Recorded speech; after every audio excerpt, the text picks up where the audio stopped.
barely in her 30s but worn like leather, didn't wallow.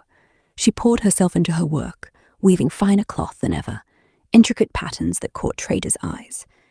She'd always been sharp at bartering, but now she was relentless, haggling for every scrap of coin to save for Aldrich's return, or for the day she might join him in a better place. The village noticed her steal. When taxmen came, she hid her best work in a hollow tree, giving them only scraps. She started teaching other women, widows, outcasts, how to weave, forming a quiet network. They'd share food, coin, even secrets, like which lord's men would trouble. Ellen became their backbone, settling disputes, staring down bullies who tried to cheat them. Once, a drunk tanner grabbed one of her girls. Ellen cracked his knuckles with a loom shuttle, earning whispers of witch, but also respect. She never remarried, didn't trust men after Aldrich's Dar, but she'd sit by the fire at night, fingering the woven charm she'd made for Aldrich, wondering if he was alive. She told stories to the village kids now, same as she had for him, about knights and dragons, planting seeds of hope. Years passed, and her hands grew gnarled, but her spirit stayed fierce. When word came of a knight named Aldrich slaying a dragon, she didn't cry, just smiled, knowing her boy had become the story. Want me to tell you about one of those village women Ellen helped, or maybe what happened when Aldrich finally came back to Greystone?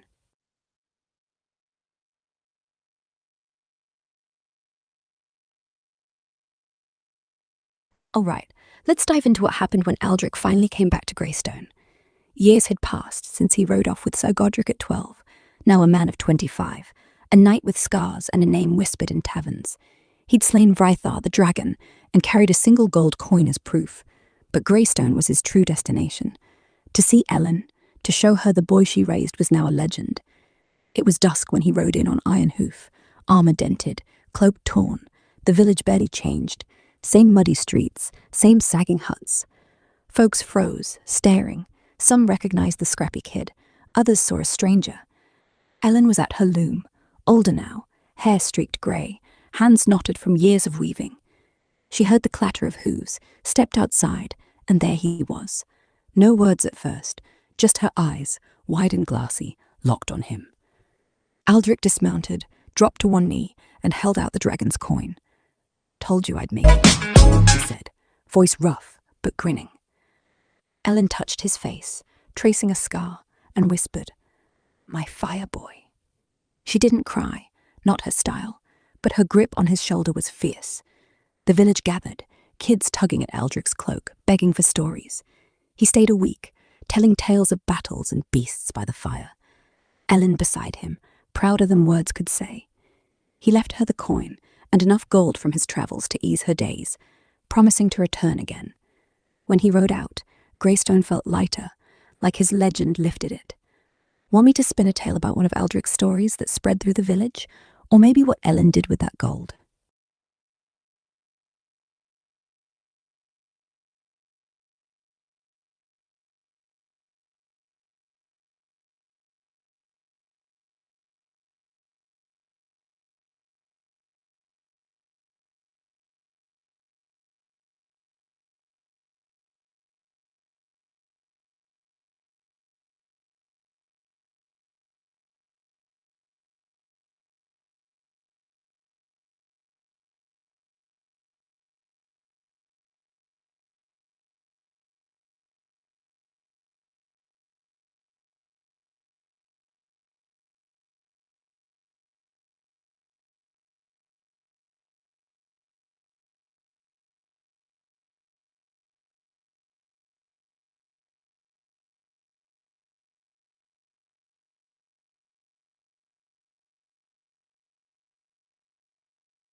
All right, so let's pick up with what Ellen did with that gold Aldrich left her. That dragon's coin and the small pouch of gold he handed over weren't just wealth. They were freedom for a woman who'd spent her life scraping by in Greystone's muck. Ellen, now pushing 40, wasn't one to squander it. She didn't pack up and leave like some might. Greystone was her home, grim as it was, and she'd built something there with her weaver's circle, those women she'd taught to spin wool and stand tall. First, she fixed the shack, new roof, proper door, a hearth that didn't choke the room with smoke. Then she bought a better loom, one that let her craft even finer cloth, patterns so intricate they drew merchants from distant towns. With the extra coin, she started a fund for her weavers, widows, orphans, anyone the village had cast aside. If a woman needed food or a safe bed, Ellen's door was open. She'd slip them a coin or teach them a new weaving trick, always saying, "You're nobody's doormat." The gold stretched further. She paid off the tacksmen for good, bribed them with a few shiny pieces to leave her women alone. Word of her grit spread, and Greystone started to shift, less a pit of despair, more a place where folks looked out for each other. Kids who'd grown up on her night stories started calling her Mother Ellen, half in jest, half in awe. She kept Aldrich's dragon coin on a cord around her neck, a reminder of her boy, now a legend. When traders brought tales of Sir Aldrich's next exploits, fighting bandits, saving villagers, she'd listen quietly, smiling, weaving.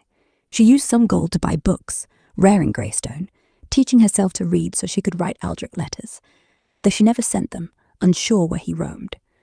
Ellen became Greystone's heart, proof that you could rise from nothing and make something last. Want me to tell you about one of those letters she wrote to Aldrich, or maybe how one of her weavers used her help to change the village?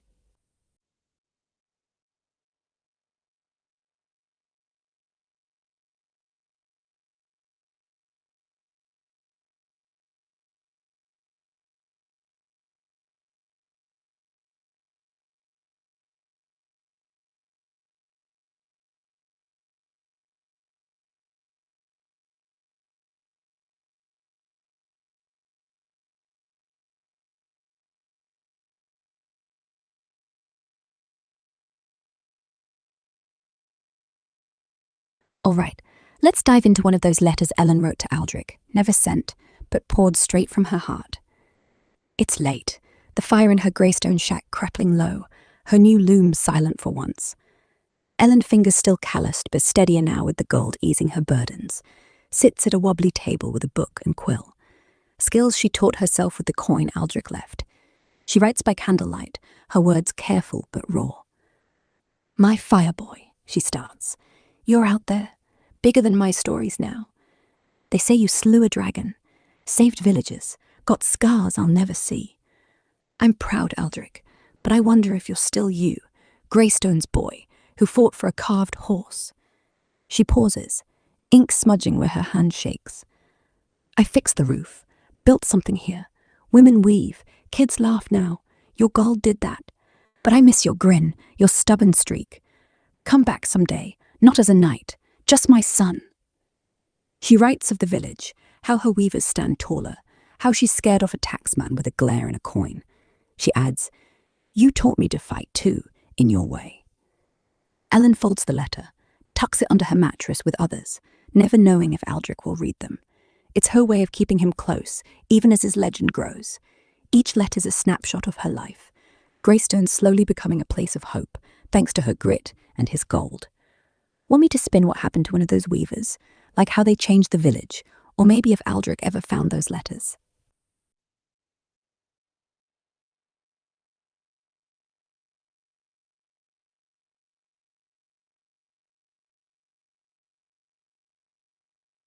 All right, let's follow the thread of one of Ellen's weavers and how she changed Greystone.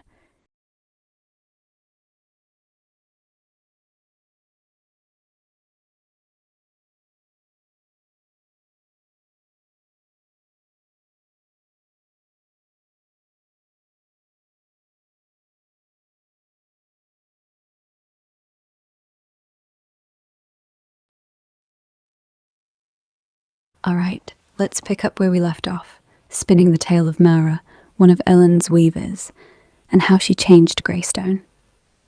Mara was a shadow when Ellen found her, 20 years old, widowed, with 2 kids, a boy of 4 and a girl not yet 2, clinging to her skirts in a crumbling hut. Her husband, a tanner, had slipped into the river one drunk night, leaving her with nothing but debts and a village that sneered, calling her cursed. Ellen, fresh off Aldrich's gold, wasn't having it. She dragged Mara to her shack, sat her at the loom, and said, "You weave, you eat. Your kids won't starve." Mara's hands trembled, but Ellen taught her the rhythm: over, under, pull tight. At first, Mara's cloth was uneven, her fingers clumsy, but Ellen's patience was iron. Soon, Mara's weaves rivaled Ellen's, bold patterns that caught merchants' eyes. With the coin from her work, Mara fixed her roof, fed her kids proper meals, meat, not just cabbage. But Mara didn't stop there. She had a fire, quieter than Eldrick's, but fierce. She started teaching other outcasts, beggars, orphans, how to spin wool, sharing Ellen's lessons. Her hut became a haven, kids running in and out, laughing, something Greystone hadn't heard in years. One day, a merchant tried cheating Mara on a cloth deal, offering half the coin promised. She stood tall, stared him down, and said, "Pay full, or I burn the cloth." He paid. Word spread. Greystone's women weren't prey anymore. Mara's courage sparked something. The village square, once a place of brawls and gloom, started hosting markets where weavers sold their goods, kids played, and even men nodded respect. Mara's son grew up strong, her daughter sharp as a blade, both telling Ellen's night stories to a new generation. Greystone wasn't paradise, but Mara's work, built on Ellen's gold and grit, made it a place where hope stuck. Want me to tell you about one of those kids Mara raised, or maybe what happened when Aldrich heard of Greystone's change?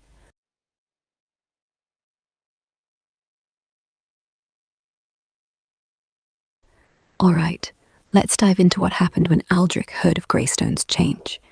It's years after he left the dragon's coin with Ellen, and Sir Aldrich, now pushing 30, is weathered, scars crisscrossing his arms, his cocky grin tempered by battles and losses. He's in a bustling tavern 2 kingdoms over, chasing rumours of a rogue mercenary band, when a travelling bard starts singing of a village called Greystone. The song's about a weaver woman, Ellen, who turned a muddy pit into a place of pride with gold from a night's dragon slaying. Aldrich freezes, ale forgotten, as the bard describes women weaving bold cloth, kids laughing, markets alive with trade. Greystone's got a heart now, the bard sings, thanks to a mother and her fireboy's coin. Aldrich's chest tightens. He knows it's his ma. He rides hard for Greystone, Ironhoof's hooves pounding through rain and dusk. When he arrives, it's like stepping into a dream. The village is still rough, but the square's bustling, kids chase each other, and weavers' stalls display cloth that rivals city markets. Ellen's there, older, her hair more grey than brown, directing a group of women like a general. Mara, now a leader among the weavers, spots him first, whispers to Ellen. She turns, sees Aldrich, and her face, hard as ever, softens. He kneels, like before, but this time he says, "Ma, you made my story bigger than me." Ellen laughs, sharp and proud, and pulls him up. They talk all night. Mara joins, sharing how Ellen's gold and grit lifted the village. Aldrich stays a month, helping build a weaver's hall, his sword swapped for a hammer. When he leaves, he promises to return, carrying a new woven charm from Ellen, stitched by Mara's daughter. Greystone's no longer just his past, it's his pride. Want me to spin a tale about Mara's daughter and how she carried on the weaver's legacy, or maybe what Aldrich did next with Greystone's story in his heart?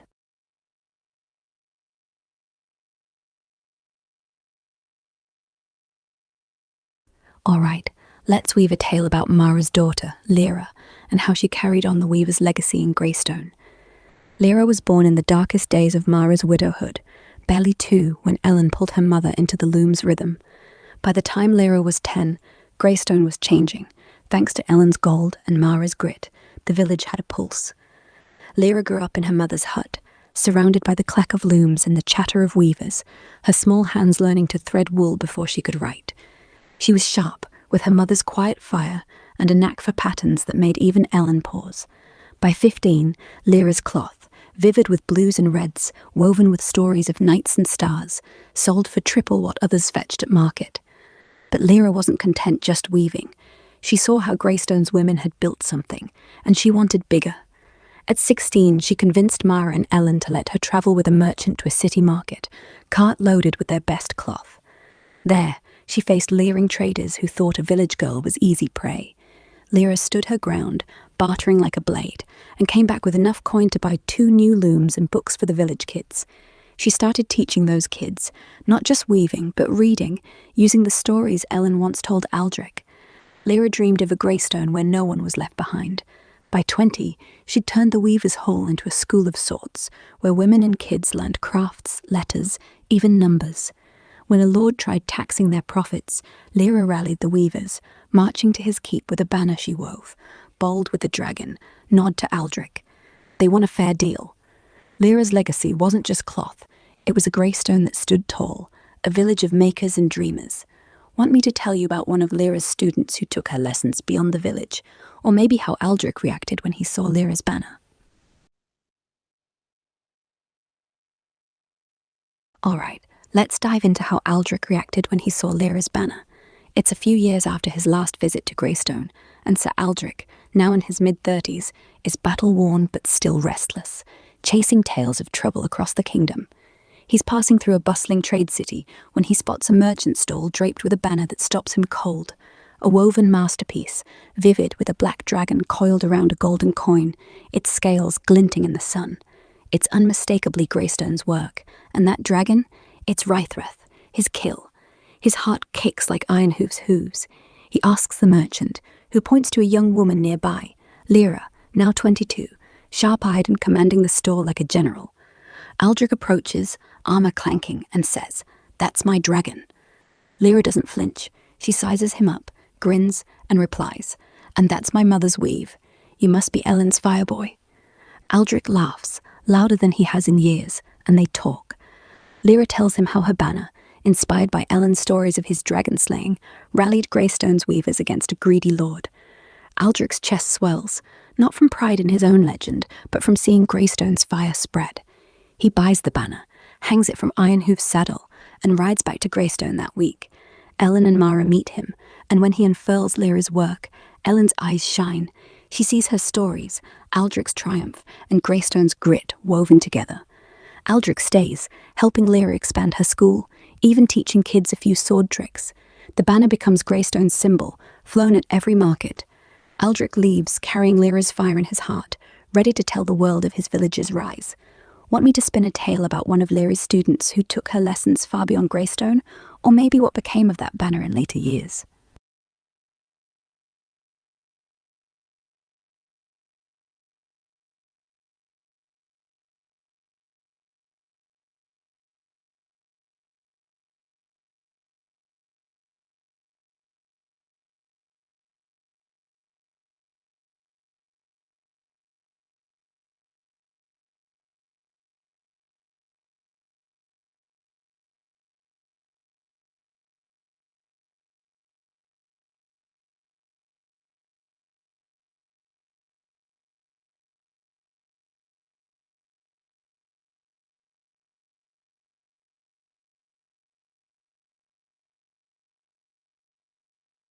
Alright, let's spin a tale about one of Lyra's students who took her lessons far beyond Greystone.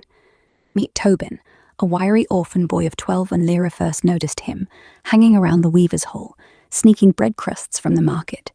His parents died in a fire when he was 6, leaving him to scrape by on Greystone's edges, dodging kicks and stealing to survive. Lyra caught him pocketing a spool of thread one day, but didn't scold. She saw the same hunger in his eyes that Aldrich once had. She sat him down, gave him a bowl of stew, and taught him to weave. Tobin's hands, used to snatching, were clumsy at first, but Lyra's patience and her stories of knights, dragons, and Greystone's rise lit something in him. By 15, he wasn't just weaving, he was sketching patterns Lyra hadn't dreamed of, geometric designs that seemed to dance on the cloth. Traders paid high for his work, but Tobin wanted more than coin. He'd heard Lyra's tales of cities beyond Greystone, places where ideas could reshape the world. At 18, with Lyra's blessing and a small purse from the Weavers' Fund, Tobin set out for the capital, carrying a roll of his finest cloth as a gift. There, he talked his way into a guild of artisans, showing them weaves that blended Greystone's heart with his own flair. His designs, bold, intricate, telling stories of resilience, caught the eye of a noblewoman who commissioned him for her court. Tobin didn't stop there. He taught other artisans Lyra's lessons: craft, grit, and standing up for your worth. Soon, Greystone's weaves were known across the kingdom, and Tobin, now a master weaver, sent coin and apprentices back to Lyra's school, spreading her legacy. He never forgot Greystone, always wearing a woven charm Lyra made him, a reminder of the boy who started with nothing but her belief. Want me to tell you what became of Lyra's banner in later years, or maybe how Tobin's work changed the capital's craft scene?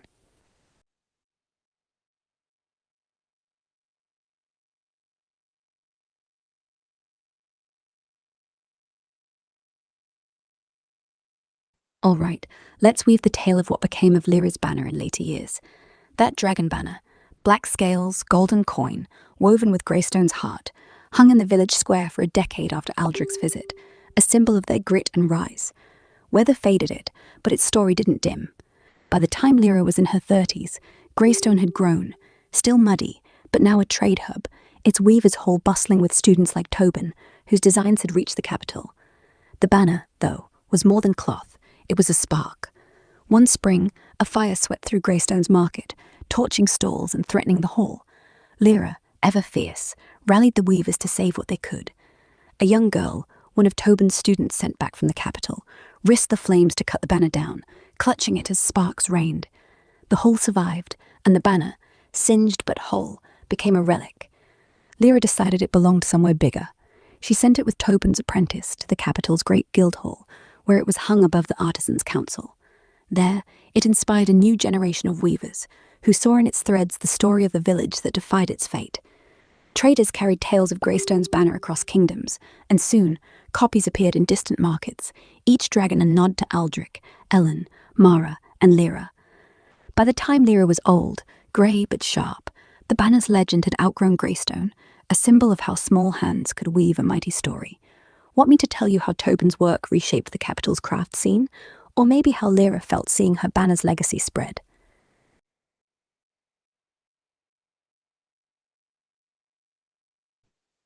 I'm not sure who you mean by her, or what you're asking to give. Lyra, Ellen, or someone else? Could you clarify who you're talking about, and what you'd like me to give her? Maybe a gift, a story, or something else? Give me a bit more to work with, and I'll spin something good for you.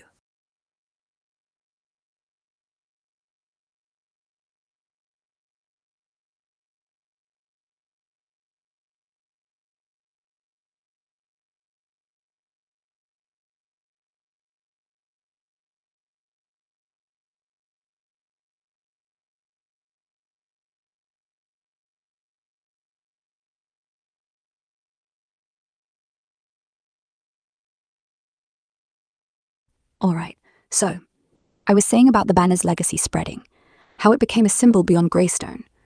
Since you mentioned her, but didn't clarify, I'll assume you're talking about Lyra, the heart of that legacy, and dive into how she felt seeing her banner's story ripple across kingdoms. Lyra, now in her late 50s, grey hair tied back, still worked the loom in Greystone's weaver's hall, though her hands moved slower. She'd heard from traders and Tobin's apprentices that her dragon banner hung in the capital's guild hall, its story fueling artisans far and wide. Copies of it waved in markets from coastal towns to mountain holds, each one carrying Greystone's name.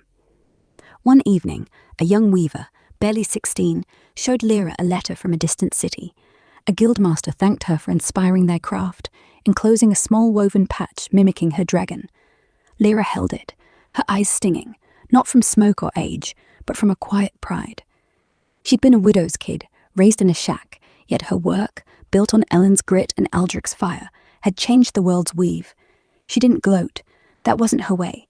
Instead, she pinned the patch above her loom, a reminder that her lessons, craft, courage, community, outlived her.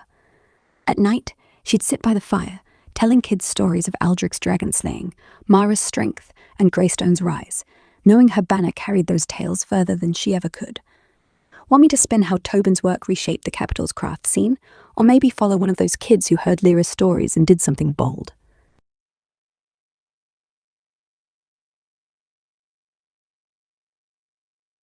No, you're fine, love. Anyway, as I was saying, let's follow one of those kids who heard Lyra's stories and did something bold. There's Kale, a lanky boy of 14, always lurking in the Weaver's Hall, eyes wide as Lyra spun tales of Aldrich, Mara, and the Dragon Banner. Kale. Alright, let's pick up with Kale, the lanky 14-year-old who soaked up Lyra's stories in Greystone's Weaver's Hall. Kale wasn't born to weave. His fingers were clumsy. Alright, let's dive back in. So, as I was saying, Kale's the scrawny 14-year-old in Greystone, hanging on Lyra's every word about Aldrich, Mara, and that Dragon Banner. His hands were useless with the loom, dropped shuttles like they were greased, but his head was full of fire. Lyra's stories of grit and defiance lit something in him. Kale's ma was a washerwoman, his da long gone, and Greystone's kids still mocked him for his bony frame, calling him Stick Kale. But he'd listened to Lyra talk about how Aldrich fought a dragon, how Mara stared down merchants, and he wanted that kind of courage. One day, at 15, he overheard traders grumbling about bandits hitting their caravans on the road to the capital. Kale, bold from stories, snuck out at dawn, armed with just a sling and a sack of river stones. He tracked the bandits to a forest camp, hiding in the brush. When they ambushed a cart, Kale slung a stone, cracking one bandit's skull. The traders fought back, scattering the rest. Word got out, a Greystone kid turned hero. Lyra, hearing this, gave Kale a woven patch, like the one she'd cherished, and said, "You're our fire now." Kale didn't stop. He trained with a bow, joined caravans as a scout, and by 20, his name was known as Greystone's protector, carrying Lyra's lessons beyond the village. Want me to tell you how Kale's deeds inspired another Greystone kid? Or maybe how Lyra reacted to his rise? Alright,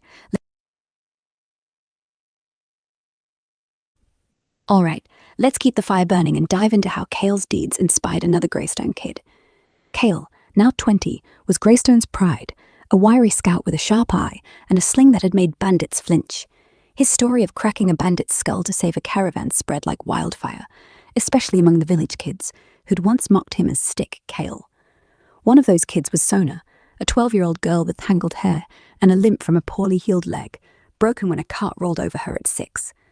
Sona was quiet, often ignored, but she'd sneak into the Weaver's Hall to hear Lyra's tales, and Kale's stunt lit her up. She didn't want to fight bandits, her leg wouldn't let her, but she had a gift, a voice that could hush a crowd. Inspired by Kale's courage, Sona started singing the stories Lyra told, weaving Aldrich's dragon slaying, Mara's grit, and Kale's bravery into songs. He'd perch on a market stall, her clear, haunting voice drawing traders and villagers alike. By 14, her songs were Greystone's heartbeat, turning their history into ballads that travellers carried to distant towns. One day, a bard from the capital heard her, offered to take her as an apprentice. Sona, scared but fierce, went with Lyra's blessing and a woven patch for luck. In the capital, her songs, Greystone's stories, enchanted courts, making the village's name a legend. Sona never forgot Kale's spark or Lyra's lessons, sending coin back to keep the Weaver's Hall alive. Want me to tell you how Sona's songs shaped the capital, or maybe what Kale did next as Greystone's protector?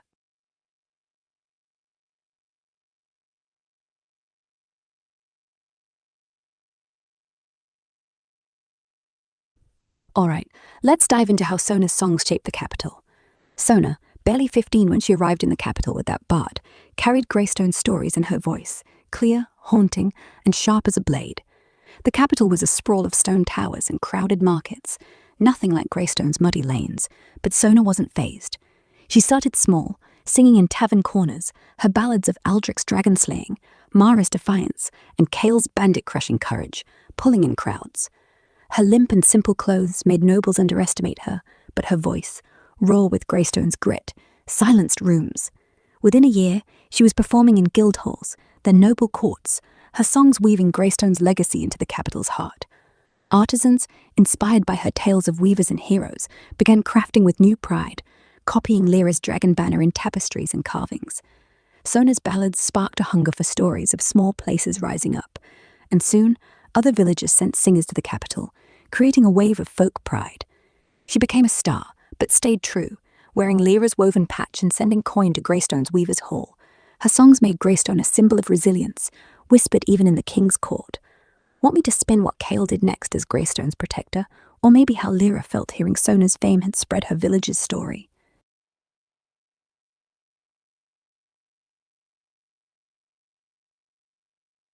Alright, let's dive into how Lyra felt hearing Sona's fame had spread Greystone's story. Lyra, now in her 60s, her hands gnarled but still threading the loom, was sitting in Greystone's weaver's hall when a trader brought news from the capital. Sona, that quiet girl with a limp, was singing ballads that had nobles weeping, her voice carrying tales of Aldrich, Mara, and Kale to the king's court. The trader even showed a tapestry, woven in the capital, mimicking Lyra's dragon banner, proof Greystone's heart had reached far beyond its muddy streets. Lyra's chest tightened, not with pride, but with something deeper, a mix of awe and quiet joy. She'd raised Sona on stories, just as Ellen had raised Aldrich, never expecting their village's grit to echo in palaces. She fingered the woven patch above her loom, the one sent by a capital guildmaster, and murmured, "We did this, Mara. Us." At night, by the fire, Lyra told the hall's kids about Sona, her voice trembling but strong, urging them to dream bigger than Greystone's borders. The Weaver's Hall grew, funded by Sona's coin, becoming a place where kids learned not just to weave, but to sing, write, and fight for their worth. Lyra, old but fierce, felt her legacy in every thread and song, knowing Greystone was no longer a forgotten speck, but a name that burned bright. Want me to tell you what Kale did next as Greystone's protector, or maybe how Sona's songs influenced a new hero in the capital?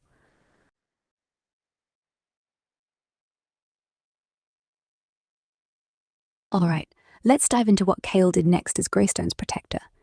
Kale, now in his mid-20s, had become Greystone's shield, lean, sharp-eyed, with a sling and bow that bandits learned to fear.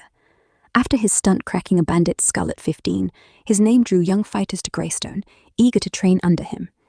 He didn't just teach them to swing, he drilled Lyra's lessons, grit, loyalty, and standing up for the small. By now, Greystone wasn't just a village but a hub, its markets thriving thanks to the weavers and Sona's songs echoing from the capital. Kale saw trouble brewing, though. A warlord, Lord Varn, was taxing nearby villagers to death, his men burning homes that couldn't pay. Kale rallied a band of Greystone's toughest, armed with slings, spears, and sheer nerve. They ambushed Varn's tax collectors in a forest pass, using traps and hit-and-run tactics Kale honed as a scout. No deaths, just bruises and a clear message. Greystone's off-limits. Varn sent a small army, but Kale, knowing the land, led them into a bog, where his band pelted them with stones until they fled. Word of Kale's defiance spread, and villagers sent their young to Greystone, turning it into a training ground. Kale built a militia, not for glory, but to protect what Lyra and Mara had woven. He wore Sona's woven patch, a nod to her songs, and kept Greystone free, a beacon of defiance.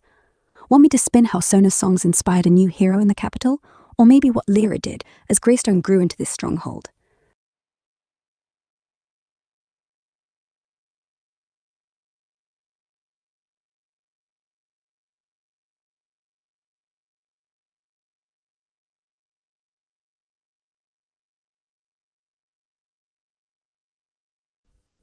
All right, I'll keep the tale flowing, weaving through Greystone's growing legend without pause, letting the threads of Lyra, Kale, Sona, and their village unfurl as they will.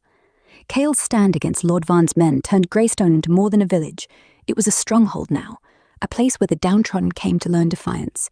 At 27, Kale was no longer the scrawny stick Kale of his youth. Years of scouting and fighting had hardened him, though his eyes still carried the spark Lyra's stories had lit.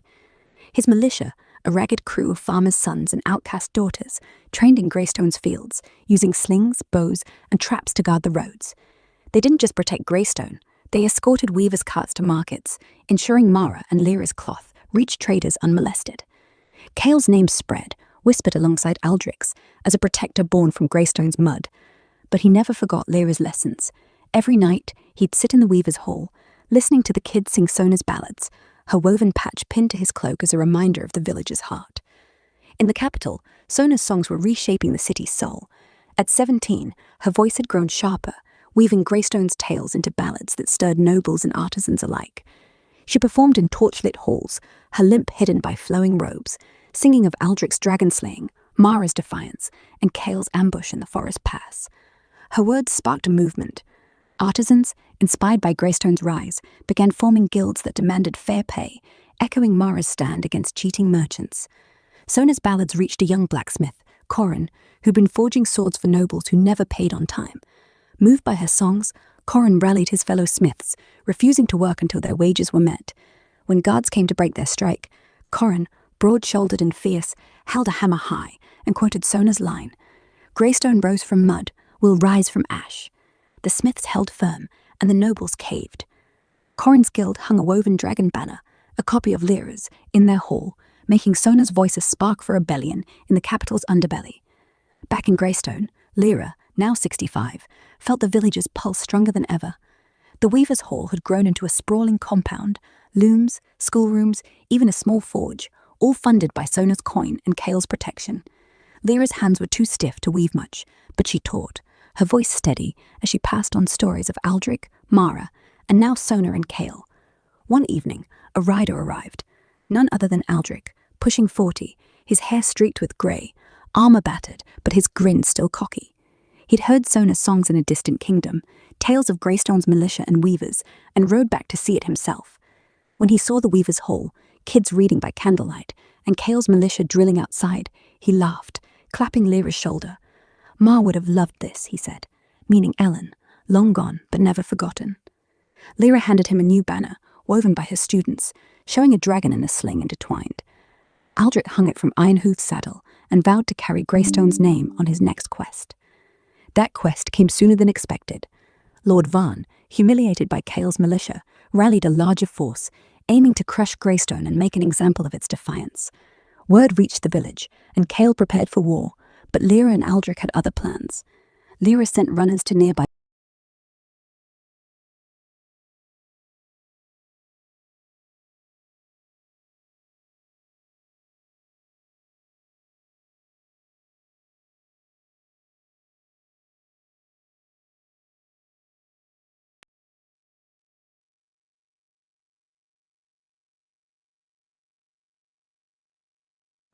All right, so I was saying how Greystone's victory over Varn's army cemented its legend with Lyra's stories, Sun's tolls, Kale's militia, and Ardra's king's name carrying the village's fire across kingdoms. Let's keep the tale rolling, weaving through the years as Greystone's spark grew into a flame that couldn't be snuffed out. After the battle, Greystone wasn't just a village anymore, it was a symbol, a place where the broken and the bold came to rebuild. Lyra, now nearing 70, her eyes cloudy but her voice still sharp, turned the Weaver's Hall into a beacon. The hall expanded, with new wings for teaching weaving, reading, even basic smithing, all funded by the coin flowing from Sun's fame and the markets Kale's militia kept safe. Lyra spent her days mentoring, not just kids, but wanderers, outcasts, runaways, anyone with a hunger to rise. She'd sit by the hearth, telling stories of Ardra facing Vrythar, Mara's defiance, Kale's forest ambush, and Sun's songs that shook the capital. Her tales weren't just for inspiration, they were a blueprint for survival, teaching that grit could outlast steel. Kale, now 30, was Greystone's anchor. His militia had grown, a disciplined band of men and women who guarded not just Greystone, but nearby villages, forming a loose alliance. He trained them in the bogs, teaching stealth and slings over swords, knowing their strength was in cunning, not numbers. Kale never married, too tied to his duty, but he took in orphans like he'd once been, raising them in the hall with Lyra's stories. One of those orphans, a girl named Vey, showed a knack for strategy, mapping ambush routes at 14 better than Kale ever could. He saw himself in her, scrawny, stubborn, a kid who'd make her own legend. In the capital, Sun, now 20, was a force. Her ballads had moved beyond Greystone's tales, weaving new stories of the capital's underbelly. Smiths like Corin, seamstresses, even street kids who'd heard her sing and found their own fire. She performed in grand halls, but also alleys, where her voice rallied the forgotten. Corin's guild, with its dragon banners, had become a powerhouse, forcing nobles to pay fair wages. But Sun's heart stayed with Greystone. She'd return yearly, bringing coin, books, and tales of the capital. Each visit, she'd sing in the Weaver's Hall, her voice blending with Lyra's stories, making kids like Vey dream bigger. One spring, a new threat loomed, not a warlord, but a plague sweeping the kingdom. It hit the capital first, then crept toward Greystone. Sun, in the city, saw bodies piled in streets, nobles fleeing while the poor suffered. She sang to raise coin for healers, her ballads turning grief into action. Corrin's guild forged tools for medics, and Sunna sent word to Greystone, warning Lyra and Kale. Lyra, old but unyielding, rallied the weavers to boil herbs and sew masks, using old patterns to keep the air clean. Kale's militia sealed the roads, checking travelers for signs of sickness, while they scouted safer routes for supplies. Greystone held strong, losing few to the plague, thanks to Lyra's quick thinking and Kale's iron grip. When Sunna returned that year, weak from aiding the capital's sick, she found Greystone thriving. She sang a new ballad, one of Lyra's wisdom and Vay's sharp mind, and the village wept, knowing their strength came from each other. Ardra, now in his mid-40s, heard of the plague while fighting in a distant war. He rode back, his armor heavier with each year, Lyra's dragon and sling banner still tied to Iron Hoof. He arrived to find Greystone not just surviving, but shining. A network of villagers now looked to it for guidance. Ardra knelt before Lyra, not as a knight, but as a son of Greystone, and said, "You made us all." Lyra, frail but fierce, handed him a new patch, woven by Vay, showing a star over a dragon. "For your next fight," she said. Ardra stayed, teaching Vay swordplay, though she preferred her sling. As years passed, Lyra's health faded. On her deathbed at 72, the Weaver's Hall was packed. Kale, Sunna, Vay, and countless others whose lives she'd shaped. She whispered her last story, one of a village that rose from mud to fire, and died with a smile, her woven patch in hand. Sun's ballad of Lyra's life spread, sung in every corner of the kingdom. Kale passed leadership to Vay, who turned the militia into a guardian force for half the region. Ardra, grey and slowing, carried Lyra's star and dragon patch into his final quests, each one spreading Greystone's name. Sunna, now a bard of legend, trained young singers, ensuring Greystone's stories never faded.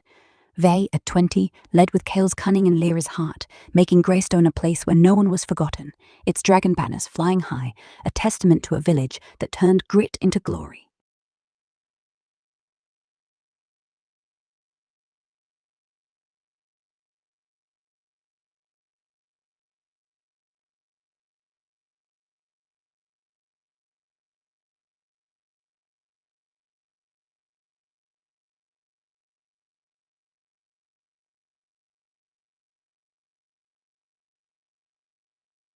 The years rolled on, and Greystone's flame only burned brighter, its story woven into the kingdom's bones. Vay, now 22, stood at the helm of Greystone's militia, her sling as feared as Kale's had been, her mind sharper than any blade. She'd learned from Kale's stealth and Lyra's wisdom, turning the village into a fortress of hope.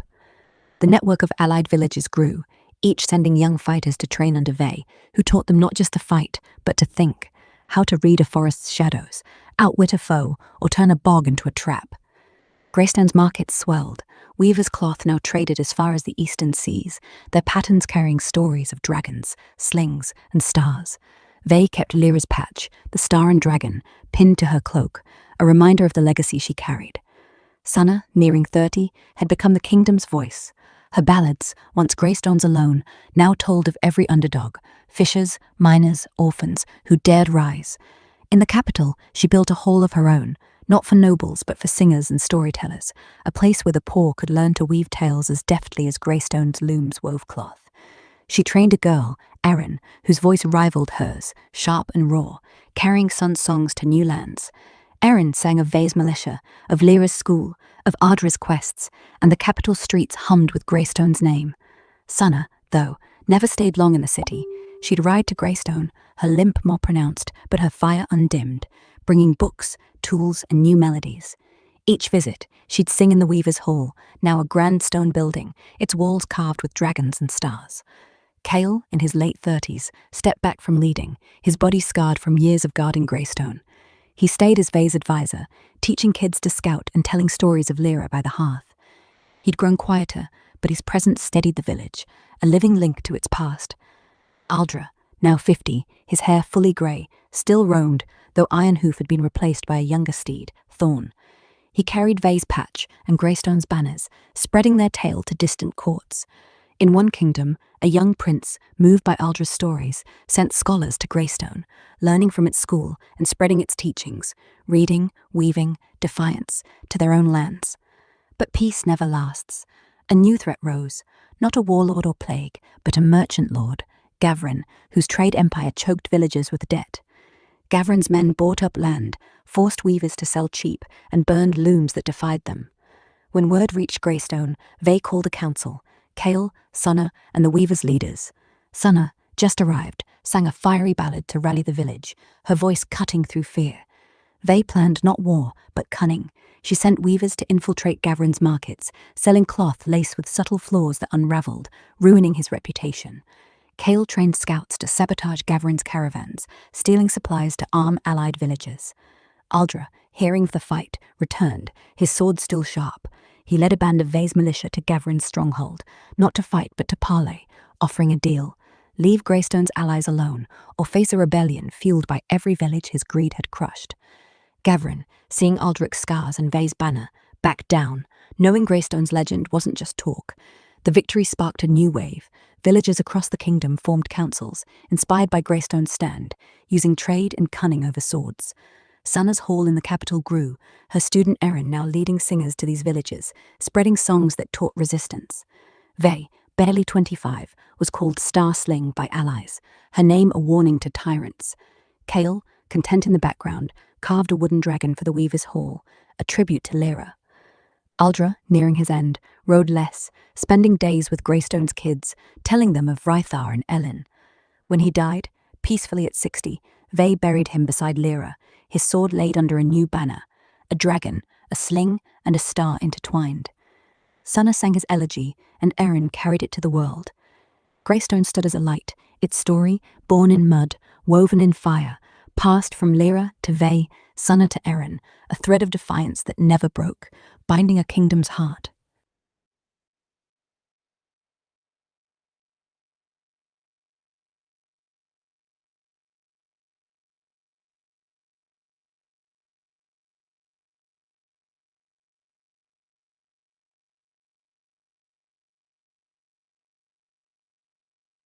The years spun on, and Greystone's legend grew like a tapestry, each thread tightening its hold on the kingdom. Ve, now in her late 20s, had become more than Starsling. She was a leader whose name alone made merchants like Gavrin hesitate.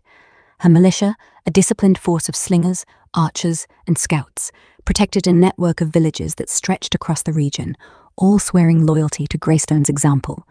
She'd built on Kale's tactics, adding signal fires on hilltops and hidden caches of supplies, ensuring no ally stood alone.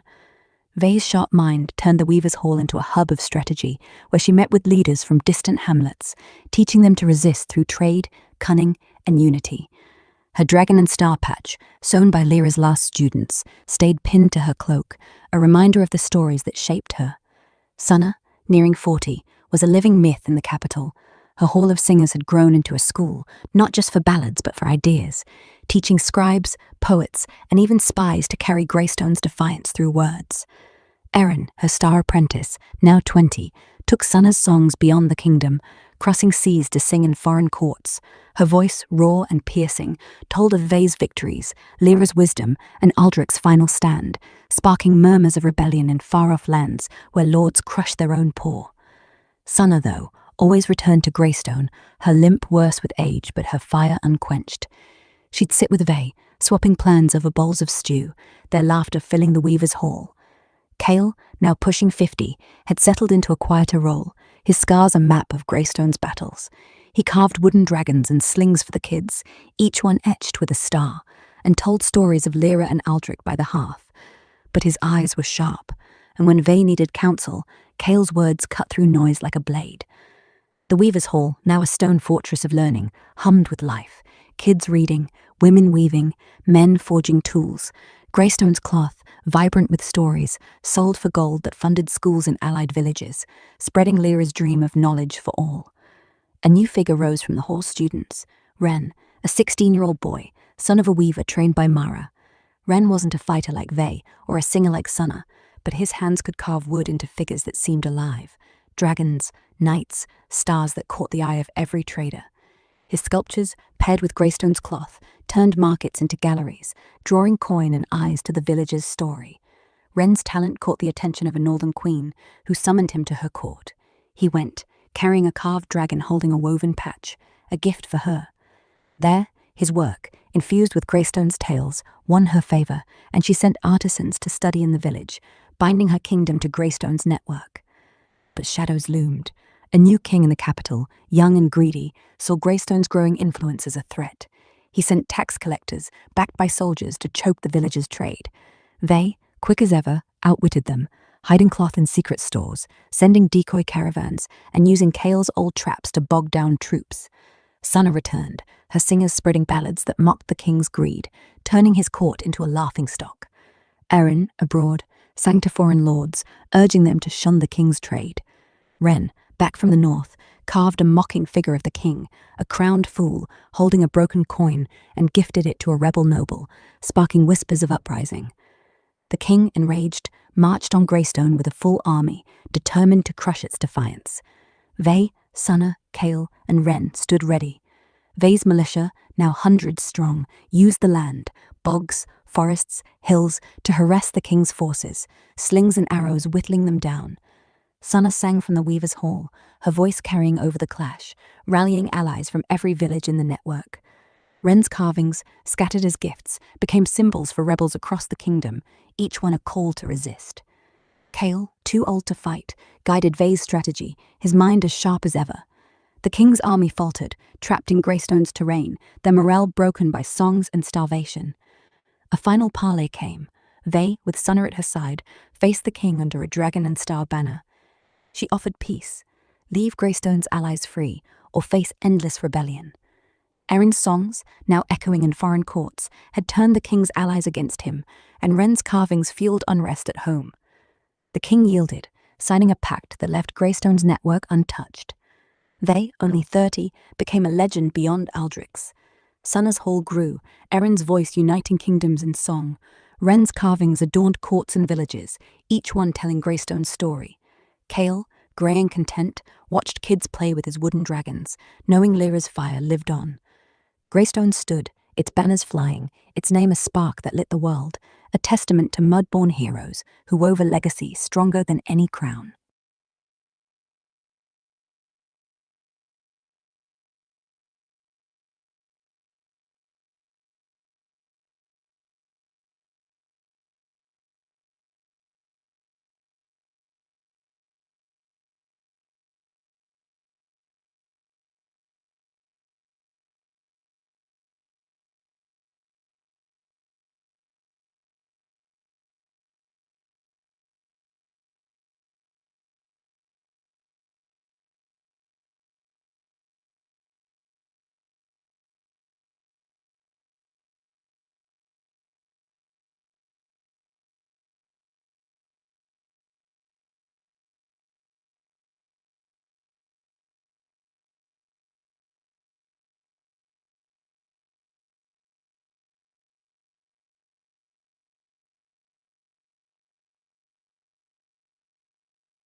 Greystone's victory over the king's army rippled through the kingdom like a stone-breaking still water. They, now 32, stood taller than ever, her dragon and star patch a badge feared by tyrants and cherished by the small folk. The network of villages under Greystone's protection grew, stretching beyond the kingdom's borders as tales of their defiance reached new lands. They turned the Weaver's Hall into a council chamber, where leaders from allied hamlets met to share strategies: how to hide crops from taxmen, how to arm scouts with slings, how to keep trade flowing despite greedy lords. Her militia, now called the Star Slingers, trained relentlessly, their numbers swelling with runaways and dreamers drawn by Greystone's name. They, though fierce, never lost Lyra's heart. She ensured every village sent a kid to Greystone's school, learning to read, weave, and stand tall, so no one felt forgotten. Sunna, nearing 45, had grey streaks in her hair, but a voice that still cut through stone. Her hall in the capital was a fortress of stories, training singers, scribes, and agitators who spread Greystone's ideals.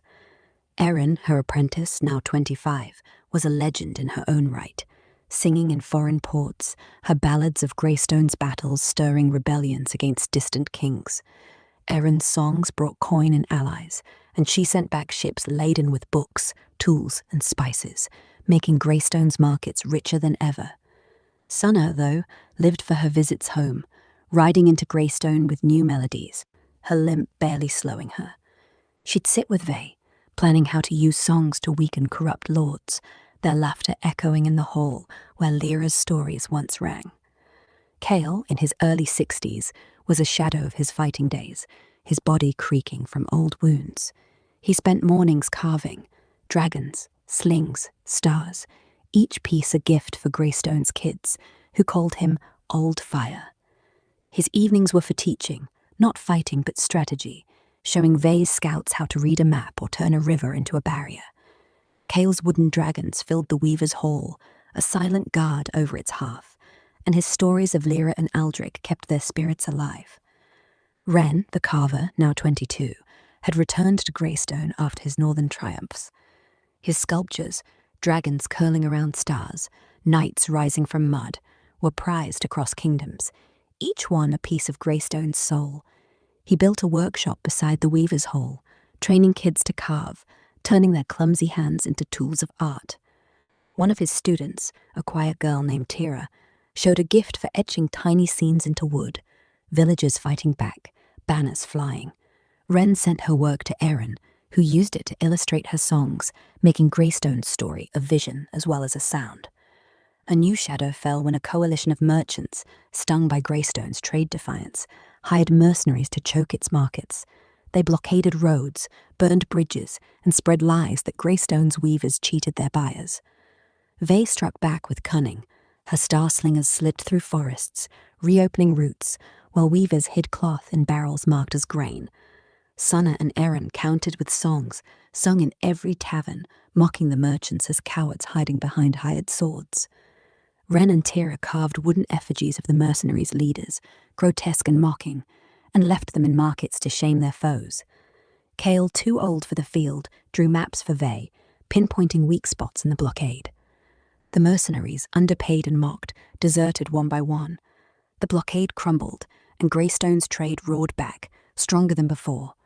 The coalition's leader, a fat merchant named Thalor, tried a final gambit, bribing a traitor in Greystone to burn the Weaver's Hall. The traitor, a young weaver swayed by coin, was caught by Tira, who'd notice his nervous hands. Vey didn't kill him. She made him face the village, confess, and work the looms for a year to earn forgiveness, a lesson from Lyra's book. Thalor, shamed and bankrupted, fled the kingdom, his name a curse in Greystone's songs. The victory drew new allies. Far-off cities sent envoys, offering trade pacts. Erin's ballads, paired with Tira's carvings, turned Greystone into a myth, a place where the small could topple the mighty. Vey, now a greying 38, built a new hall, not for weaving, but for councils, where leaders from across the continent met, sharing plans to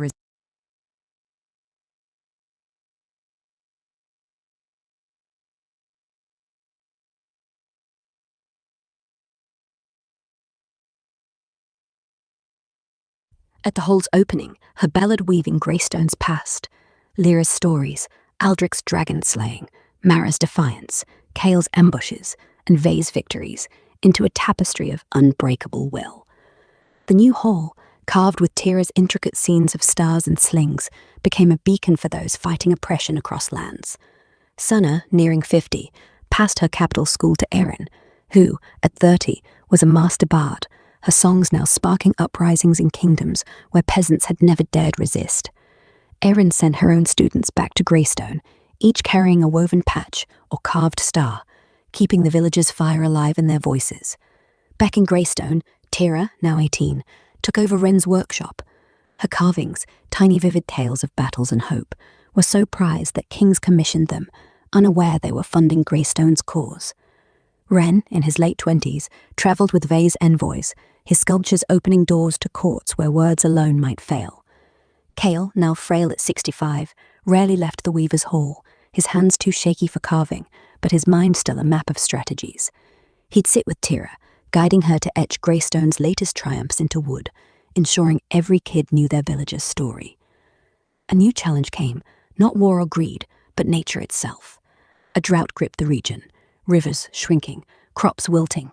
Villages in Greystone's network faced starvation, and even Greystone's markets faltered. They, grey but unbowed, rallied her council. She sent star slingers to dig wells, using Kale's old maps to find hidden springs. Tira carved models of water wheels, which Wren took to allied villages, showing them how to harness what little streams remained.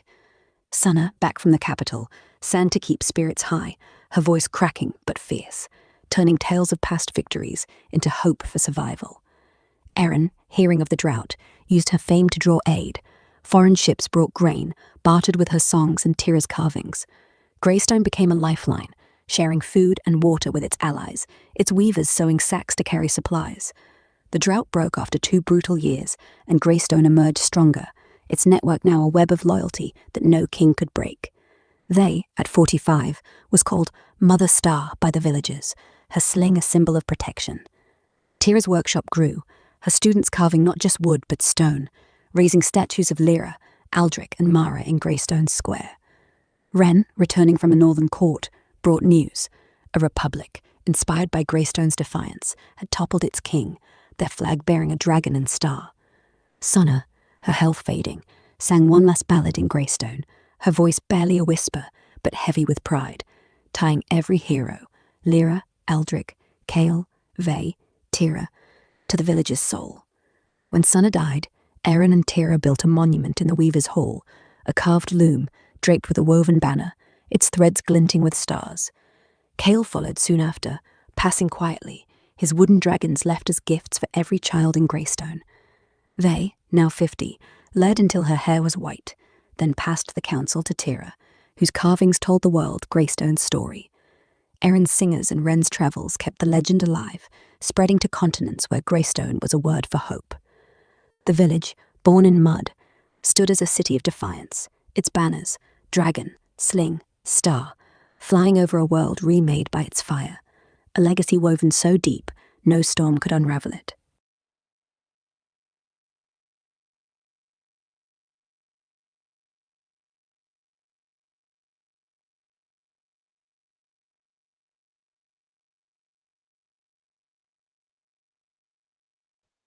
Greystone's story, now a tapestry stretching across generations, burned brighter as the years unfurled. Tira, at 25, took the reins of Greystone's council, her carvings, dragons, slings, stars etched with tales of Lyra, Aldrich, Sana, Kale, and Vay. Not just art, but a language of defiance. The Weaver's Hall, now a sprawling stone citadel, was the heart of a network spanning kingdoms, its rooms buzzing with students learning to weave, read, and strategize. Tira's leadership was quieter than Vay's, her limp and soft voice masking a mind like a steel trap. She expanded the school, training not just weavers but diplomats, sending them to allied villages with carved tokens, miniature dragons that opened doors and sealed pacts. Her workshop produced sculptures that fetched fortunes in far-off markets, the coin funding wells, roads, and libraries across the network. Greystone's markets, once muddy stalls, rivaled city bazaars, their cloth and carvings a currency of pride. Erin, now in her late 30s, carried Sunna's mantle as the kingdom's voice. Her ballads, sung from coastal taverns to mountain strongholds, wove Greystone's legend into every corner of the world. She trained a new singer, Lorne, a boy of 16 whose voice, raw and piercing, could silence a crowd. Lorne's songs told of Tira's quiet strength and Vay's battles, but also of new heroes rising in Greystone's shadow. Erin, her hair streaked grey, travelled less, settling in Greystone to teach in the hall, her voice blending with the clack of looms. Ren, pushing 40, had become a wandering ambassador, his sculptures, now stone and bronze, adorning courts from the eastern seas to the northern wastes. He carried Tira's carvings, each one a piece of Greystone's soul, trading them for alliances. In one kingdom, a rebel queen used Ren's dragon statue as her banner, rallying her people to overthrow a tyrant. Ren sent her advisors to Greystone, where Tira taught them to build their own councils, rooted in Lyra's lessons of community and grit. A new shadow crept in, a cabal of sorcerers, calling themselves the Ashen Veil, who sought to control trade through dark magic, cursing crops and souring wells to force villages into submission. Their spells chilled Greystone's allies, fear spreading faster than drought. Tira, no warrior, but wise, called her council. She sent Ren to northern allies, his sculptures a rallying cry, while Erin and Lorne sang to counter the Veil's fear, their ballads reminding villagers of Greystone's unbroken spirit. Tira, digging through Lyra's old books, found herb lore that countered the curses, teaching weavers to brew tonics from river plants. The Star Slingers, now led by a young woman, Kessa, trained by Vay's last students, patrolled the network, burning cursed fields to stop the spread and escorting healers. Kessa, barely 20, wielded a sling with Vay's precision, her strikes scattering the Veil's minions. The Ashen Veil, angered, struck Greystone directly, their leader, a hooded figure with eyes like coal, casting a blight over the village's fields. Tira, with Erin's help, rallied the weavers to sew protective charms, using threads dyed with Lyra's old patterns. Lorne sang through the night, his voice a shield, while Kessa's slingers drove off the Veil's spies.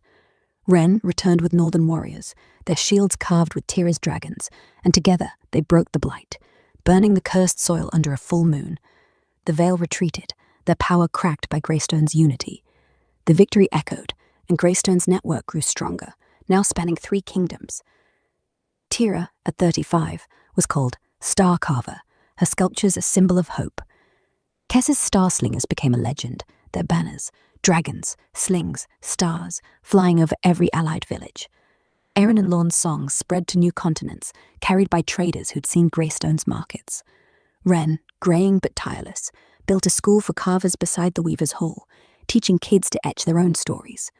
As Tira aged, her limp worse but her fire steady, she passed the council to Kessa, whose sling and heart were Greystone's new pulse. Erin, nearing 60, sang her final ballad, a weave of every hero, Lyra, Aldrich, Sunna, Vay, Tira, Kessa, before dying peacefully, her woven patch in hand. Lorne took her place, his songs carrying Greystone's fire to empires yet unborn. Ren, old and stooped, carved one last dragon, placing it in the hall's centre, its eyes glinting with starlight. Kessa, at 30, led Greystone into a new age, its network a web of defiance, its story a flame no darkness could snuff, woven from mud into a legacy that burned eternal.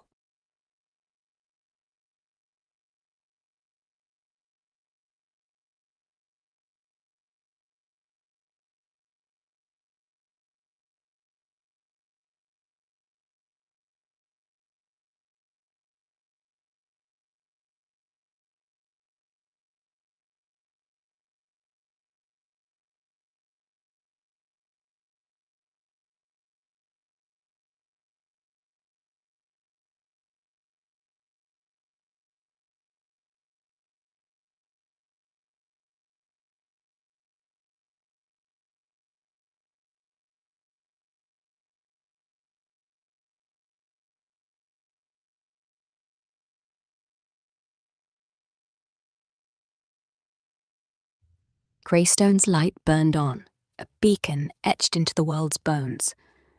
Kessa, now 32, led the village with a sling in one hand and Lyra's lessons in her heart.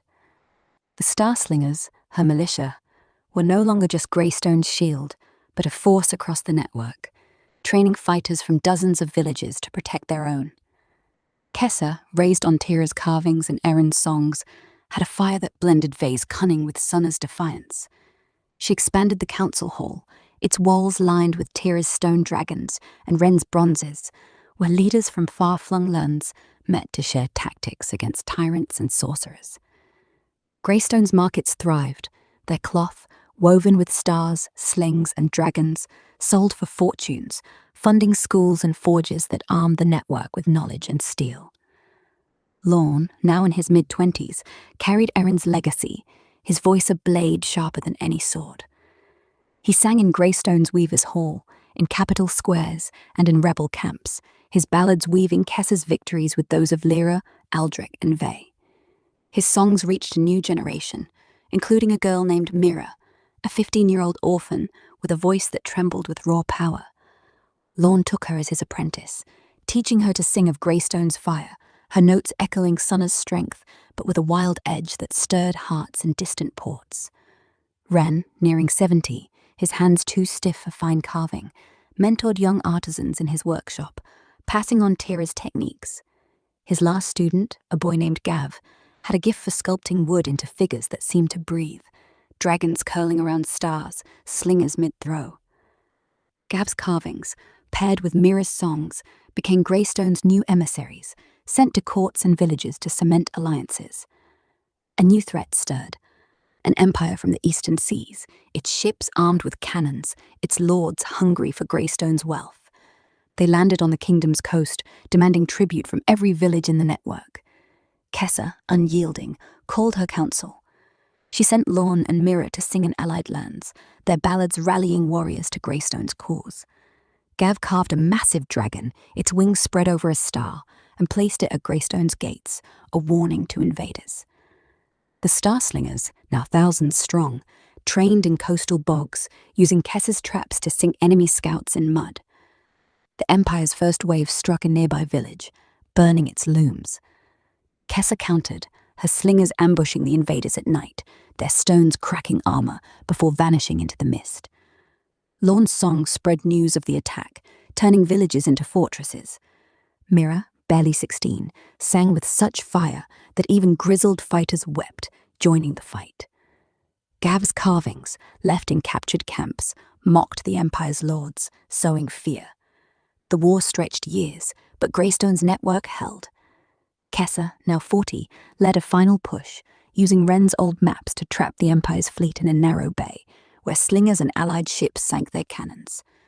The Empire retreated, its lords swearing never to challenge Greystone again.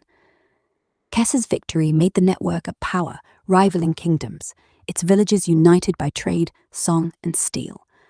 Lorne, greying at 40, built a new hall for singers beside Greystone's council, training Mira and others to keep the stories alive. Gav's workshop grew, his students carving statues that stood in every allied village, each one a piece of Greystone's soul. Kessa, at 50, her hair white but her sling steady, passed leadership to Mira, whose voice and heart were the village's new fire. Ren died at 80, his last carving, a star over a dragon, buried with him under the Weaver's Hall.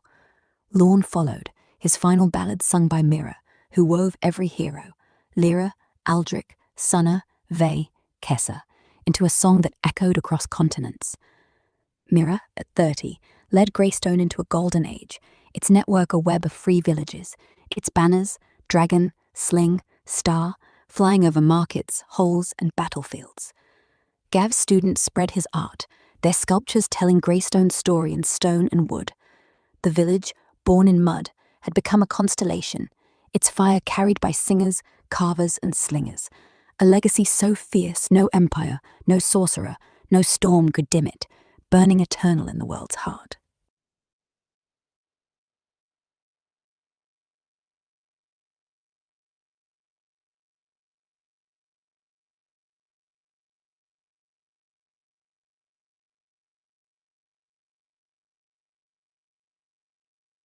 Mira, now 32, stood as Greystone's beacon, her voice a thread weaving the village's past into its boundless future.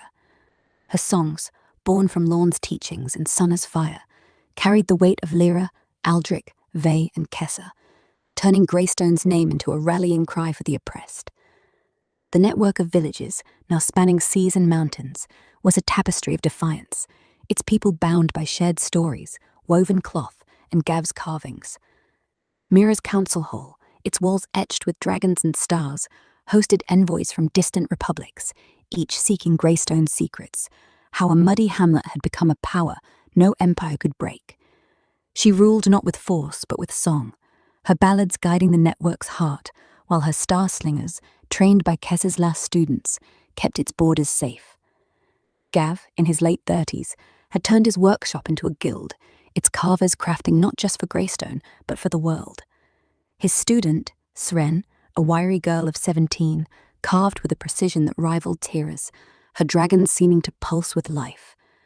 Sren's work, slings cradling stars, knights rising from mud, graced halls as far as the Western Isles, each piece a silent ambassador of Greystone's grit.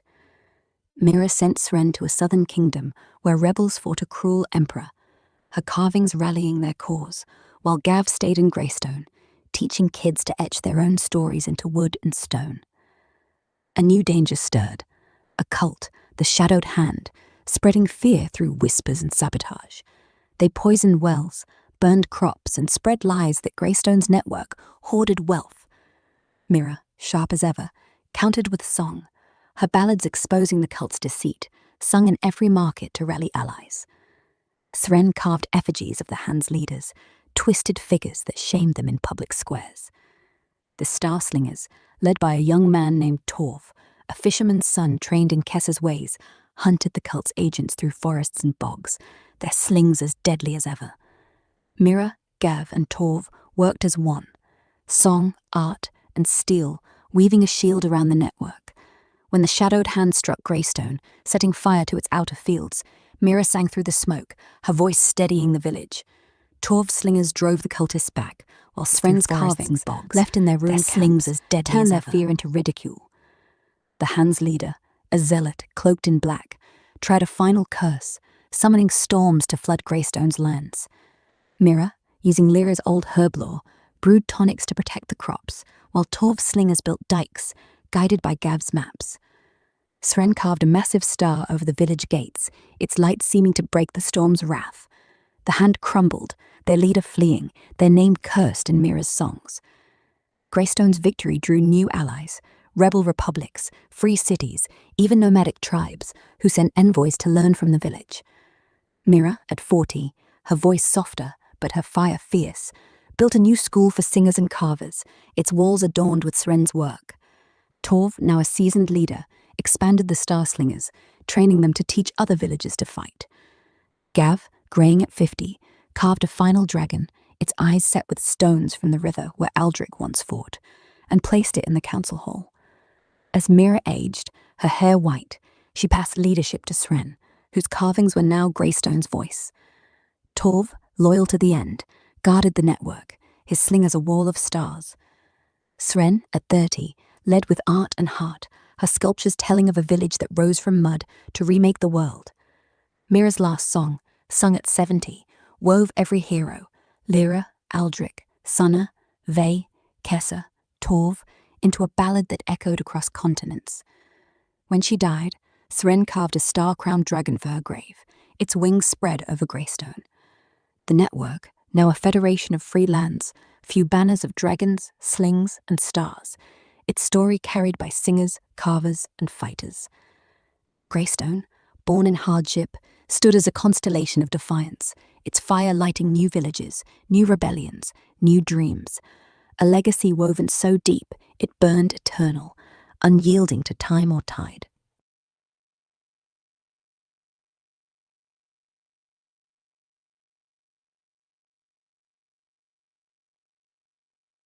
Greystone's flame, undimmed by time, burned brighter as Sren, now 35, led with a carver's precision and a hero's heart.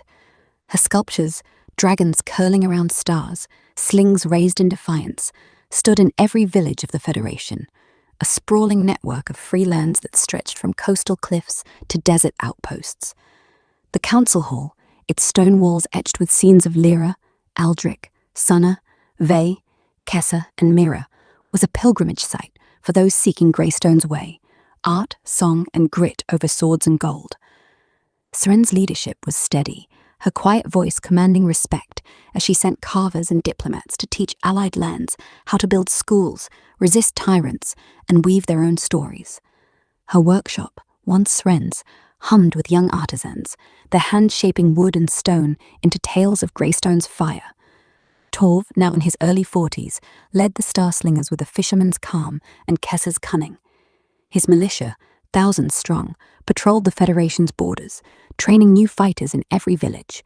They carried banners of stars and dragons, their slings as feared as any army's spears. Torv, taught by Kale's maps and Vay's traps, turned bogs and hills into fortresses, ensuring no foe could choke the network's trade. He mentored a young slinger, Lysa, a girl of 16, whose aim rivaled Vay's, her quick mind mapping routes Torv hadn't seen. Lysa's courage, sparked by Mira's songs, made her a rising star in the militia. In the capital, Lorne's legacy thrived through his apprentice, Oren, a 20-year-old with a voice that carried Sunna's fire and Mira's grace. Oren sang in Greystone's Weavers' Hall, in city squares, and in rebel camps, his ballads weaving Seren's carvings and Torv's victories into the Federation's growing myth. He trained a singer, Tellin, a girl of 15, whose voice, soft but piercing, could hush a storm. Tellin's songs told of Lysa's slings and Seren's dragons, spreading Greystone's name to islands where ships bore its banners. A new threat rose, a warlock king from the western mountains, whose armies wielded fire that burned stone. His envoys demanded the Federation kneel, offering wealth for surrender. Seren, unbowed, called her council. She sent Oren and Tellin to sing in allied lands.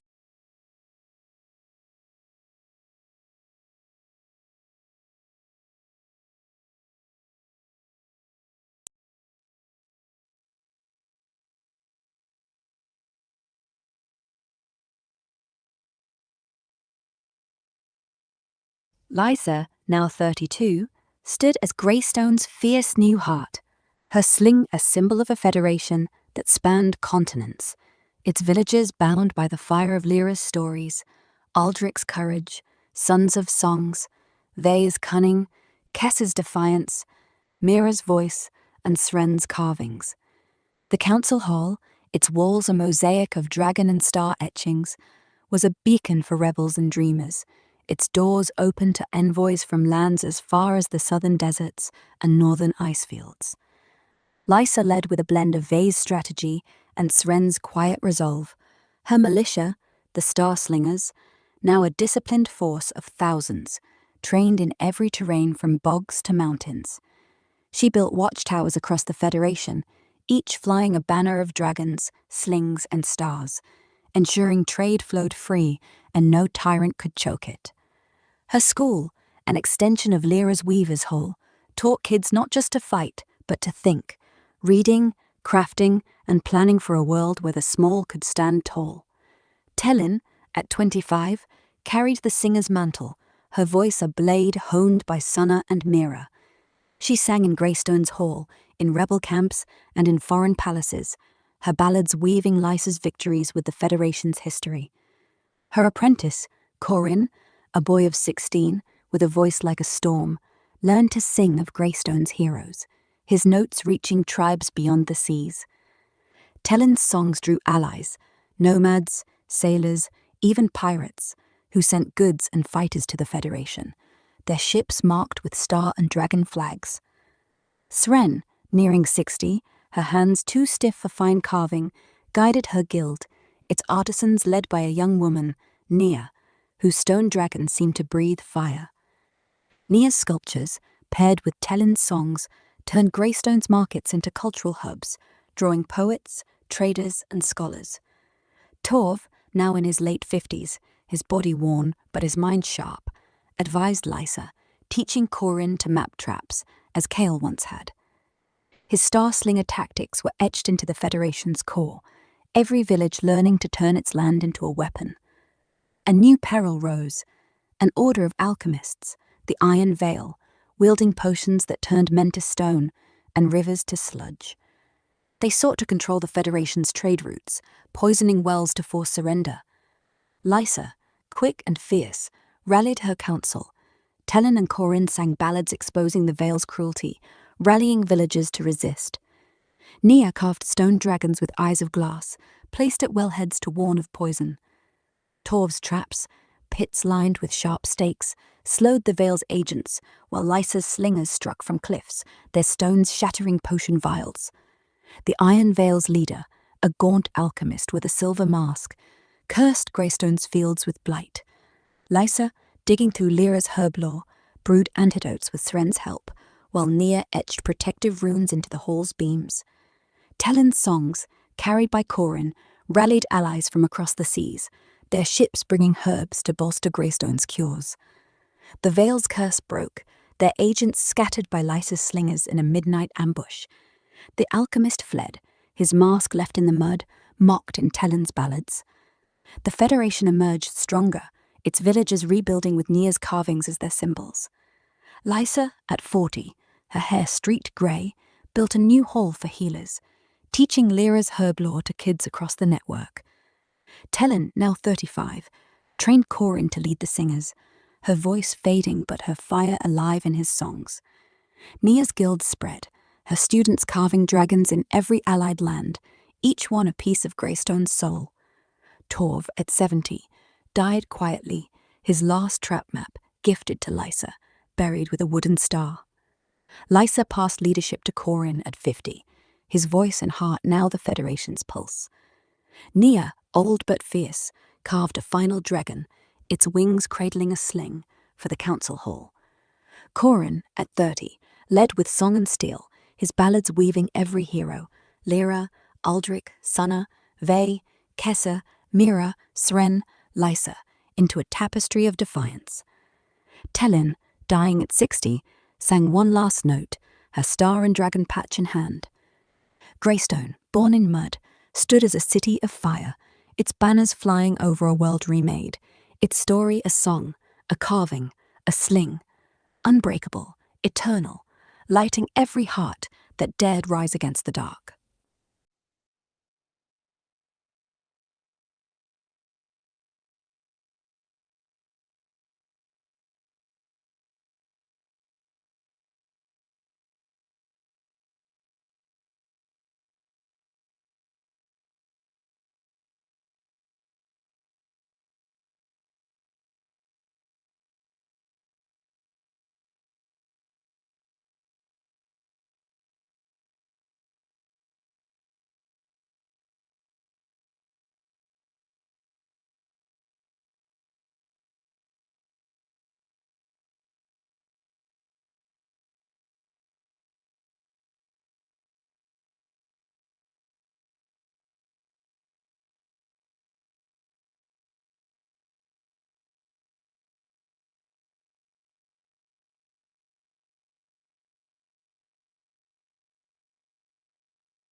Corin, now 32, stood as Greystone's new flame, his voice a storm that carried the legacy of Lyra, Aldrich, Sunna, Ve, Kessa, Mira, Sren, and Lysa across a federation that stretched from ocean shores to frozen peaks.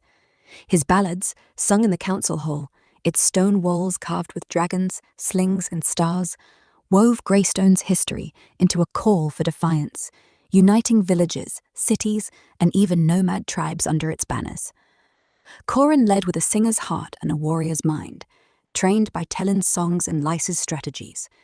He turned the Weaver's Hall into a university of sorts, where kids learned not just to sing or fight, but to forge, heal, and govern, ensuring the Federation's network thrived on knowledge as much as grit.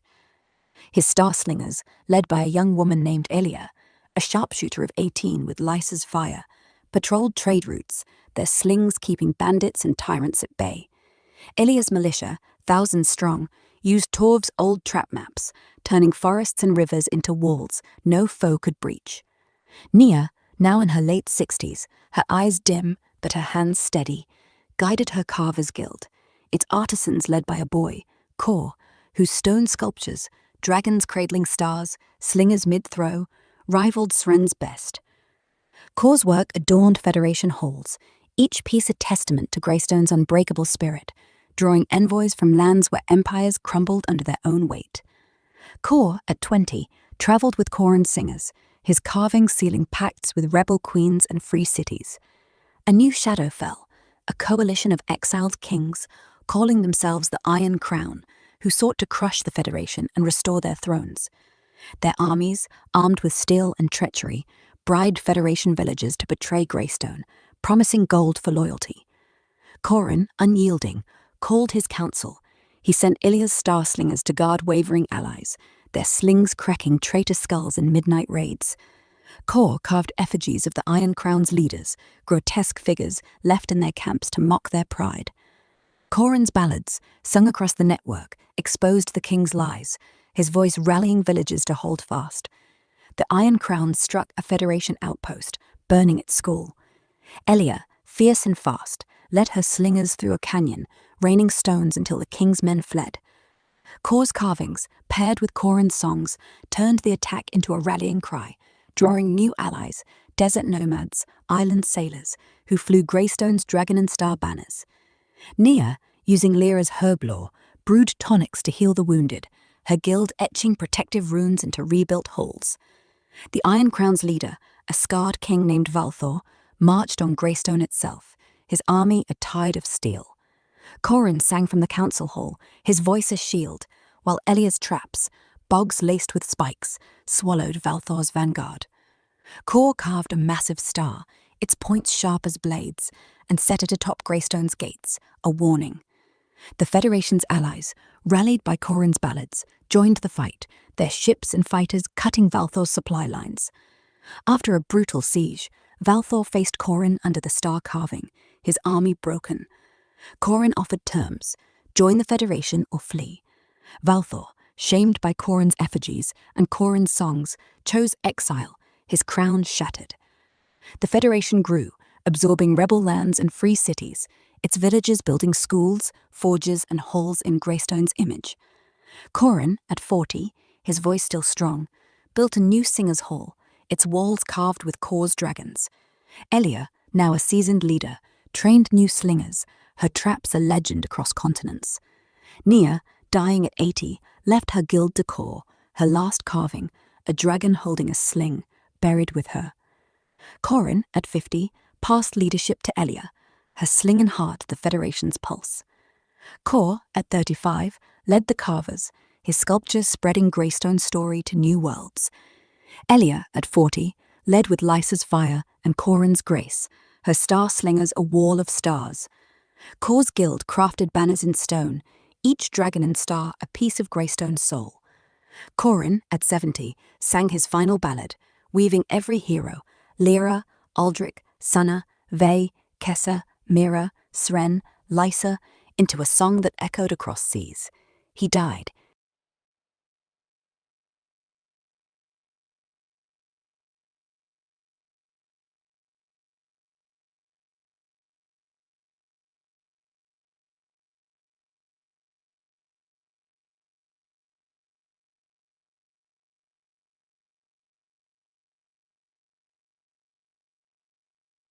Beside the Weaver's Hall, his grave marked by Kor's final dragon, its wings cradling a star. Elia, now 42, led the Federation with a sling in hand and Greystone's fire in her veins. Her council hall, a nexus of defiance where envoys from free cities and rebel clans met to forge a world unbound by crowns. The network, now a vast union of lands, stretched from desert oases to icy fjords, its villages bound by trade, song, and art. Elia's Starslingers, 1,000 strong, patrolled with deadly precision, their banners, dragons, slings, stars, flying over every outpost. She built on Lysa's watchtowers, adding signal beacons that lit the night, ensuring no village faced a threat alone. Her school, rooted in Lyra's vision, taught kids to read, fight, and dream, sending them as emissaries to spread Greystone's way. Kor, at 37, led the Carvers Guild, his sculptures, stone dragons with eyes of river glass, slingers etched mid-throw, adorning Federation halls and foreign courts. His apprentice, Ismay, a girl of 16, carved with a wild grace, her stars seeming to pulse with light. Ismay's work, paired with Elia's leadership, drew allies from distant continents, their ships bearing Greystone's banners. Kor travelled with her, his carvings sealing pacts with nomad queens and island lords, each one carrying Greystone's story. A new shadow loomed, a technocrat, Lord Siran, who wielded machines that belched fire and tore earth, seeking to chain the Federation's trade to his iron forges. His envoys offered wealth for submission, but Elia spat at their feet. She called her council, sending Ismay to carve warnings, dragons crushed by gears, left in Siran's camps. The Starslingers, led by a young man, Vren, trained in Elia's traps, struck Siran's outposts, their stones shattering his machine's weak joints. Kor, using Torv's old maps, guided Vren's slingers through hidden passes, wrecking Siran's supply lines. Elia, digging through Lyra's herb lore, brewed oils that fouled Siran's forges, turning his fire to smoke. The Federation's allies, rallied by Ismay's carvings, joined the fight, their ships blocking Siran's ports. Siran, desperate, sent a machine army to Greystone, its gears grinding through forests. Elia's slingers, hidden in bogs, used Vren's traps, pits lined with oil-soaked spikes, to burn the machines to slag. Ismay carved a massive star, its points sharp as blades, over Greystone's gates, its light breaking Siran's morale. The technocrat, his forges ruined, faced Ilia under her banner. She offered terms: dismantle his machines or lose all. Siran, mocked by Ismay's effigies, fled, his empire ash.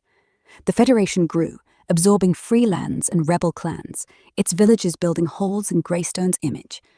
Elia, at 50, her hair white but her sling deadly, built a new forge, not for war but for tools, teaching kids to shape steel with Lyra's heart. Kor, at 60, mentored Ismay, his last dragon, a star-crowned sling, buried with him.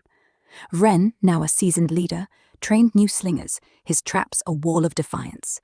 Ismay, at 30, led the carvers, her sculptures spreading Greystone's story to new worlds. Elia, at 70, passed leadership to Vren, his sling and soul the Federation's pulse. Ismay's guild crafted stars in stone, each one a piece of Greystone's fire. Vren, at 40, led with Elia's cunning and Corrin's heart, his star slingers a shield across continents. Ismay's carvings, paired with new singers' ballads, wove every hero, Lyra, Aldrich, Sunna, Ve, Kessa, Mira, Sren, Lysa, Corrin, Elia, into a tapestry of resistance. Greystone, born in mud, stood as a city of stars, its banners flying over a world remade, its story a flame carried by slingers, carvers, and singers, burning eternal, a light no darkness could ever quench.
Vren, now 42, carried Greystone's fire with a slinger's precision and a leader's unbreakable will, guiding a federation that stretched across seas, deserts, and peaks, its villages and cities united by the legacy of Lyra, Aldrich, Sunna, Ve, Kessa, Mira, Sren, Lysa, Corin, and Elia.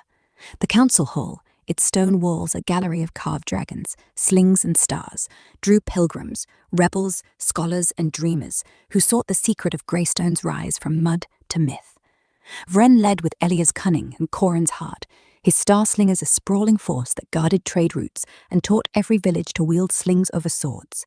He expanded the school, now a vast academy where kids learned to forge, heal, sing, and strategize, ensuring the Federation's strength was rooted in minds as much as might. Ismay, at 32, led the Carvers Guild, her sculptures, dragons with wings of glass, stars that caught the sun, standing in every Federation hall. Her apprentice, Torm, a boy of 15, carved with a ferocity that echoed Aldrich, his slingers etched in mid-battle seeming to leap from stone. Torm's work, paired with Vren's leadership, drew allies from frozen tundras and jungle islands, their ships and caravans flying Greystone's banners. Ismay travelled with Torm, her carving sealing pacts with rebel lords and free tribes, each piece a spark of Greystone's soul. A new threat rose, a conclave of mystics, the Void Whisperers, whose chants warped minds, turning allies against each other. They sought to fracture the Federation, sowing discord with lies that Greystone hoarded power. Vren, sharp and unyielding, rallied his council. Ismay carved warnings, dragons devouring shadows, placed in wavering villages. Torm, bold as his mentor, etched stars with jagged edges, left in mystic camps to break their spell. The Star Slingers, led by a young woman, Saria, a slinger of 17, with Lysa's aim, struck Whisperer enclaves, their stones shattering chant circles. Vren, using Kale's old maps, guided Saria's slingers through hidden valleys, cutting off the mystic's retreat.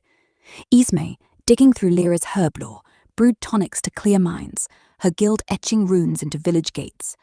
The Void Whisperers, desperate, sent a chant storm to Greystone, aiming to turn its people mad. Vren sang Corin's old ballads, his voice a shield, while Saria's slingers, hidden in treetops, rained stones on mystic.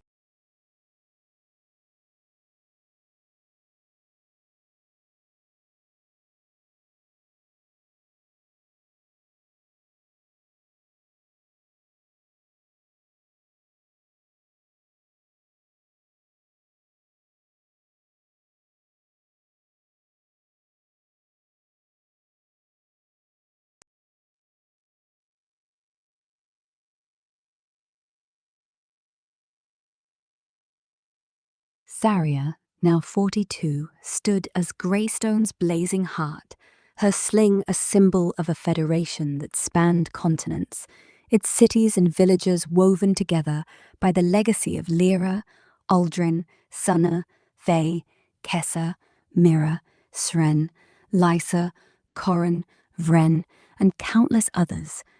The council howl, its walls a chronicle of dragons, slings, and stars carved in stone, was a shrine for those seeking freedom's spark, rebels, poets, and wanderers drawn to Greystone's myth. Saria led with Vren's cunning and Lysa's fire, her star-slingers a vast network of fighters who guarded trade routes and trained every hamlet to wield cunning over steel. She expanded the academy, a beacon of Lyra's vision, where kids learned to heal, carve, sing, and govern, ensuring the Federation's strength flowed from heart and mind. Torm, at 32, led the Carvers Guild, his sculptures, dragons with eyes of sea glass, stars blazing in mid-flight, standing proud in every Federation hall. His apprentice Lys, a girl of 16, with a sculptor's hands and a rebel's spirit, etched slingers and stars with such life they seemed to breathe. Lys's work, paired with Saria's leadership, drew allies from distant jungles and icebound coasts, their caravans and ships flying Greystone's dragon and star banners. Torm travelled with Lys, his carvings sealing bonds with free tribes and rebel kings, each piece a fragment of Greystone's soul. A new shadow crept forth, a syndicate of warlords, the Crimson Pact, who wielded blood-forged blades that cut through stone. They sought to choke the Federation's trade, burning markets and bribing allies to betray Greystone. Saria, fierce and unyielding, rallied her council. Torm carved warnings, dragons split by crimson blades, placed in wavering villages. Lys etched stars with jagged edges, left in packed camps to sow fear. The Star Slingers, led by a young man, Kalin, a slinger of 18 with Elia's aim, struck warlord outposts, their stones shattering blood-forged steel. Saria, using Torm's trap maps, guided Kalen's slingers through hidden gorges, cutting off packed supply lines. Torm, digging through Lyra's herblore, brewed oils to dull the warlord's blades, his guild etching runes into village walls. The Crimson Pact, enraged, sent a war host to Greystone, their blades gleaming under a red moon. Saria's slingers, hidden in bogs, used Kalen's traps, pits filled with oil-soaked thorns, to burn the Pact's ranks. Lys carved a towering star, its points blazing with pitch, over Greystone's gates, its light breaking the warlord's nerve.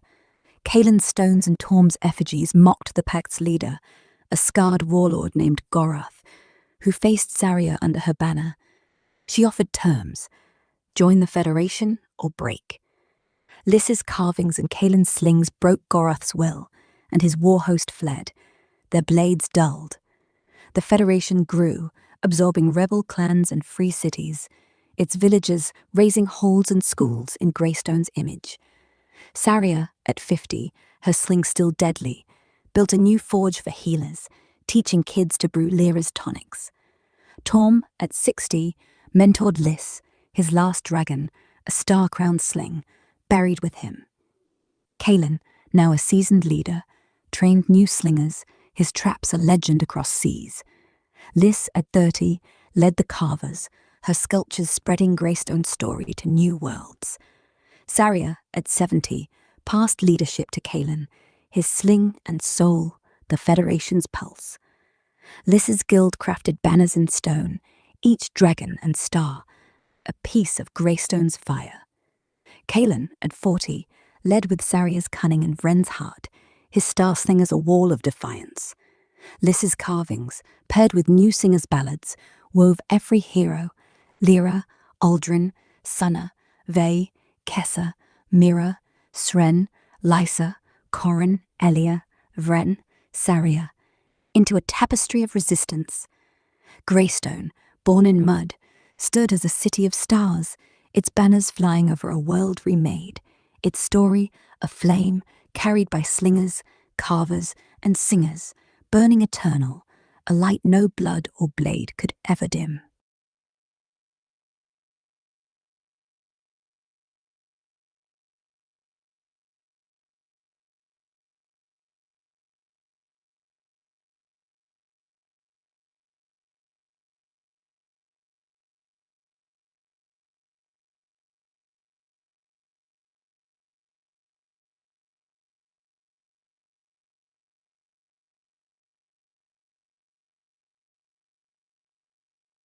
Kalen, at 42, stood as Greystone's unyielding spark, his sling a beacon for a federation that spanned oceans, mountains, and deserts, its cities, villages, and tribes bound by the fire of Lyra, Aldrin, Sunna, Vey, Kessa, Mira, Sren, Lysa, Corin, Elia, Vren, Saria, and countless others who wove defiance into the world's heart. The council hall, its stone walls a living saga of carved dragons, slings, and stars, drew seekers from every corner. Rebels, healers, poets, who knelt before Greystone's legacy, craving its secret, how a muddy hamlet became a power that broke empires. Kalen led with Saria's cunning and Corin's voice, his star slingers a vast legion, their slings guarding trade routes and teaching every village to fight with wit over steel. He expanded the academy, now a sprawling citadel where kids learn to sing, carve, heal, and govern, ensuring the Federation's strength was rooted in shared dreams.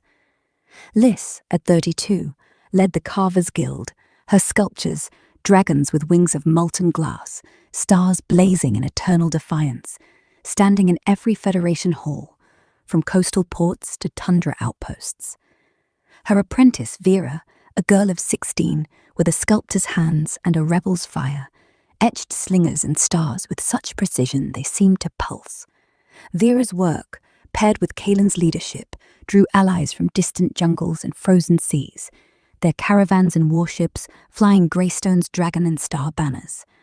Lys travelled with Vera, her carvings sealing pacts with free tribes and rebel queens, each piece a shard of Greystone's soul. A new threat rose, a cabal of Skylords, the Star Eaters, who rode winged machines that ronned fire on Federation lands. They sought to chain the network's trade to their sky fortresses, burning fields of forced submission. Kaelin, fierce and unbowed, rallied his council. Lys carved warnings, dragons pierced by steel wings, placed in threatened villages. Vera etched stars with jagged edges, left in Skylord camps to break their morale.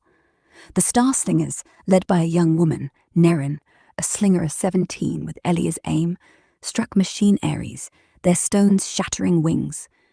Kaelin, using Torm's trap maps, guided Nerin's slingers through mountain passes, toppling Skylord outposts. Lys, digging through Lyra's herblore, brewed oils to clog machine gears, her guild etching runes into village walls. The Star Eaters, enraged, sent a firestorm to Greystone, their machines darkening the sky. Kaelin's slingers, hidden in cliffs, used Nerin's traps, nets woven with oiled cords, to snare the machines, burning them to ash. Vera carved a towering star, its points ablaze with pitch, over Greystone's gates, its light shattering the Skylord's nerve. Nerin's stones and Lys's effigies mocked the Star Eater's leader, a masked lord named Xiron, who faced Kaelin under the star. Kaelin offered terms, join or burn. Vera's carvings and Nerin's slings broke Xiron's will, and his machines fell, his cabal scattering. The Federation grew, absorbing free tribes and rebel ports, its villages raising halls and schools in Greystone's image. Kaelin, at 50, his sling still deadly, built a new hall for healers, teaching kids to brew Lyra's tonics. Lys, at 60, mentored Vera, her last dragon, a star-crowned sling, buried with her. Nerin, now a seasoned leader, trained new slingers, her traps a legend across continents. Vera, at 30, led the carvers, her sculptures spreading Greystone's story to new worlds. Kaelin, at 70, passed leadership to Nerin, her sling and soul the Federation's pulse. Vera's guild crafted banners in stone, each dragon and star a piece of Greystone's fire. Nerin, at 40, led with Kaelin's cunning and Saria's heart, her star slingers a wall of defiance.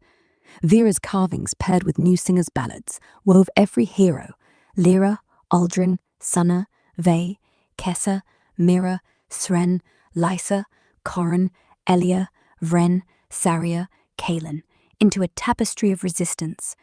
Greystone, born in mud, stood as a city of stars, its banners flying over a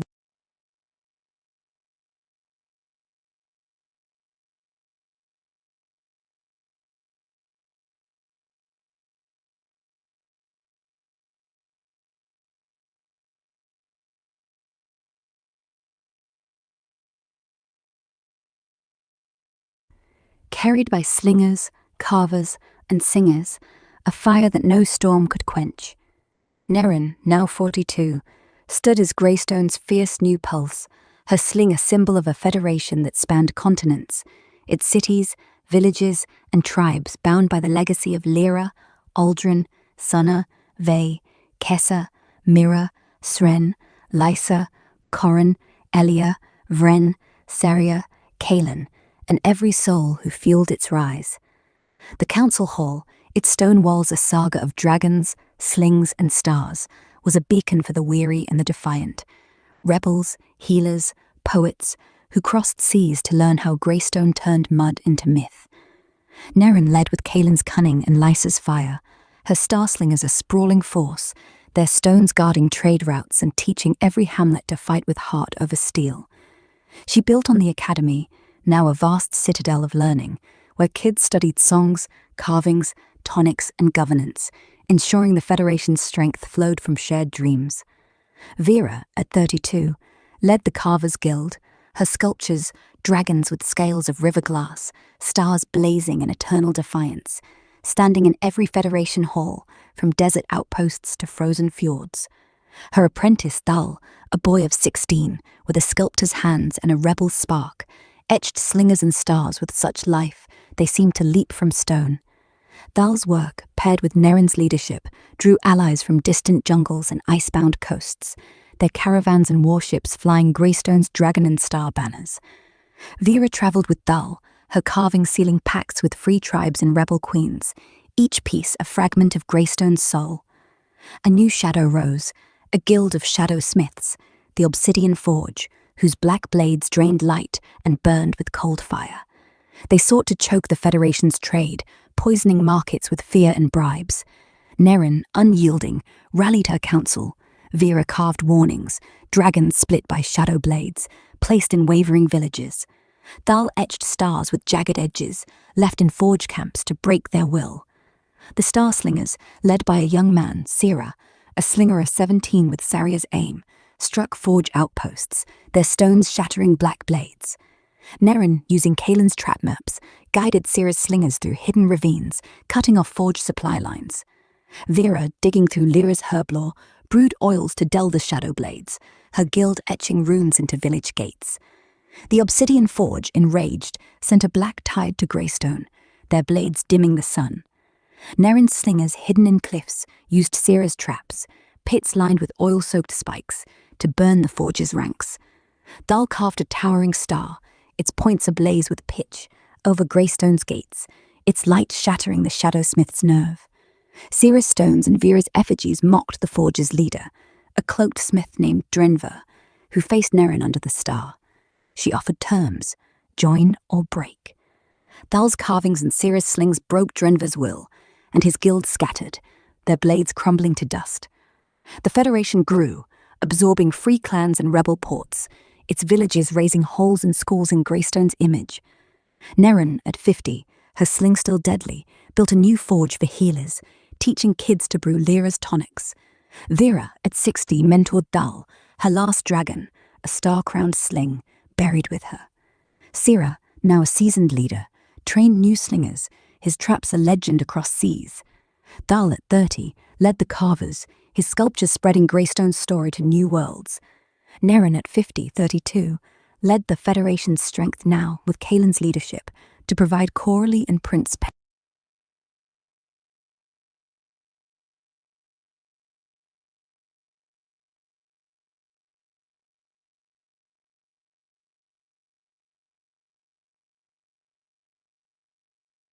"70, passed leadership to Sira, his sling and soul, the Federation's pulse. Sira, now 42, led with Neren's cunning and Kalen's heart, his star sling as a wall of defiance that guarded the network's sprawling trade routes, from desert caravans to icebound ports. The council hall, its walls a living epic of dragons, slings, and stars, drew pilgrims, rebels, healers, scholars, who sailed across oceans to kneel before Greystone's legacy, seeking the fire that turned a muddy village into a myth. Sira expanded the academy, now a vast fortress of learning, where kids mastered songs, carvings, tonics, and strategies, ensuring the Federation's strength was woven from shared dreams. Thal, at 32, led the Carvers Guild, his sculptures, dragons with wings of molten glass, stars blazing with eternal fire, standing in every Federation hall, from jungle outposts to tundra cities. His apprentice Myra, a girl of 16 with a sculptor's hands and a rebel's spark, etched slingers and stars with such precision they seemed to breathe.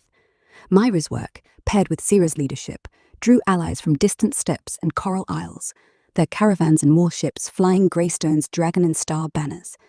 Thal travelled with Myra, his carvings sealing pacts with free tribes and rebel lords, each piece a shard of Greystone's soul. A new shadow rose, a cabal of star weavers, the Night Loom, who wove curses into threads that choked mines and wilted crops. They sought to fracture the Federation, sowing despair through markets and bribing allies with cursed gold. Sira, fierce and unbowed, rallied his council. Thal carved warnings, dragons bound by shadow threads, placed in wavering villages. Myra etched stars with jagged edges, left in night loom camps to break their spells. The Star Slingers, led by a young woman, Vale, a slinger of 17 with Lysa's aim, struck loom enclaves, their stones shattering cursed threads. Sira, using Seria's trap maps, guided Vale's slingers through hidden valleys, cutting off loom supply lines. Thal, digging through Lyra's herb lore, brewed oils to burn the cursed threads, his guild etching runes into village gates. The night loom, enraged, sent a shadow storm to Greystone, their curses dimming the sun. Sira's slingers, hidden in cliffs, used Vale's traps, nets laced with oiled cords, to shred the loom's weavings. Myra carved a towering star, its points ablaze with pitch, over Greystone's gates, its light breaking the storm's grip. Vale's stones and Thal's effigies mocked the loom's leader, a veiled weaver named Sylph, who faced Sira under the star. He offered terms, join or unravel. Myra's carvings and Vale's slings broke Sylph's will, and her cabal fled, their threads ash. The Federation grew, absorbing free clans and rebel ports, its villages raising halls and schools in Greystone's image. Sira, at 50, his sling still deadly, built a new hall for singers, teaching kids to weave Corrin's ballads. Thal, at 60, mentored Myra, his last dragon, a star-crowned sling, buried with him. Vale, now a seasoned leader, trained new slingers, her traps a legend across seas. Myra, at 30, led the carvers, her sculptures spreading Greystone's story to new worlds. Sira, at 70, passed leadership to Vale, her sling and soul the Federation's pulse. Myra's guild crafted banners in stone, each dragon and star a piece of Greystone's fire. Vale, at 40, led with Sira's cunning and Nerin's heart, her star slingers a wall of defiance. Myra's carvings, paired with new singers' ballads, wove every hero: Lyra, Aldrin, Sunna, Vey, Kessa, Mira, Sren, Lysa, Corrin, Elia, Vren, Seria, Kaelin, Nerin, Sira, into a tapestry of resistance. Greystone, born in mud, stood as a city of stars, its banners flying over a world remade, its story a flame carried by slingers, carvers, and singers, burning eternal, a light no curse or shadow could ever dim.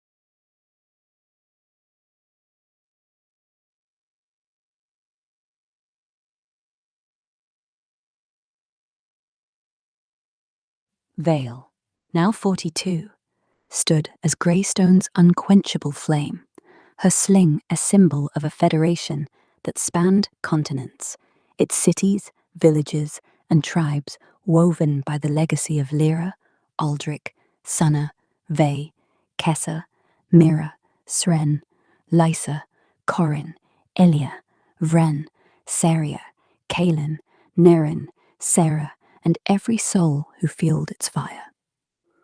The council hall, its stone walls a saga of dragons, slings, and stars, was a lodestar for rebels, scholars, and dreamers who crossed seas to learn how a muddy hamlet defied empires. Vale led with Sira's cunning and Seria's heart, her star slingers a vast force, their stones guarding trade routes and teaching every village to fight with wit over steel. She expanded the academy, a sprawling citadel where kids learned to sing, carve, heal, and govern, ensuring the Federation's strength flowed from shared dreams. Myra, at 32, led the Carvers Guild, her sculptures, dragons with scales of river glass, stars blazing with eternal defiance, standing in every Federation hall, from desert pasts to frozen fjords. Her apprentice, Rin, a boy of 16 with a sculptor's hands and a rebel spark, etched slingers and stars with such life they seemed to pulse. Rin's work, paired with Vale's leadership, drew allies from distant jungles and icebound coasts, their caravans and warships flying Greystone's dragon and star banners. Myra traveled with Rin, her carvings sealing pacts with free tribes and rebel queens, each piece a shard of Greystone's soul. A new shadow rose, a cult of tide callers, the sea wraiths, who wielded waves to flood Federation lands, seeking to drown its trade and spirit.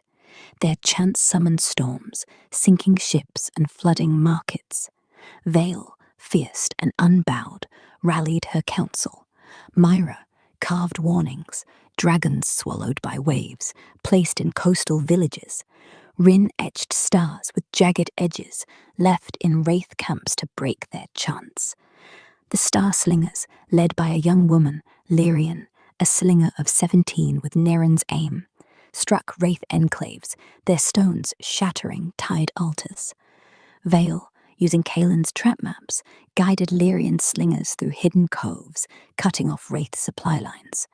Myra, digging through Lyra's herb lore, brewed oils to calm storm-tossed seas, her guild etching runes into village piers.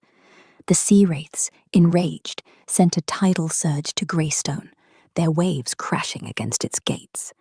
Vale slingers, hidden in cliffs, used Lyrian's traps, nets laced with oiled cords, to snare wraith chanters.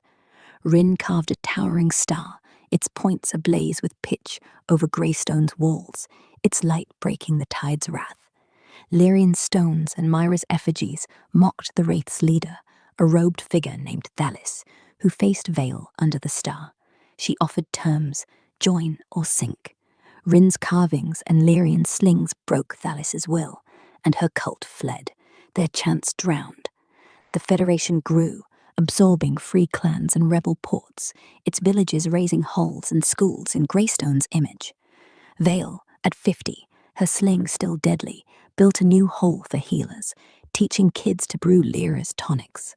Myra, at 60, mentored Rin, her last dragon, a star-crowned sling, buried with her. Lyrian, now a seasoned leader, trained new slingers, her traps a legend across seas.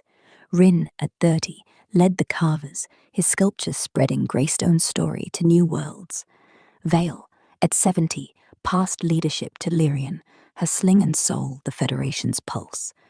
Rin's guild crafted banners in stone, each dragon and star a piece of Greystone's fire.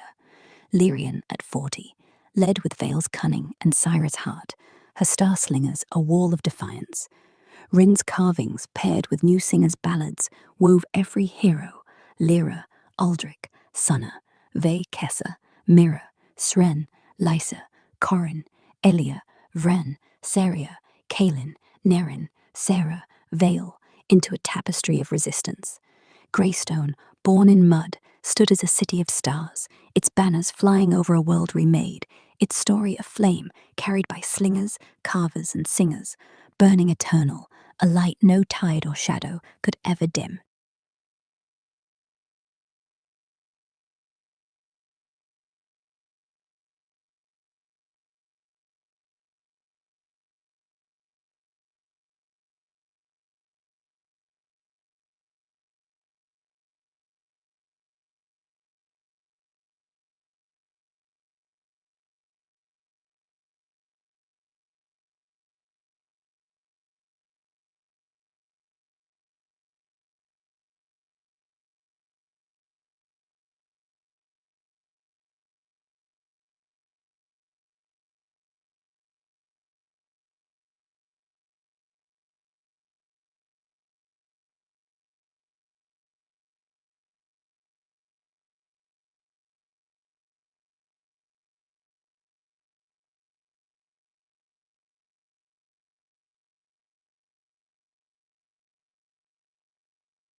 Lyrian, now 42, stood as Greystone's radiant core, her sling a beacon for a federation that stretched across continents, its cities, villages and tribes bound by the fire of Lyra, Aldrich, Sunna, Ve, Kessa, Mira, Sren, Lysa, Corin, Elia, Ren, Saria, Kalin, Nerin, Vale, and every soul who wove its defiance.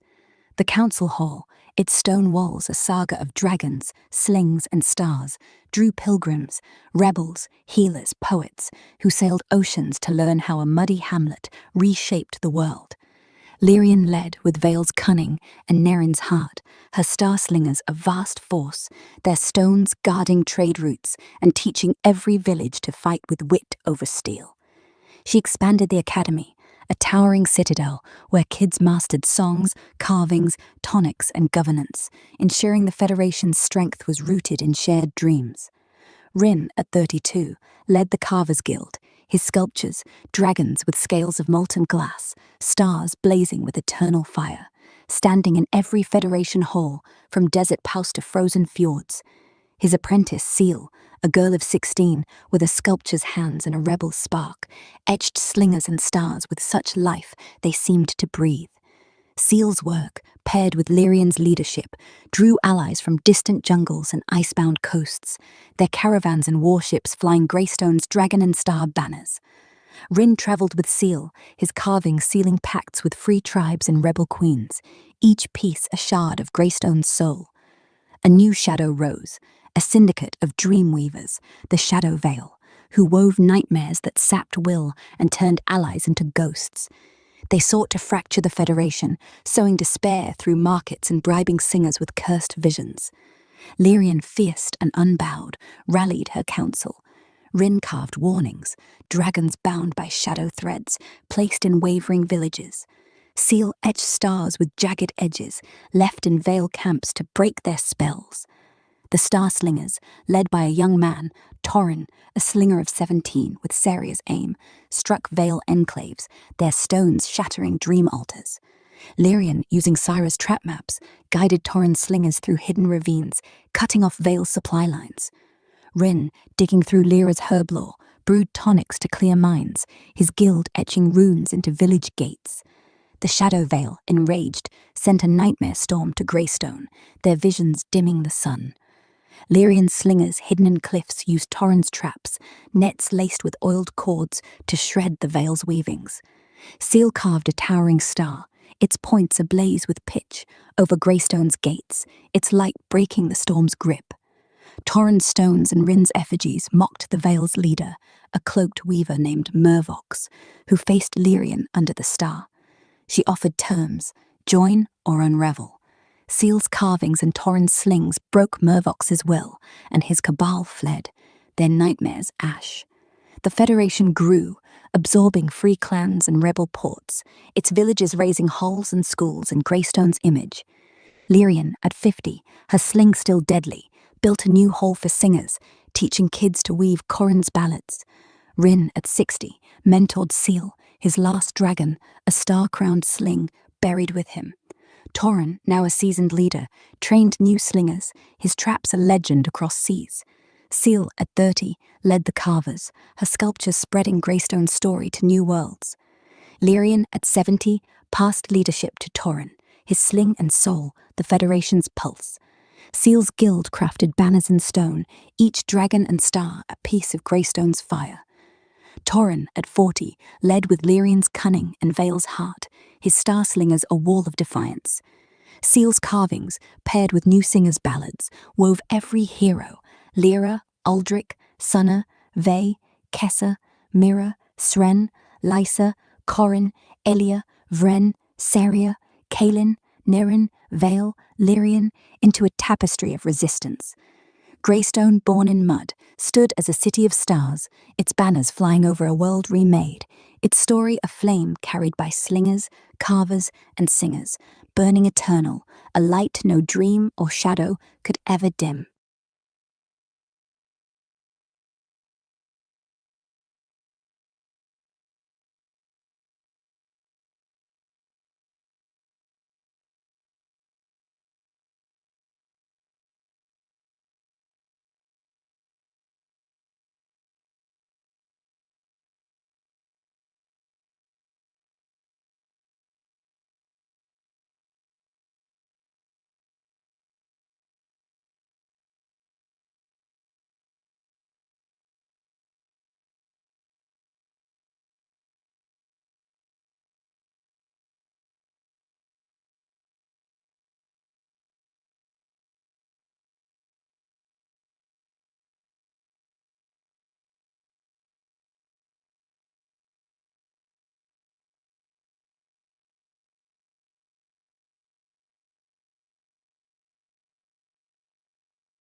Torren, now 42, stood as Greystone's unyielding spark, his sling a symbol of a federation that spanned continents, its cities, villages, and tribes bound by the fire of Lyra, Aldrich, Sunna, Ve, Kessa, Mira, Saria, Lysa, Corrin, Elia, Ren, Saria, Kalin, Nerin, Vale, Lyrian, and every soul who fueled its defiance. The council hall, its stone walls a chronicle of dragons, slings, and stars, drew pilgrims, rebels, healers, poets, who crossed seas to learn how a muddy hamlet reshaped the world. Torren led with Lyrian's cunning and Saria's heart, his star-slingers a vast force, their stones guarding trade routes and teaching every village to fight with wit over steel. He expanded the academy, a towering citadel where kids mastered songs, carvings, tonics, and governance, ensuring the Federation's strength was rooted in shared dreams. Seal, at 32, led the Carvers Guild, her sculptures, dragons with scales of river glass, stars blazing with eternal fire, standing in every Federation hall, from desert pousts to frozen fjords. Her apprentice Kieran, a boy of 16 with a sculptor's hands and a rebel's spark, etched slingers and stars with such life they seemed to pulse. Kieran's work, paired with Torren's leadership, drew allies from distant jungles and icebound coasts, their caravans and warships flying Greystone's dragon and star banners.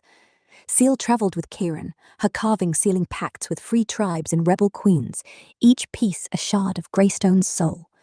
A new shadow rose, a cabal of storm shapers, the Tempest Kin, who wielded winds to shatter Federation lands, seeking to choke its trade with gales and lightning. Their storms sank ships and razed markets. Torren, fierce and unbowed, rallied his council. Seal carved warnings, dragons torn by whirlwinds, placed in threatened villages. Kieran etched stars with jagged edges, left in kin camps to break their chance. The Star Slingers, led by a young woman, Merrin, a slinger of 17 with Vale's aim, struck kin enclaves, their stones shattering storm altars. Torren, using Nerin's trap maps, guided Merrin's slingers through hidden coves, cutting off kin's supply lines. Seal, digging through Lyra's herb lore, brewed oils to calm storm-tossed seas, her guild etching runes into village piers. The Tempest Kin, enraged, sent a galestorm to Greystone, their winds howling against its gates. Torren's slingers, hidden in cliffs, used Merrin's traps, nets laced with oiled cords, to snare kin chanters. Kieran carved a towering star, its points ablaze with pitch, over Greystone's walls, its light breaking the storm's wrath. Merrin's stones and Seal's effigies mocked the kin's leader, a robed figure named Vorin, who faced Torren under the star. He offered terms, join or scatter. Kieran's carvings and Merrin's slings broke Vorin's will, and his cult fled, their winds stilled. The Federation grew, absorbing free clans and rebel ports, its villages raising halls and schools in Greystone's image. Torren, at 50, his sling still deadly, built a new hole for healers, teaching kids to brew Lyra's tonics. Seal, at 60, mentored Kieran, her last dragon, a star-crowned sling, buried with her. Merrin, now a seasoned leader, trained new slingers, her traps a legend across seas. Kieran, at 30, led the carvers, his sculptures spreading Greystone's story to new worlds. Torren, at 70, passed leadership to Merrin, her sling and soul the Federation's pulse. Kieran's guild crafted banners in stone, each dragon and star a piece of Greystone's fire. Merrin, at 40, led with Torren's cunning and Lyrian's heart, her star slingers a wall of defiance. Kieran's carvings, paired with new singers' ballads, wove every hero, Lyra, Aldrich, Sunna, Ve, Kessa, Mira, Sren, Lysa, Corrin, Elia, Ren, Saria, Kalin, Nerin, Vale, Lyrian, Torren, into a tapestry of resistance. Greystone, born in mud, stood as a city of stars, its banners flying over a world remade, its story of flame carried by slingers, carvers, and singers, burning eternal, a light no storm or shadow could ever dim.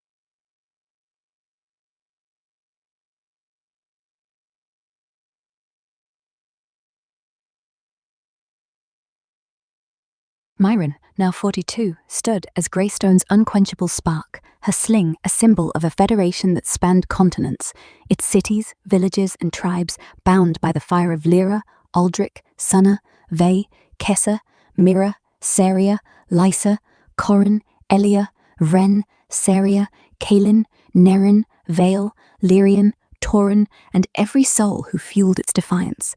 The council hall, its stone walls a saga of dragons, slings, and stars, drew pilgrims, rebels, healers, poets, who crossed seas to learn how a muddy hamlet reshaped the world.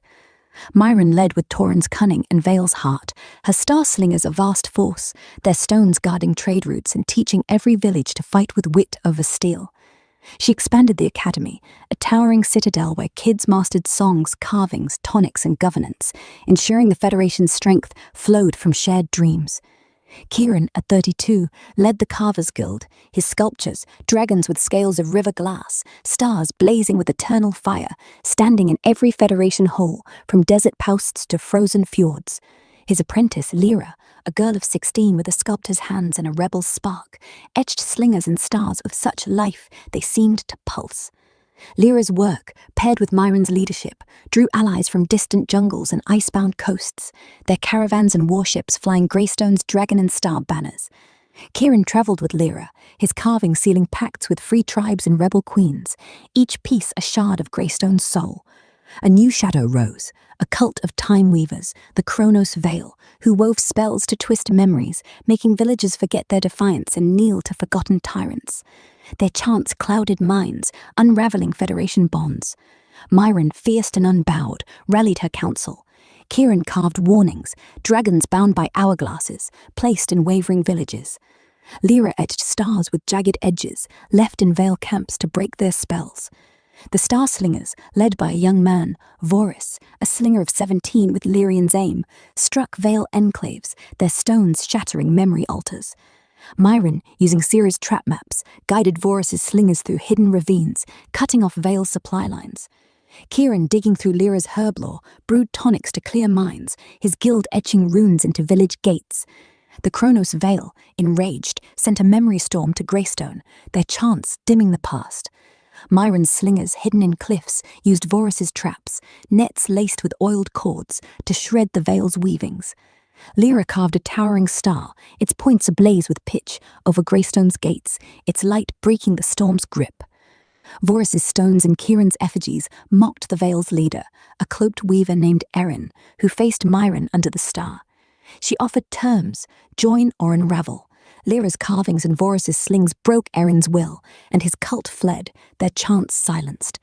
The Federation grew, absorbing free clans and rebel ports, its villagers raising halls and schools in Greystone's image. Myron, at 50, her sling still deadly, built a new hall for healers, teaching kids to brew Lyra's tonics. Kieran, at 60, mentored Lyra, his last dragon, a star-crowned sling, buried with him. Vorus, now a seasoned leader, trained new slingers, his traps a legend across seas.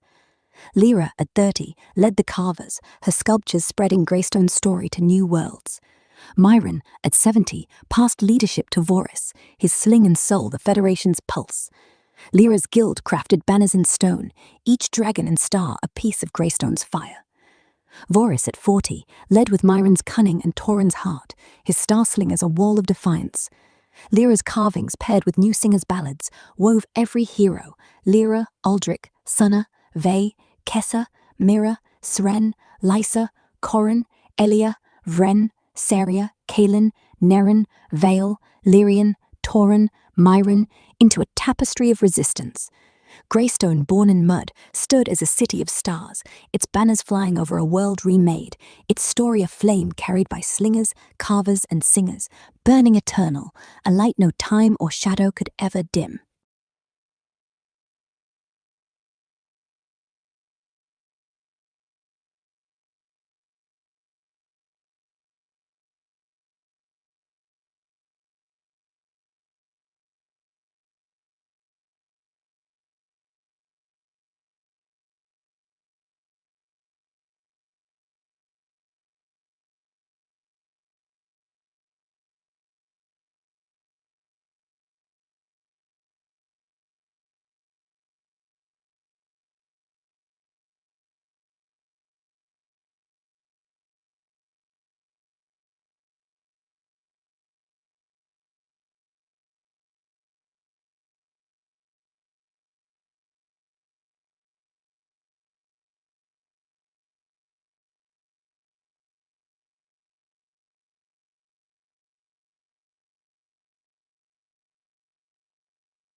Vorus, now 42, stood as Greystone's unyielding flame, his sling a symbol of a federation that spanned continents, its cities, villages, and tribes bound by the fire of Lyra, Aldrich, Sunna, Ve, Kessa, Mira, Sren, Lysa, Corin, Elia, Ren, Saria, Kalin, Neron, Vale, Lyrian, Tauren, Myron, and every soul who fueled its defiance.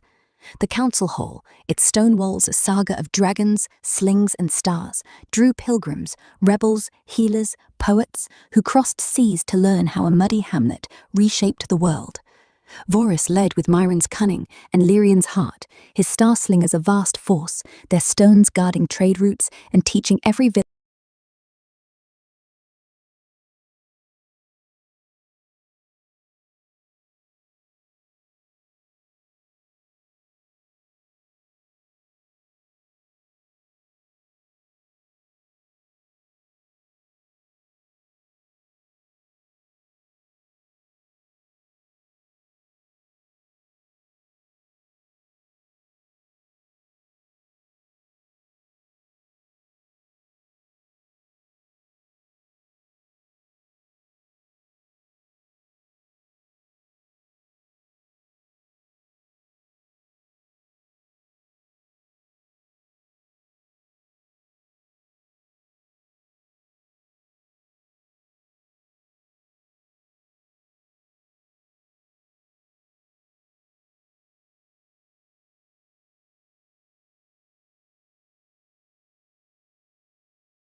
Herb Law brewed tonics to free minds, her guild etching runes into village gates. The Eclipse King, enraged, sent a thought storm to Greyscone, their curses clouding memory and will. Boris's slingers, hidden in cliffs, used Seren's traps, nets laced with oiled cords, to shred the kin's weavings. Eren carved a towering star, its points ablaze with pitch, over Greyscone's gates, its light breaking the storm's grip. Seren's stones and Lyra's effigies mocked the kin's leader, a cloaked reaver named Zorith, who faced Voris under the star. He offered terms, join or fade. Eren's carvings and Seren's slings broke Zorith's will, and his sect fled, their curses unraveling. The Federation grew, absorbing free clans and rebel ports, its villages raising holds and schools in Greyscone's image. Voris at 50, his sling still deadly, built a new hall for healers, teaching kids to brew Lyra's tonics. Lyra at 60 mentored Eren, her last dragon, a star-crowned sling, buried with her. Seren, now a seasoned leader, trained new slingers, his traps a legend across seas. Eren, at 30, led the carvers, her sculptures spreading Greyscone's story to new worlds. Voris, at 70, passed leadership to Seren, his sling and soul the Federation's pulse. Eren's guild crafted banners in stone, each dragon and star a piece of Greyscone's fire. Seren, at 40, led with Voris's cunning and Myron's heart, his star slingers a wall of defiance. Eren's carvings, paired with new singers' ballads, wove every hero: Lyra, Aldrich, Sona, Vey, Kessa, Mira, Sren, Lysa, Corrin, Ilia, Vren, Seren, Kaelin, Neren, Vale, Lyrian, Tauren, Myron, Voris, into a tapestry of resistance. Greyscone, born in mud, stood as a city of stars, its banners flying over a world remade, its story of flame, carried by slingers, carvers, and singers, burning eternal, a light no mind or shadow could ever dim.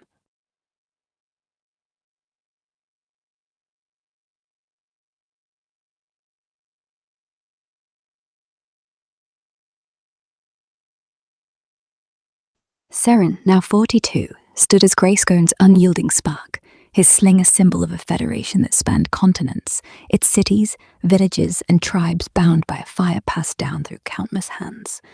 The council hall, its stone walls a saga of dragons, slings, and stars, drew pilgrims, rebels, healers, poets, who crossed seas to learn how a muddy hamlet reshaped the world.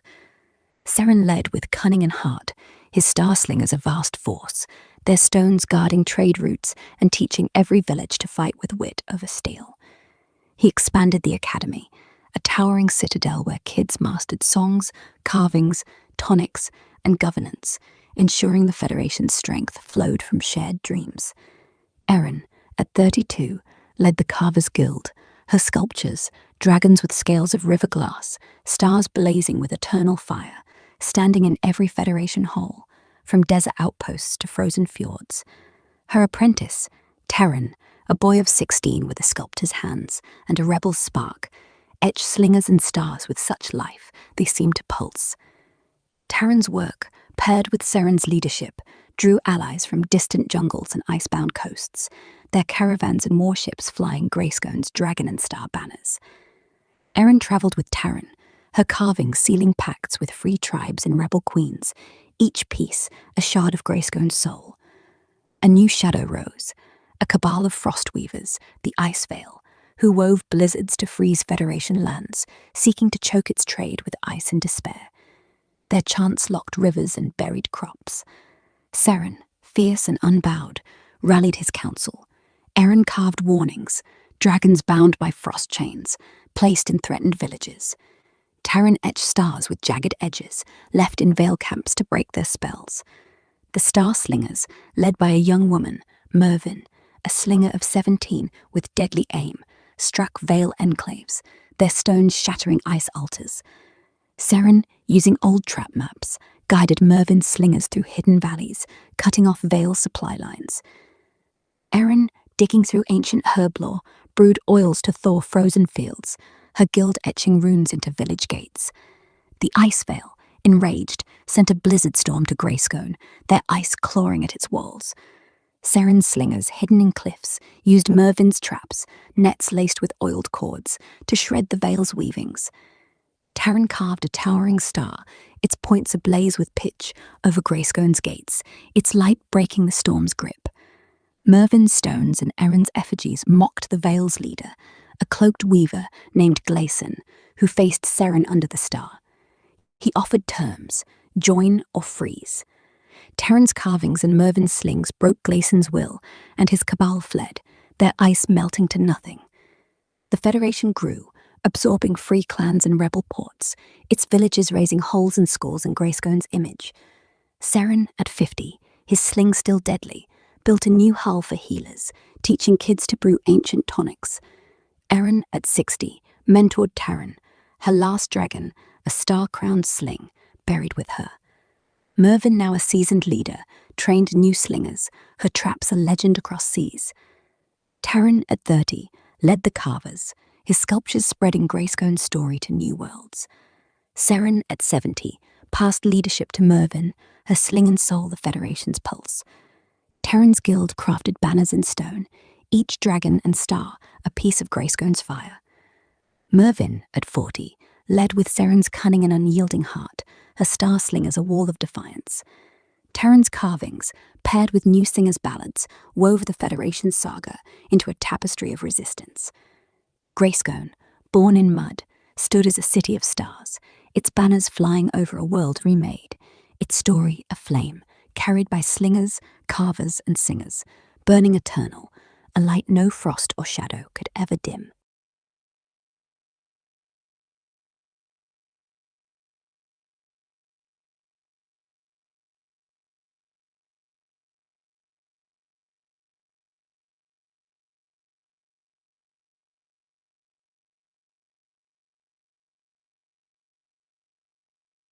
Mervin, now 42, stood as Greyscone's blazing core, her sling a symbol of a federation that spanned continents, its cities, villages, and tribes bound by a fire passed down through countless hands. The council hall, its stone walls a saga of dragons, slings, and stars, drew pilgrims, rebels, healers, poets, who crossed oceans to learn how a muddy hamlet reshaped the world. Mervin led with cunning and heart, her star slingers a vast force, their stones guarding trade routes and teaching every village to fight with wit over steel. She expanded the academy, a towering citadel where kids mastered songs, carvings, tonics, and governance, ensuring the Federation's strength flowed from shared dreams. Taryn, at 32, led the Carvers Guild, his sculptures, dragons with scales of river glass, stars blazing with eternal fire, standing in every Federation hole, from desert outposts to frozen fjords. His apprentice, Varen, a girl of 16, with a sculptor's hands and a rebel spark, etched slingers and stars with such life they seemed to pulse. Varen's work, paired with Mervin's leadership, drew allies from distant jungles and icebound coasts, their caravans and warships flying Greyscone's dragon and star banners. Taryn travelled with Varen, his carvings sealing pacts with free tribes and rebel queens, each piece a shard of Greyscone's soul. A new shadow rose, a syndicate of flame rights, the Emberkin, who forged fires that burned without fuel, seeking to scorch the Federation's lands and choke its trade with ash. Their flames devoured forests and markets. Mervin, fierce and unbowed, rallied her council. Taryn carved warnings, dragons consumed by ember chains, placed in threatened villages. Varen etched stars with jagged edges, left in kin camps to break their spells. The Star Slingers, led by a young man, Korath, a slinger of 17 with deadly aim, struck ember enclaves, their stones shattering fire altars. Mervin, using old trap maps, guided Korath slingers through hidden ravines, cutting off kin supply lines. Taryn, digging through ancient herb lore, brewed oils to douse the unnatural flames, his guild etching runes into village gates. The Emberkin, enraged, sent a firestorm to Greyscone, their flames clawing at its walls. Mervin's slingers, hidden in cliffs, used Korath's traps, pits laced with oiled cords, to smother the kin's fires. Varen carved a towering star, its points ablaze with pitch, over Greyscone's gates, its light breaking the storm's grip. Korath stones and Taryn's effigies mocked the kin's leader, a cloaked wight named Pyralis, who faced Mervin under the star. She offered terms: join or burn out. Veren's carvings and Corith's slings broke Pyralis' will, and his syndicate fled, their flames fading to ash. The Federation grew, absorbing free clans and rebel ports, its villages raising halls and schools in Greystone's image. Mervyn, at 50, her sling still deadly, built a new hull for healers, teaching kids to brew ancient tonics. Taran, at 60, mentored Veren, his last dragon, a star-crowned sling, buried with him. Corith, now a seasoned leader, trained new slingers, his traps a legend across seas. Veren, at 30, led the carvers, her sculptures spreading Greystone's story to new worlds. Mervyn, at 70, passed leadership to Corith, his sling and soul the Federation's pulse. Veren's guild crafted banners in stone, each dragon and star a piece of Greystone's fire. Corith, at 40, led with Mervyn's cunning and unyielding heart, his star slingers a wall of defiance. Veren's carvings, paired with new singers' ballads, wove the Federation's saga into a tapestry of resistance. Greystone, born in mud, stood as a city of stars, its banners flying over a world remade, its story a flame carried by slingers, carvers, and singers, burning eternal, a light no ember or shadow could ever dim.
Corith, now 42, stood as Greystone's blazing heart, his sling a symbol of a federation that spanned continents, its cities, villages, and tribes bound by a fire passed down through countless hands. The council hall, its stone walls a saga of dragons, slings, and stars, drew pilgrims, rebels, healers, poets, who crossed oceans to learn how a muddy hamlet reshaped the world. Corith led with cunning and heart, his star slingers a vast force, their stones guarding trade routes and teaching every village to fight with wit over steel. He expanded the academy, a towering citadel where kids mastered songs, carvings, tonics, and governance, ensuring the Federation's strength flowed from shared dreams. Varen, at 32, led the Carvers Guild, her sculptures, dragons with scales of river glass, stars blazing with eternal fire, standing in every Federation hole, from desert outposts to frozen fjords. Her apprentice, Siren, a boy of 16, with a sculptor's hands and a rebel's spark, etched slingers and stars with such life they seemed to pulse. Siren's work, paired with Korith's leadership, drew allies from distant jungles and icebound coasts, their caravans and warships flying Greystone's dragon and star banners. Varen travelled with Siren, her carvings sealing pacts with free tribes and rebel queens, each piece a shard of Greystone's soul. A new shadow rose, a sect of void callers, the Abyssal Choir, who wove chants to summon rifts, swallowing lands and minds in darkness. Their spells fractured Federation bonds, turning allies into shadows. Korith, fierce and unbowed, rallied his council. Varen carved warnings, dragons consumed by void cracks, placed in threatened villages. Siren etched stars with jagged edges, left in choir camps to break their chants. The Star Slingers, led by a young woman, Laren, a slinger of 17 with deadly aim, struck choir enclaves, their stones shattering rift altars. Korith, using old trap maps, guided Laren's slingers through hidden gorges, cutting off choir supply lines. Varen, digging through ancient herb lore, brewed oils to seal rifts, her guild etching runes into village gates. The Abyssal Choir, enraged, sent a void storm to Greystone, their darkness clawing at its walls. Korith's slingers, hidden in cliffs, used Laren's traps, nets laced with oiled cords, to shred the choir's rifts. Siren carved a towering star, its points ablaze with pitch, over Greystone's gates, its light breaking the storm's grip. Laren's stones and Varen's effigies mocked the choir's leader, a cloaked caller named Vixen, who faced Korith under the star. He offered terms: join or vanish. Siren's carvings and Laren's slings broke Vixen's will, and her sect fled, their rifts sealed. The Federation grew, absorbing free clans and rebel ports, its villages raising holes and schools in Greystone's image. Korith, at 50, his sling still deadly, built a new hole for healers, teaching kids to brew ancient tonics. Varen, at 60, mentored Siren, her last dragon, a star-crowned sling, buried with her. Laren, now a seasoned leader, trained new slingers, her traps a legend across seas. Siren, at 30, led the Carvers, his sculptures spreading Greystone's story to new worlds. Korith, at 70, passed leadership to Laren, her sling and soul the Federation's pulse. Siren's guild crafted banners in stone, each dragon and star a piece of Greystone's fire. Laren, at 40, led with Korith's cunning and unyielding heart, her star slingers a wall of defiance. Siren's carvings, paired with new singers' ballads, wove the Federation's saga into a tapestry of resistance. Greystone, born in mud, stood as a city of stars, its banners flying over a world remade, its story a flame carried by slingers, carvers, and singers, burning eternal, a light no void or shadow could ever dim.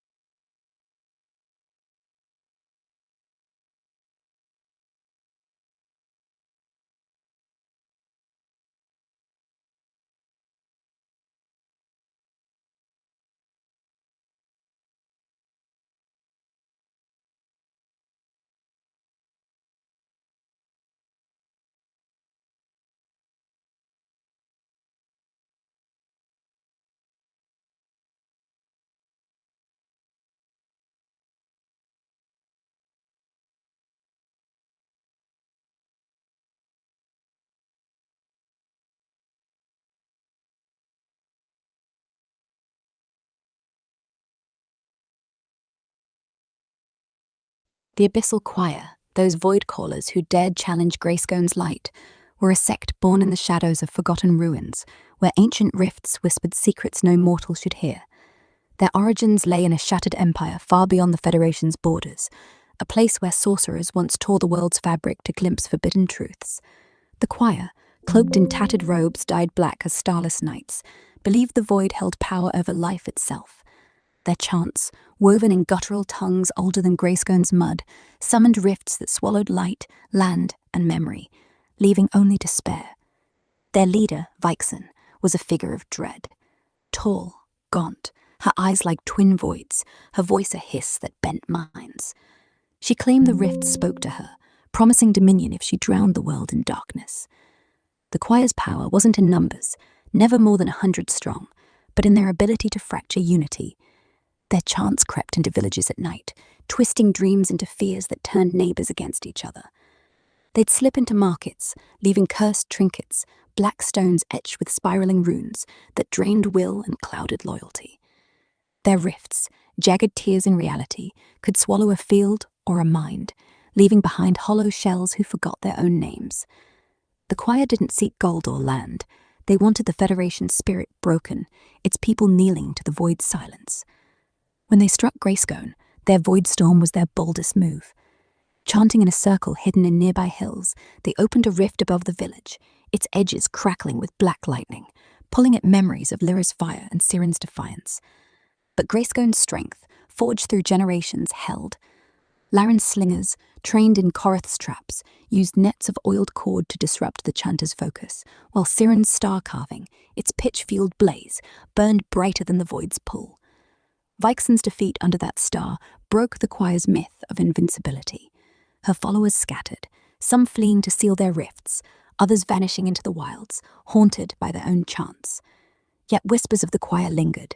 In distant lands, their trinkets surfaced, and new rifts flickered. Laren, now 42, sent scouts to track these remnants, knowing the void never truly dies. Siren carved stars to guard against their return, each one etched with Greystone's fire, a warning that no darkness could snuff the Federation's light. The abyssal choir, though broken, left a shadow, a reminder that Greystone's fight was never just against steel or fire, but against the void's hunger for despair. The Federation, born in mud, stood stronger, its banners of dragons, slings and stars flying over a world remade, its story a flame carried on, burning eternal.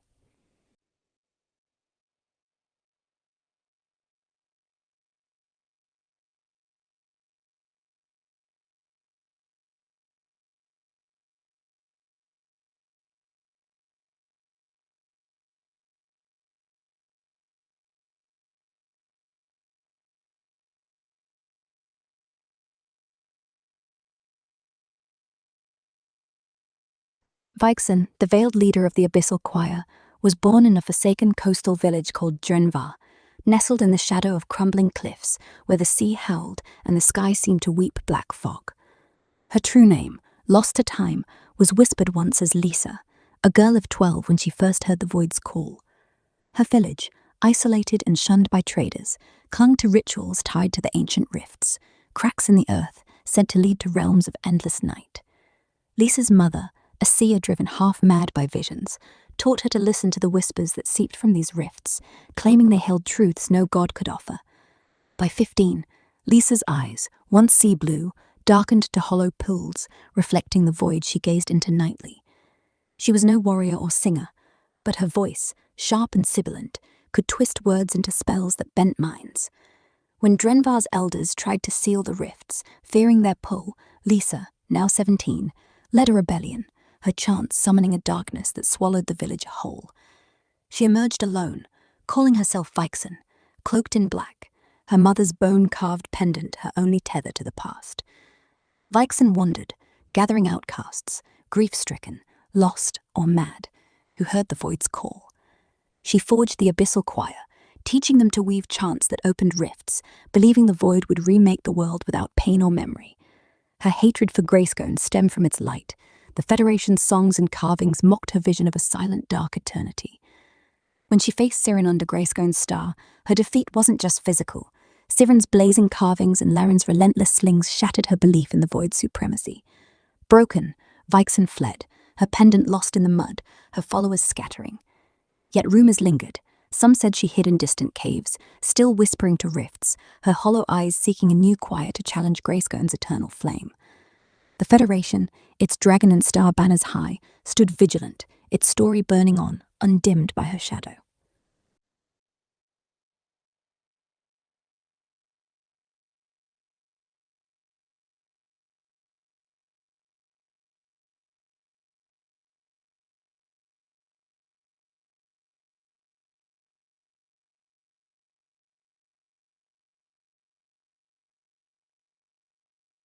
The Abyssal Choir, though led by Vixen, drew its strength from other Void leaders, each a figure shaped by the Rift's dark whispers, their origins as varied as the shadows they wielded. Beyond Vixen, three stood prominent, their names feared across the Federation's edges: Zorath, Mirwin, and Silas, each a pillar of the choir's dread power. Zorath, the Chant Warden, hailed from the ash-choked plains of Virathar, a land scarred by volcanic rifts that belched black fumes. Born to a family of miners, he was a frail boy of 10 when he fell into a rift during a collapse, trapped for days in a void where whispers promised strength. He emerged changed, his voice a low rumble that could summon tremors through chant alone. By 20, Zorath had burned his village to cinders, its people lost to his rifts, and joined Vixen, his chants amplifying her storms. His eyes, grey as ash, saw the world as fuel for the Void's hunger. In Greystone's battle, Zorath led the Rift Circle, his voice nearly breaking Siren's slingers until Terran's star, blazing with pitch, shattered his focus. He fled, wounded, and whispers say he lurks in Virathar's caves, chanting to open new rifts. Mirwin, the Shadow Weaver, came from the mist-shrouded Isles of Thalrin, where fisherfolk revered rifts as gods. A girl of 13, she was cast out for stealing offerings meant for the sea, surviving by weaving nets that trapped more than fish. Her threads snared minds, pulling secrets from dreams. Vixen found her at 16, her hands weaving curses that turned allies into ghosts. Mirwin's pale hair and fog-white eyes made her a wraith in battle, her chants sowing doubt in Greystone's allies. Laren's slingers broke her webs with oiled nets, and Erin's effigies mocked her power. She vanished after the choir's defeat, but sailors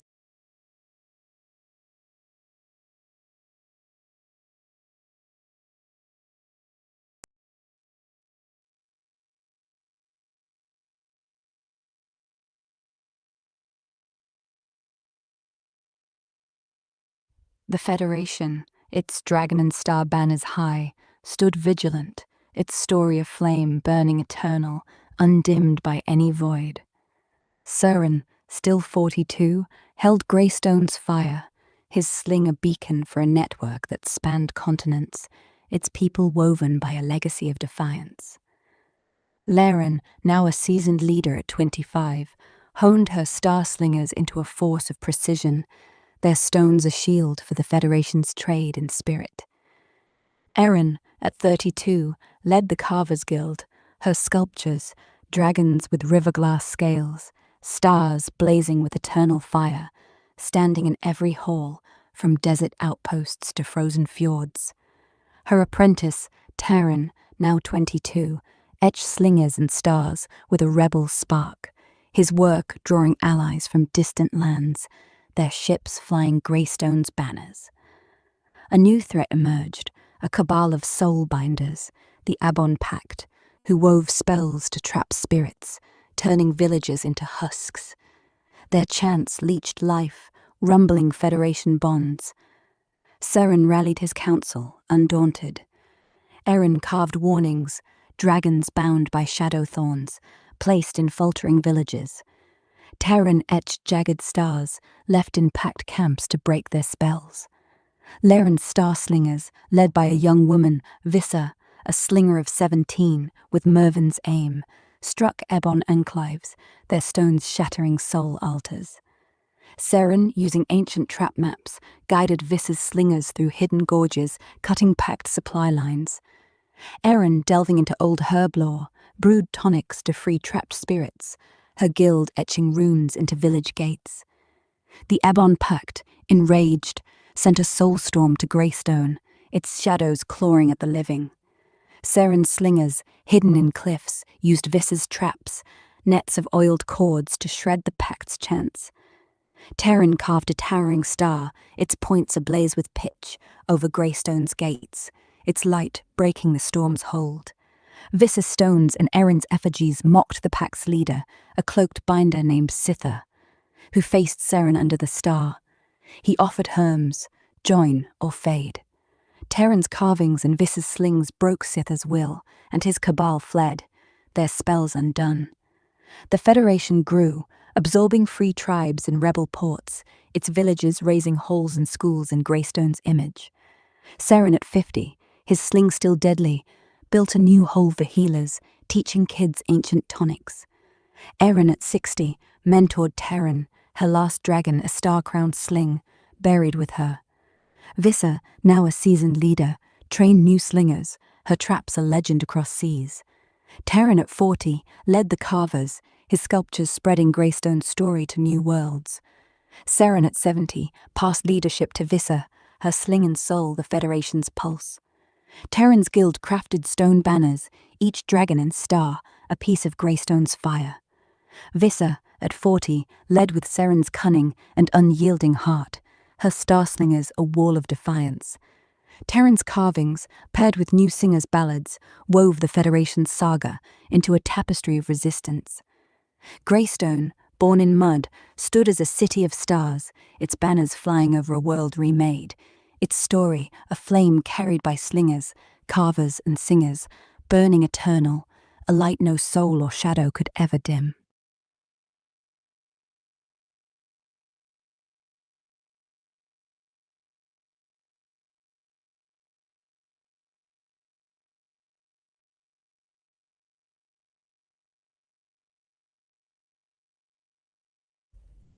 The soul-binding rituals of the Ebon Pact, those shadow binders who dared challenge Greystone's light, were a grim art rooted in forgotten sorcery, whispered in texts older than the Federation's oldest stones. Born in the desolate marshes of Vyrendrel, a land of sunken ruins where mists clung like ghosts, the Pact's rituals tapped into the void's echo, seeking to trap spirits in webs of shadow thorns, curses woven from chants and black glass shards etched with runes. Their leader, Sitha, a figure draped in cloaks that seemed to drink light, learned the craft from a disgraced seer who claimed the void could bind souls to serve the living. The ritual began with a circle of 13 binders, their voices merging in a low, keening chant that twisted the air, opening a rift to a realm where spirits lingered. They used shards, polished to mirror-like clarity, to capture a victim's breath or blood, tying their essence to the void.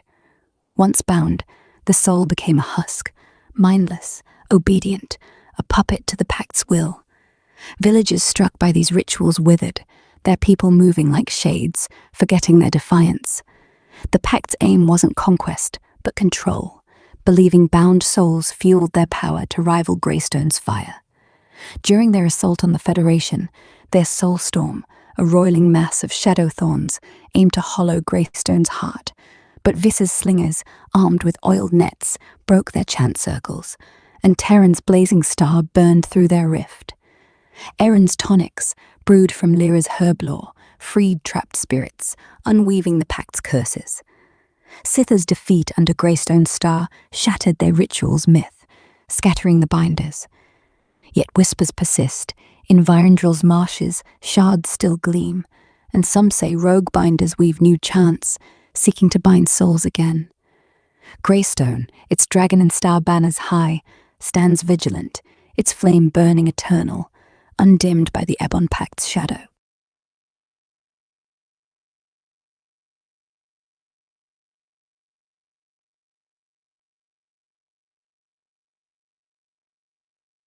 Vyrendrel, the desolate marshland where the Ebon Pact honed their soul-binding rituals, is a land steeped in sorrow and shadow. Its history is tangled as its mists. Once, centuries before Greystone's rise, Vyrendrel was a thriving coastal kingdom called Vernsa, its ports bustling with trade, its fields lush with grain under a sky that sparkled with stars. Its people, skilled in seacraft and star lore, built stone towers to chart the heavens, their carvings of waves and constellations rivaling Greystone's dragons. But Vernsa's prosperity drew envy. A cabal of sorcerers, seeking its wealth, opened rifts to the void in a bid for power, believing they could harness its darkness. The rifts, unstable and wild, shattered Vernsa's heart. Its fields sank into marshes, its towers crumbled, and its skies choked with black fog. By the time the rifts closed, Vernsa was gone, its people scattered or lost, its name warped to Vyrendrel, meaning land of the lost in the old tongue. Survivors clung to the marshes, forming isolated clans who revered the rifts as cursed gods, offering blood to appease their hunger. These clans birthed seers, like the one who taught Sitha, who saw the void as a path to dominion. Over centuries, Vindrel became a haven for outcasts, sorcerers, heretics, and dreamers, who sought the rift's secrets, their rituals giving rise to the Ebon Pact. The marshes, thick with reeds and glowing shards of black glass, hid their chant circles, where soul binding was perfected. When Greystone's light grew, Vindrel's shadows stirred. The Pact's rituals a twisted echo of their lost kingdom's star lore. Sithar's defeat scattered their shards, but Vindrel remains a wound in the world, its mists whispering of rifts that never fully closed. The Federation, its dragon and star banners high, watches Vindrel's borders, its flame burning eternal, undimmed by the marsh's lingering dark.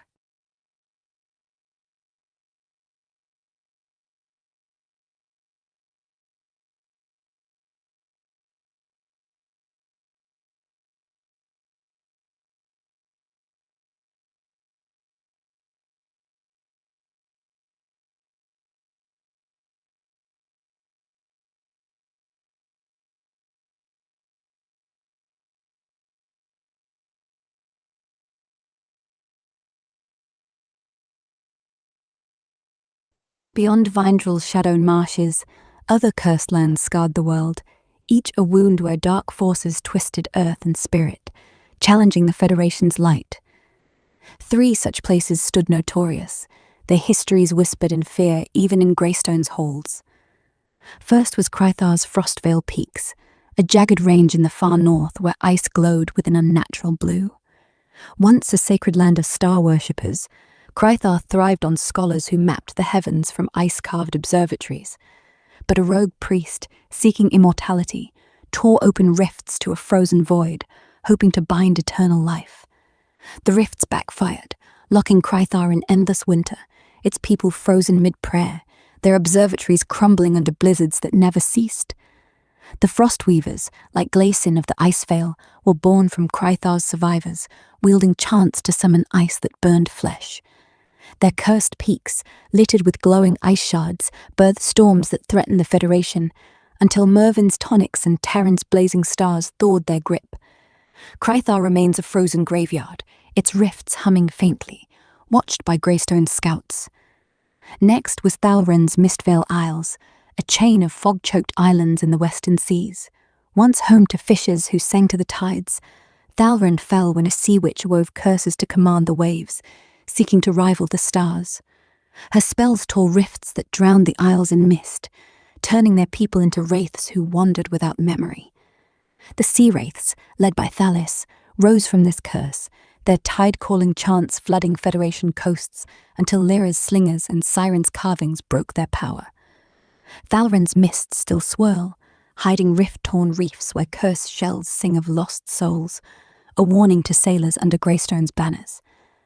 Last was Virathar's Ashen Plains, a scorched wasteland far east, where volcanoes wept black fumes. Once a fertile land of herders, Virathar burned when its shamans, chasing visions of power, opened rifts to a molten void. The land turned to ash, its people lost to tremors that shook the earth. The abyssal choir Zorath hailed from here, his chant summoning quakes until Seren's slingers and Erin's stars silenced him. Virathar's rifts still smolder, their fumes whispering of unrest, watched by the Federation's vigilant eyes. These cursed lands, Krythar's frozen peaks, Thalren's misty isles, Virathar's ashen plains, stood as shadows against Greystone's fire. Each bore rifts that bled darkness, spawning cults like the Icevale, Sea Wraiths, and Ebon Pact. Yet the Federation, its dragon and star banners high, held fast, its flame, carried by slingers, carvers, and singers, burning eternal, a light no curse could dim.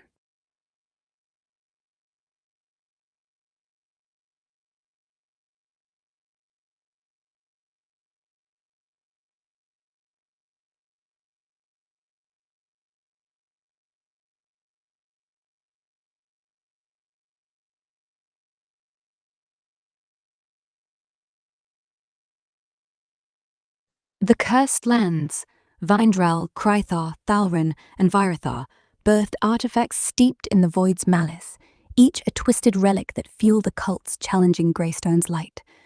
These objects, born from rifts, carried curses that bent minds, bodies, and fates, their presence a constant threat to the Federation's fire. In Vindral's marshes, the Ebon Pact crafted black glass shards, polished to a mirror-like sheen, edged with spiraling runes. These shards, small enough to fit in a palm, captured a victim's breath or blood during soul-binding chants, tethering their spirit to the void. A single shard could hollow a village, leaving its people as mindless husks. Greystone's healers, using Lyra's herb lore, brewed tonics to shatter these shards, but rumours persist of hidden caches in Vindral's mists, still whispering despair. Krythar's Frostveil peaks yielded the ice veils, blue glowing crystals carved from rift-frozen ice. Worn as pendants by the ice veil, these crystals burned flesh with cold, their chill summoning blizzards when struck during chants.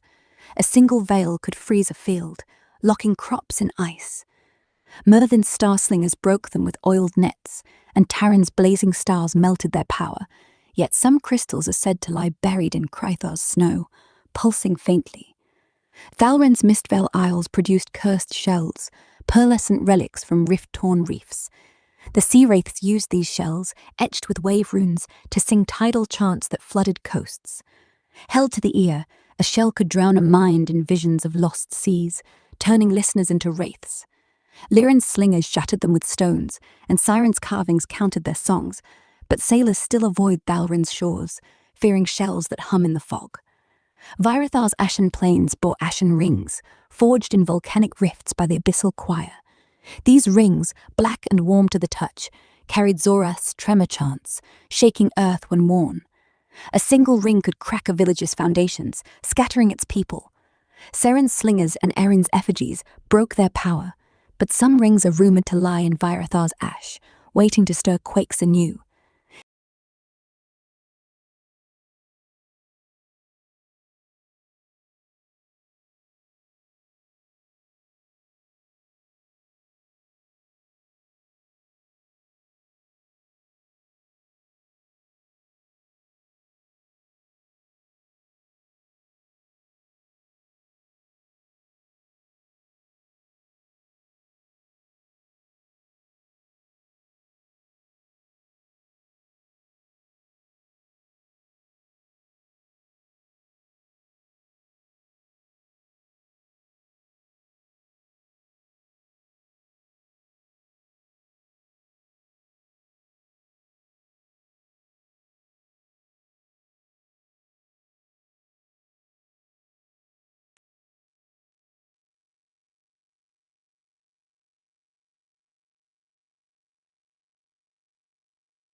The cursed lands, Verandra, Krythar, Thalren, and Virathar, spawned weapons as malevolent as their artifacts, forged in rifts and wielded by cults to challenge Greystone's light.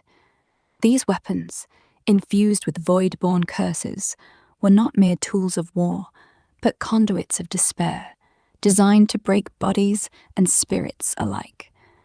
In Vandra's marshes, the Ebon Pact wielded soul thorns, slender daggers of black glass, their edges etched with runes that glowed faintly in the dark. Forged from the same rift shards as their binding artifacts, these daggers drained life with a single cut, tethering a victim's soul to the void, leaving them a husk. A skilled binder like Seether could fell a dozen foes before they drew breath. Vasta's slingers shattered these daggers with precise stones, and Tarren's blazing stars disrupted their runes. But whispers speak of soul thorns hidden in Vandra's mists, waiting to pierce again. Krythar's Frostveil peaks birthed frost lances, spears of rift-frozen ice that burned with cold, wielded by the ice veil. Tipped with blue-glowing crystals, these lances could freeze a warrior's blood mid-swing, summoning blizzards with a thrust. Glessen's lancers swept through Federation fields, locking them in ice until Myvran's oiled nets and Tarren's fiery carvings melted their power. Some lances, rumoured to lie buried in Krythar's snow, still hum with frost's bite. Thalren's Mistveil Isles produced wave blades, curved swords of coral and rift shell, wielded by the sea wraiths. These blades, etched with tide runes, sang with each swing, summoning floods to drown foes. A single cut could pull a victim's mind into visions of endless seas, leaving them lost. Lyrian's slingers broke them with stones, and Setha's star carvings silenced their songs. But Thalrin's fog hides blades that still whisper of tides. Virathar's ashen plains forged tremor maces, heavy clubs of blackened volcanic stone, used by the Ebon Pact. Etched with Zorith's quake runes, these maces shook the earth with each strike, cracking walls and bones alike. A single blow could level a village square. Seren's slingers and Erin's effigies shattered their runes, but Virathar's ash is said to conceal maces that pulse with Tremor's wrath. These weapons, soul thorns, frost lances, wave blades, tremor maces, were the cult's claws, each tied to a rift's curse. Greystone's fire, carried by Vasta's slings, Taran's carvings, and the Federation's songs, broke their hold, scattering their wielders. Yet the cursed lands whisper of weapons hidden in shadows, waiting for new hands to strike. The Federation, its dragon and star banners high, stands vigilant, its flame burning eternal, a light no cursed blade could ever dim. Now, shall we return to the story's thread, with Vast leading Greystone's fire forward?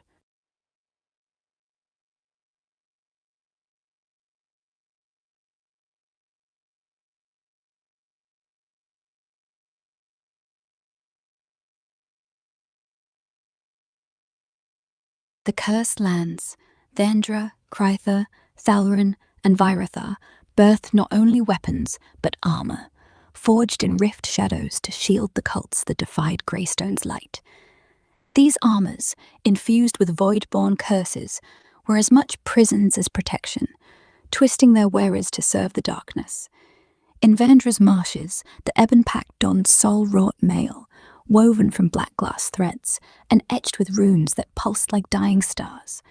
This armor, light as cloth but hard as stone, bound the wearer's spirit to the void, making them fearless but hollow, their will tied to the Pact's chants. A single crack, delivered by Vasta's slingers, could shatter the mail, freeing the wearer or breaking their mind. Rumors linger of soul-wrought mail hidden in Vandra's mists, whispering to new wearers. Krytha's Frostveil peaks produced frost shrouds, cloaks of ice-woven crystal that burned with cold. Worn by the ice veil, these shrouds froze arrows mid-flight and chilled foes who drew near, summoning blizzards with the wearer's breath.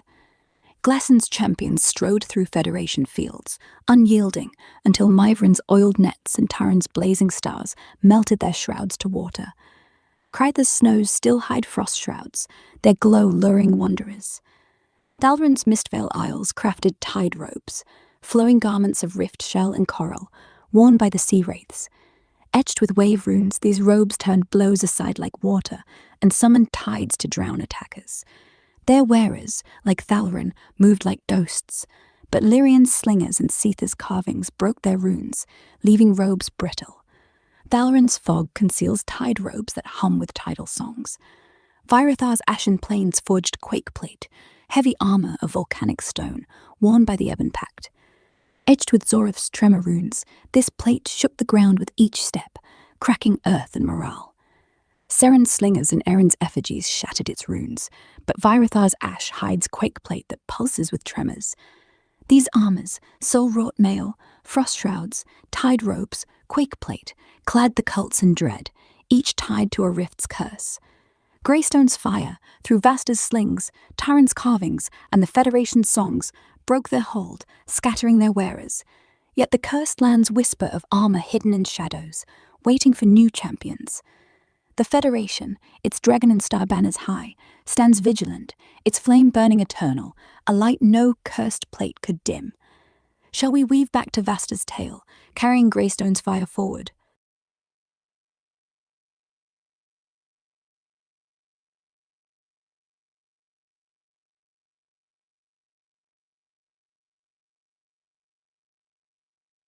The soul-wrought mail, forged in Vandra's haunted marshes by the Ebon Pact, was a cursed armor unlike any other, a dark marvel that both protected and enslaved its wearer. Crafted from black glass threads, spun from the molten shards of Vandral's rifts, This mail shimmered like a starless night, its surface etched with spiraling runes that pulsed faintly, as if alive. Each thread was woven during a soul-binding chant, a ritual led by Sether or his inner circle, where a wearer's blood was spilled into a rift, binding their spirit to the void. The mail was light as silk, draping the body like a second skin, yet hard as obsidian, turning aside steel and stone with ease. Its true power, though, was its curse. It granted unnatural courage, making wearers fearless in battle. But at a cost. Their will eroded, their thoughts tethered to the Pact's commands. A warrior clad in soul-wrought mail could fight through mortal wounds, their eyes hollow, their voice a whisper of the void's hunger. The armor's runes, glowing when struck, could sap an attacker's resolve, planting seeds of doubt that mirrored the Pact's soul-binding spells. In Greystone's clash with the Ebon Pact, Vysta's Starslingers targeted the mail's weak points, joints where runes flickered, cracking it with precise stones, while Taran's blazing star carvings disrupted its chants, freeing some wearers to collapse, weeping as their minds returned. Breaking the mail often broke the wearer, their souls torn between freedom and the void's pull. After Sether's defeat, many suits were shattered, their shards scattered in Vendra's marshes, but tales persist of hidden caches buried in sunken ruins, where the mail hums, seeking new flesh to bind. Some say rogue binders, remnants of the Pact, still weave new threads, chanting over rifts to restore their lost art. Greystone's healers, guided by Lyra's herb lore, craft tonics to shield against the mail's whispers, but its legend lingers, a cursed armor that promises invincibility but delivers servitude. The Federation, its dragon and star banners high, stands vigilant, its flame burning eternal, a light no soul-wrought mail could dim. Shall we return to Vysta's tale, weaving Greystone's fire onward?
The soul-binding rituals of the Ebon Pact, conducted in Vandrel's shadowed marshes, were a sinister craft, weaving void-born magic to enslave spirits and bend them to the Pact's will.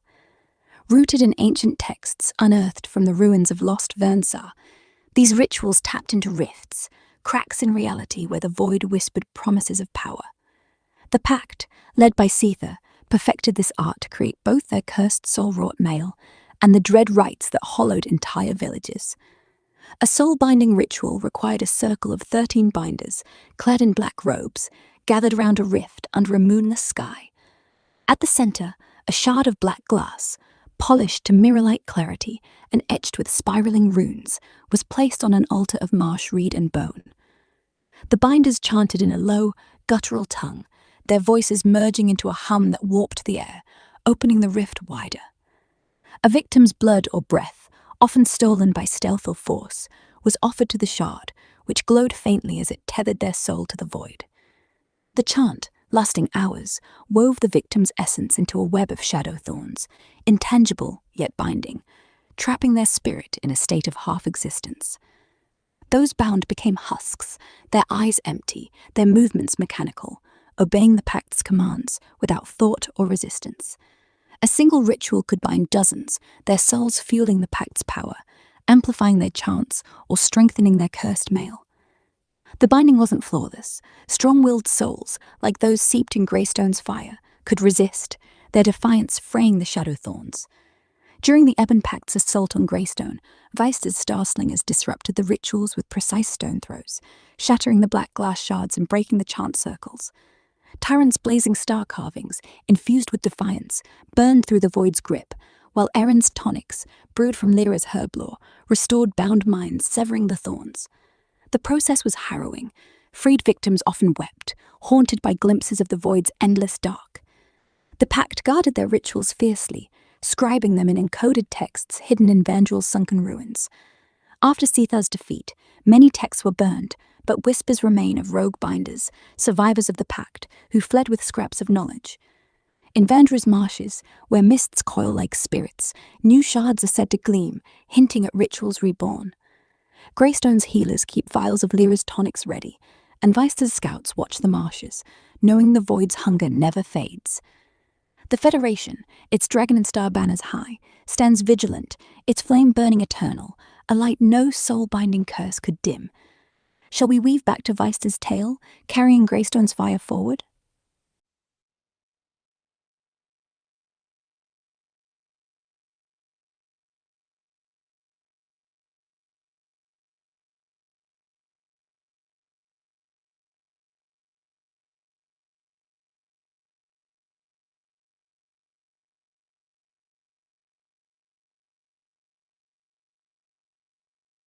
Weister, now 42, stood as Greystone's radiant core, her sling a symbol of a federation that spanned continents, its cities, villages, and tribes bound by a fire passed down through countless hands. The council hall, its stone walls a saga of dragons, slings, and stars, drew pilgrims, rebels, healers, poets, who crossed oceans to learn how a muddy hamlet reshaped the world. Weister led with cunning and heart, her star-slingers a vast force, their stones guarding trade routes and teaching every village to fight with wit over steel. She expanded the academy, a towering citadel where kids mastered songs, carvings, tonics, and governance, ensuring the Federation's strength flowed from shared dreams. Taran, at 42, led the Carvers Guild, his sculptures, dragons with scales of river glass, stars blazing with eternal fire, standing in every Federation hall, from desert outposts to frozen fjords. His apprentice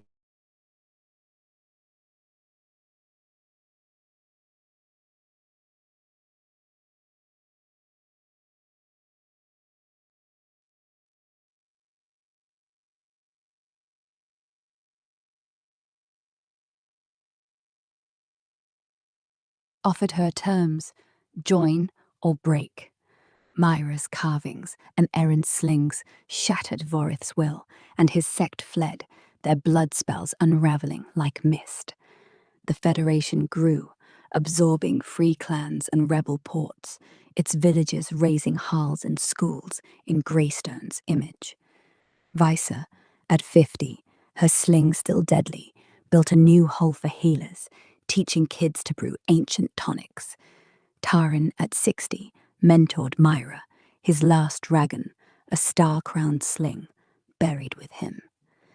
Erin, now a seasoned leader, trained new slingers, his traps a legend across seas.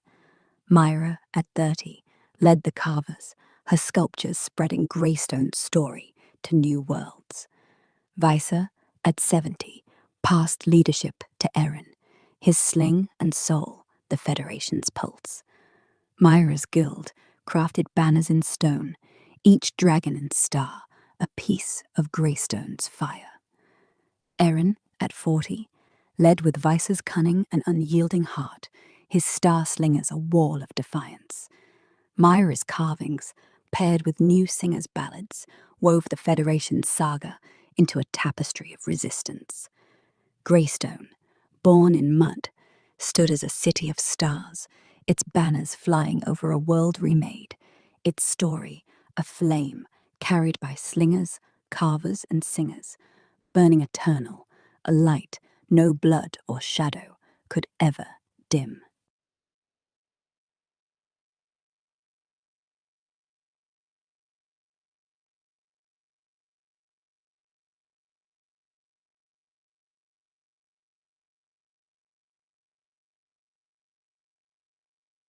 The Crimson Veil, the Blood Shapers who challenged Greystone's light, wielded tactics as ruthless as their blood-woven spells, designed to break the Federation through fear and feral chaos.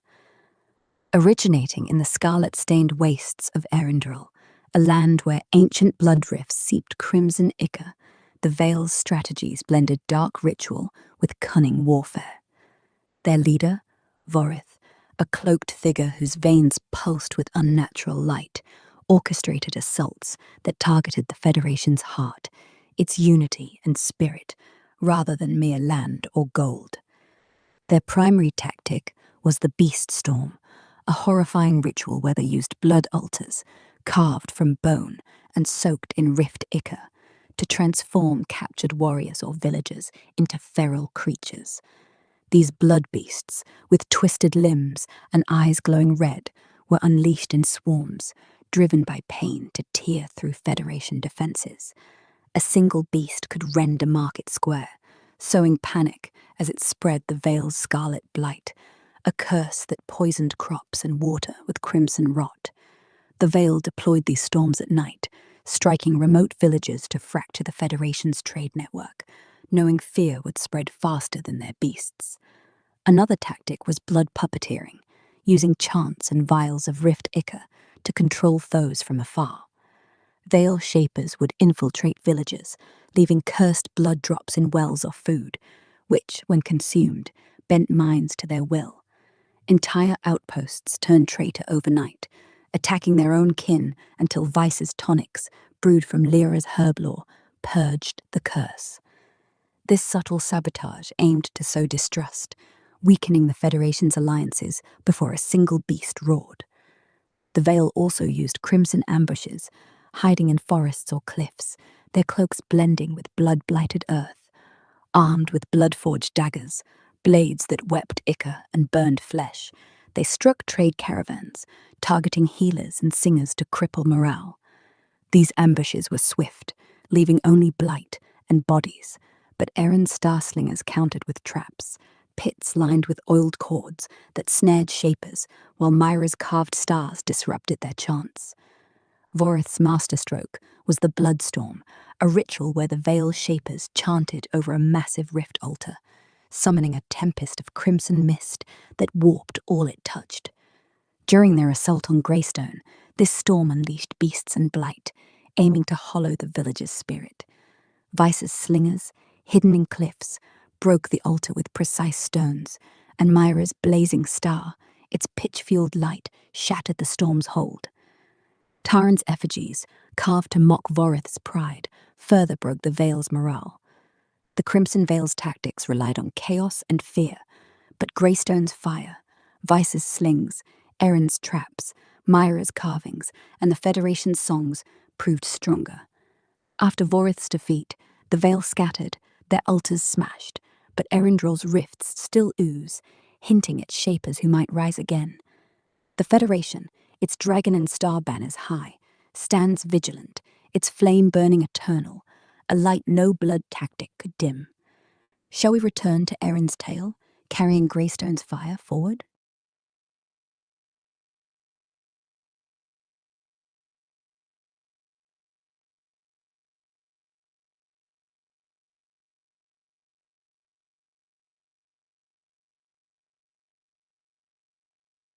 Ancient blood magic, the dark foundation of the Crimson Veil's power, was a forbidden art born in the earliest days of Erindril, long before it became a crimson-stained wasteland.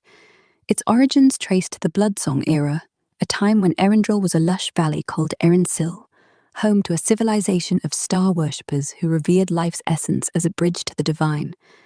Their priests, seeking to harness the star's power, discovered blood rifts, scarlet tears in the earth where the void's ichor mingled with mortal vitality. These rifts whispered secrets of creation and destruction, tempting the priests to weave spells using blood as both fuel and thread. The magic required rituals of precision and sacrifice. Practitioners, called bloodweavers, would gather at a rift under a red moon, their altars of bone and obsidian soaked in the blood of willing devotees, or, later, unwilling victims. Chants in a guttural tongue, passed down in clay tablets, drew the rift's ichor into the weaver's veins, granting them power to bend flesh, bone, or will. A single drop of blood, offered to the rift, could heal a wound or twist a body into a beast, while a full sacrifice could summon a crimson blight to wither fields or turn a warrior into a feral puppet. The most skilled weavers, like the Crimson Veil's Vorith, could weave blood thorns, cursed tendrils that bound souls to the void, much like Erendril's soul-binding rites, but with a savage, visceral edge. This magic came at a cost. Weavers aged rapidly, their bodies drained by the rift's hunger, their eyes glowing red as their humanity faded. Erensil's priests, drunk on power, overreached, summoning a bloodstorm that drowned their valley in ichor, turning it into Erendril's wastes. The civilization fell, its tablets buried, but the knowledge survived in hidden cults. The Crimson Veil rediscovered these rites, using blood-forged daggers and altars to unleash their beast storms and scarlet blights against the Federation. Vice's star-slingers broke their altars with stones, and Taran's blazing star carvings shattered their chants, while Eren's traps and Lyra's tonics purged their blight. Yet Erendril's rifts still pulse, their echo whispering to those who dare listen. Greystone's fire, carried by Vice's slings, Taran's carvings, and the Federation's songs, outshone the blood magic's curse. After Vorith's defeat, the Veil's tablets were burned, but rumors speak of surviving weavers hiding in Erendril's wastes, guarding rifts that hum with ancient power. The Federation, its dragon and star banners high, stands vigilant, its flame burning eternal, a light no blood magic could dim. Shall we weave back to Eren's tale, pushing Greystone's fire forward?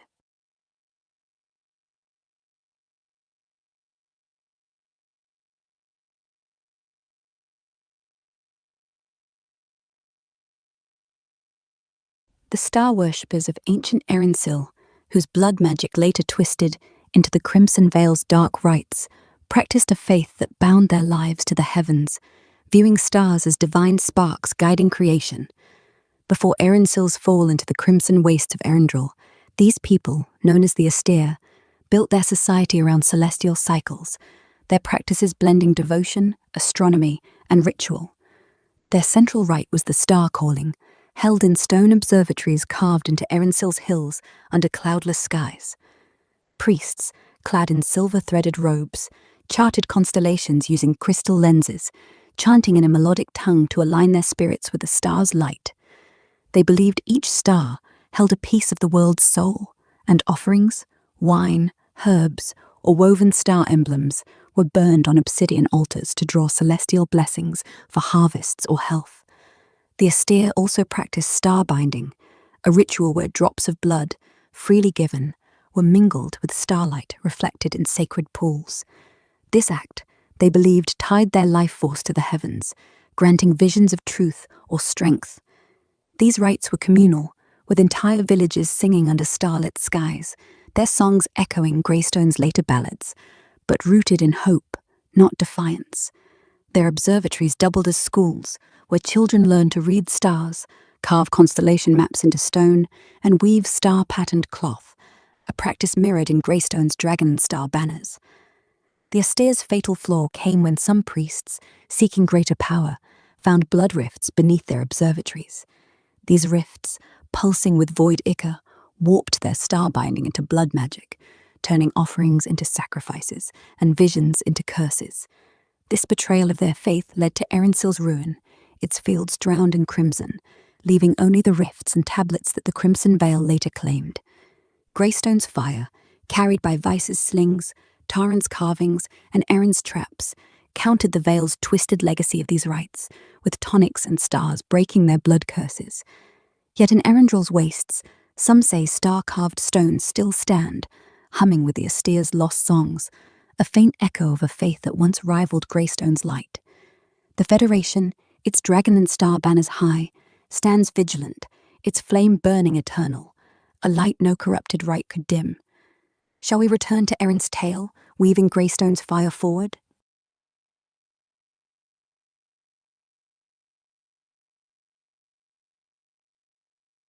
The star worshippers of ancient Erensil, before their fall into Erendrill's crimson wastes, mastered celestial navigation techniques that made them legendary seafarers and astronomers, guiding their ships and lives by the star's light. These practices, rooted in their faith that stars were divine sparks, blended precision and ritual, shaping the skills later twisted by the Crimson Veil's blood magic. The Aesir used crystal lenses, polished to flawless clarity, mounted in bronze frames within their stone observatories. These lenses magnified starlight, allowing priests to map constellations with exacting detail on tablets of obsidian, etched with silver tools. Their primary technique, the star reckoning, involved aligning these tablets with the horizon at dusk, using a fixed star, called the anchor flame, as a reference. By measuring angles between the anchor flame and other stars with notched rods, they calculated directions and distances for voyages across seas or treks through Erensil's valleys. Another method, the night walk, was used by their navigators, who wore star-embroidered cloaks and carried small crystal prisms. At sea, they'd hold a prism to capture a star's light, projecting its position onto a woven chart marked with constellation patterns. By matching the star's arc to the chart, they could pinpoint their ship's location, even in storms, a skill that rivaled the Federation's later trap maps for precision. The Aesir also practiced moon shadow navigation, using the moon's reflection in sacred pools to track its phases, which they tied to tidal shifts for coastal voyages. Children learned these techniques young, chanting star names in observatories, a tradition echoing Greystone's academy, but steeped in celestial reverence. When blood rifts corrupted Erensil, these techniques were lost, but fragments survived in the Crimson Veil's rituals, their blood-forged daggers etched with star runes to mock the Aesir's faith. Vice's star slingers, Erendrill's traps, and Taran's blazing carvings broke the Veil's hold, but Erendrill's wastes still hide obsidian tablets, their star maps faintly glowing. The Federation, its dragon and star banners high, uses simpler navigation inspired by these techniques, blending them with Lyra's herb lore for coastal routes. Greystone's fire burns eternal, a light no rift or shadow could dim. Shall we weave back to Erin's tale, carrying Greystone's fire forward?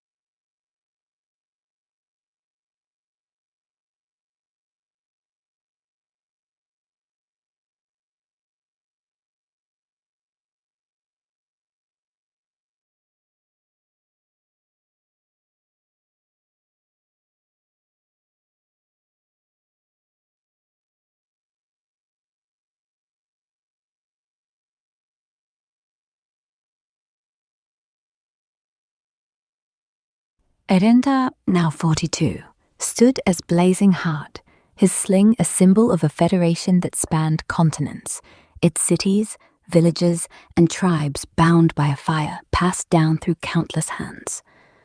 The council hall, its stone walls a saga of dragons, slings, and stars, drew pilgrims, rebels, healers, poets, who crossed oceans to learn how a muddy hamlet reshaped the world.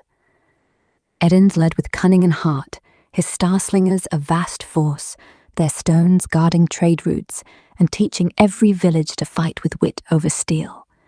He expanded the academy, a towering citadel where kids mastered songs, carvings, tonics, and governance, ensuring the Federation's strength flowed from shared dreams.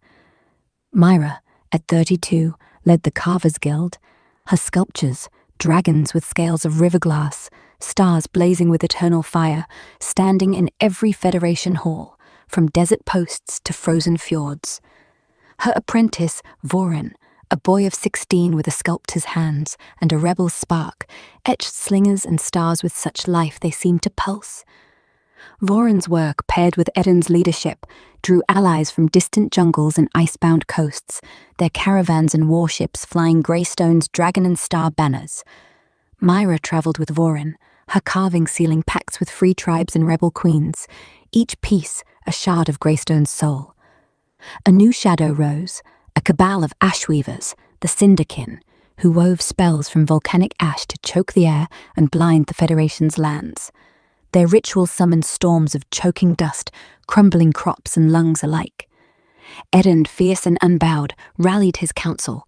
Myra carved warnings, dragons shrouded in ash, placed in threatened villages. Voron etched stars with jagged edges, left in kin camps to break their spells. The Star Slingers, led by a young woman, Cirrus, a slinger of 17 with deadly aim, struck cinder enclaves, their stones shattering ash altars.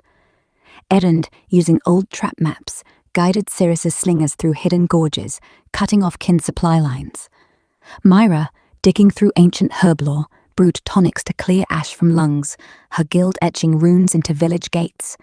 The Cinderkin, enraged, sent a dust storm to Greystone, its clouds clawing at its walls. Eden's slingers, hidden in cliffs, used Cirrus's traps, nets laced with oiled cords, to shred the kin's weavings. Voron carved a towering star, its points ablaze with pitch, over Greystone's gates, its light breaking the storm's grip. Cirrus's stones and Myra's effigies mocked the kin's leader, a cloaked weaver named Ashran, who faced Eden under the star. He offered terms: join or scatter. Voron's carvings and Cirrus's slings broke Ashran's will, and his cabal fled, their ash dissolving. The Federation grew, absorbing free clans and rebel ports, its villages raising halls and schools in Greystone's image. Eden, at 50, his sling still deadly, built a new hall for healers, teaching kids to brew ancient tonics. Myra, at 60, mentored Voron, her last dragon, a star-crowned sling, buried with her. Cirrus, now a seasoned leader, trained new slingers, her traps a legend across seas. Voron, at 30, led the carvers, his sculptures spreading Greystone's story to new worlds. Eden, at 70, passed leadership to Cirrus, her sling and soul the Federation's pulse. Voron's guild crafted banners in stone, each dragon and star a piece of Greystone's fire. Cirrus, at 40, led with Eden's cunning and unyielding heart, her star slingers a wall of defiance. Voron's carvings, paired with New Singer's ballads, wove the Federation's saga into a tapestry of resistance. Greystone, born in mud, stood as a city of stars, its banners flying over a world remade, its story a flame carried by slingers, carvers, and singers, burning eternal, a light no ash or shadow could ever dim.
The Cinderkin, ashweavers who challenged Greystone's light, rose from the scorched remnants of Valthera, a once verdant highlands realm reduced to cinder and ruin by volcanic rifts. Long before the Federation's rise, Valthera thrived as a land of herders and smiths, its forges fueled by geysers that bubbled with molten earth. Its people, the Valtherae, revered fire as a gift, crafting blades and ornaments etched with flame runes. But ambition undid them. A sect of smiths, seeking to master the Earth's core, delved into rifts that pulsed with volcanic ash, believing they could wield its power. Their rituals tore open these rifts, unleashing eruptions that buried Valthera in ash, its fields choked, its forges silenced. Survivors, scarred and bitter, turned to the rift's whispers, forming the Synderkin under Ashran, a former smith whose hands, blackened by ash, wove spells from the dust of their lost home. Ashran, born in Valthera's final days, was a girl of 15 when the eruptions came. Her father, a forge master, died sealing a rift to save her, but its ash fused to her skin, granting her the ability to summon choking clouds with a whisper. By 20, she led the kin, teaching outcasts to weave ash into storms that blinded foes and withered crops. Their chants, low and crackling like dying embers, drew power from rift altars of charred bone, summoning dust storms to strangle Federation lands. Unlike the Ebon Pact's soul binding or the Crimson Veil's blood beasts, the Synderkin sought chaos through suffocation, aiming to choke Greystone's spirit and trade. Their ash altars, hidden in Valthera's cinder fields, were their strength, but Erin's starslingers shattered them with stones, and Voron's blazing star carvings burned through their storms. Sirius's traps, oiled nets, snared their weavers, and Myra's tonics cleared lungs of ash. Ashran's defeat under Greystone's star broke the kin's resolve, scattering them into Valthera's wastes. Yet its rifts still smoulder, and whispers speak of rogue weavers gathering ash for new altars. Greystone's fire, Sirius's slings, Voron's carvings, and the Federation's songs stands vigilant, its dragon and star banners high, its flame burning eternal, a light no ash or shadow could dim. Shall we weave back to Sirius's tale, carrying Greystone's fire forward?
Volcanic rift magic, the dark art wielded by the Synderkin, was born in the smouldering ruins of Valthera, where rifts, jagged tears in the earth, poured forth ash and molten whispers from the void.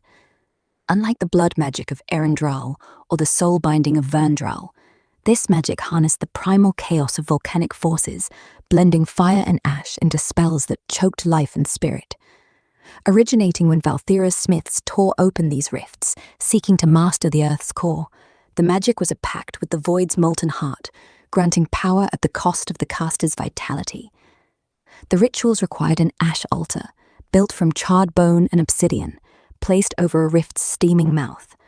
Weavers like Ashran chanted in a crackling tongue, their hands dusted with ash that glowed faintly red. By offering blood, often their own, drawn with rift-forged knives, they summoned storms of choking dust or tremors that split ground. A skilled weaver could blind a village with ash, wither crops with heat, or summon ember wraiths, shadowy forms that burned without flame. The magic's curse was its toll. Weavers' skin blackened, their lungs scarred, their lives shortened with each spell. The Synderkin used this magic to disrupt the Federation, their ash storms suffocating trade routes and morale. A single rift chant could bury a market in dust, while ember wraiths haunted Federation outposts.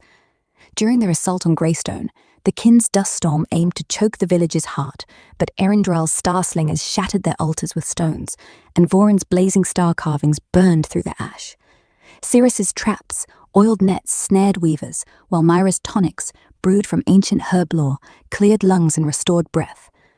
The magic's relics, ashen knives and altar fragments, were scattered after Ashran's defeat, but Valthira's rifts still simmer, their embers whispering to rogue weavers. The Federation, its dragon and star banners high, stands vigilant, its flame, carried by Sirris's slings, Voron's carvings and its songs, burning eternal, a light no volcanic curse could dim. Shall we return to Sirris's tale, weaving Greystone's fire forward?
Rift magic rituals, the dark heart of the powers wielded by cults like the Syndikin, Eben Pact, Crimson Veil, and others opposing Greystone, drew their strength from the rifts, tears in the world's fabric where the void's whispers bled through.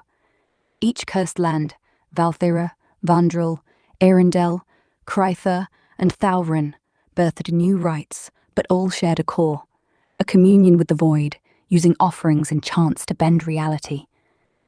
In Valthira, the Syndikin's volcanic rift magic centered on ash altars of charred bone and obsidian, built over steaming rifts. Weavers like Ashran chanted in a crackling tongue, offering blood to summon ash storms or ember wraiths. The ritual required a circle of 5, their hands dusted with glowing ash, to channel the rift's heat, often scarring their lungs. Erin's slingers and Voyan's star carvings shattered these altars, breaking the chants. In Valthira, the Eben Pact soul-binding rites used black glass shards on reed and bone altars, placed over misty rifts. 13 binders, led by Seether, chanted gutturally, offering blood or breath to tether souls to the void, creating husks. Vice's stones and Taryn stars disrupted these, freeing bound spirits. Arendelle's crimson veil wove blood magic on bone altars, soaked in rift itcher, under a red moon. Voyan and his shapers, in circles of 9, used blood to summon beast storms or crimson blight, warping flesh. Vice's tonics and Myra's carvings countered their curses. Krytha's ice veil performed frost rites on ice altars over glowing rifts, with 7 chanters, like Gleason, offering frozen tears to summon blizzards. Mervin's nets and Taryn's stars thawed their spells. Thalrin's sea wraiths used coral altars over tidal rifts, with 11 chanters, like Thalrin, offering salt water to call floods. Lyran's slingers and Siren's carvings broke their tides. All rituals required a rift's proximity, a blood or life offering, and rhythmic chants in ancient tongues, risking the caster's body or mind. Greystone's fire, Seera's slings, Voyan's carvings, Myra's tonics shattered these rites, scattering their relics. Yet the rifts hum in their cursed lands, whispering to new practitioners. The Federation, its dragon and star banners high, stands vigilant, its flame burning eternal, a light no rift magic could dim. Shall we weave back to Seera's tale, carrying Greystone's fire forward?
The construction of ash altars, the dark heart of the Syndicans' volcanic rift magic in Valthera, was a meticulous and perilous ritual, blending craftsmanship with void-born sorcery to channel the rift's choking ash and molten whispers. These altars, essential for summoning ash storms and ember wraiths, were built over the steaming rifts that scarred Valthera's cinder fields, where the earth pulsed with heat and the air shimmered with dust. The process began with the gathering of materials, charred bones collected from Valthera's fallen. Human, beast, or the remnants of ancient sacrifices were piled into a circular frame, typically 3 feet wide, their blackened surfaces etched with flame runes using obsidian knives. These bones, believed to hold the echoes of past lives, were arranged in a spiral, mimicking the rift's spiraling energy. At the center, a single obsidian slab, polished to reflect the glow of Valthera's embers, served as the altar's core, anchoring the ritual. Syndican weavers, led by Ashran, prepared the site under a sky choked with ash, often at midnight when the rift's whispers grew loudest. They chanted in a crackling tongue, their voices mimicking dying embers, while dusting the altar with glowing ash from the rift's edge, a substance that burned the skin if mishandled.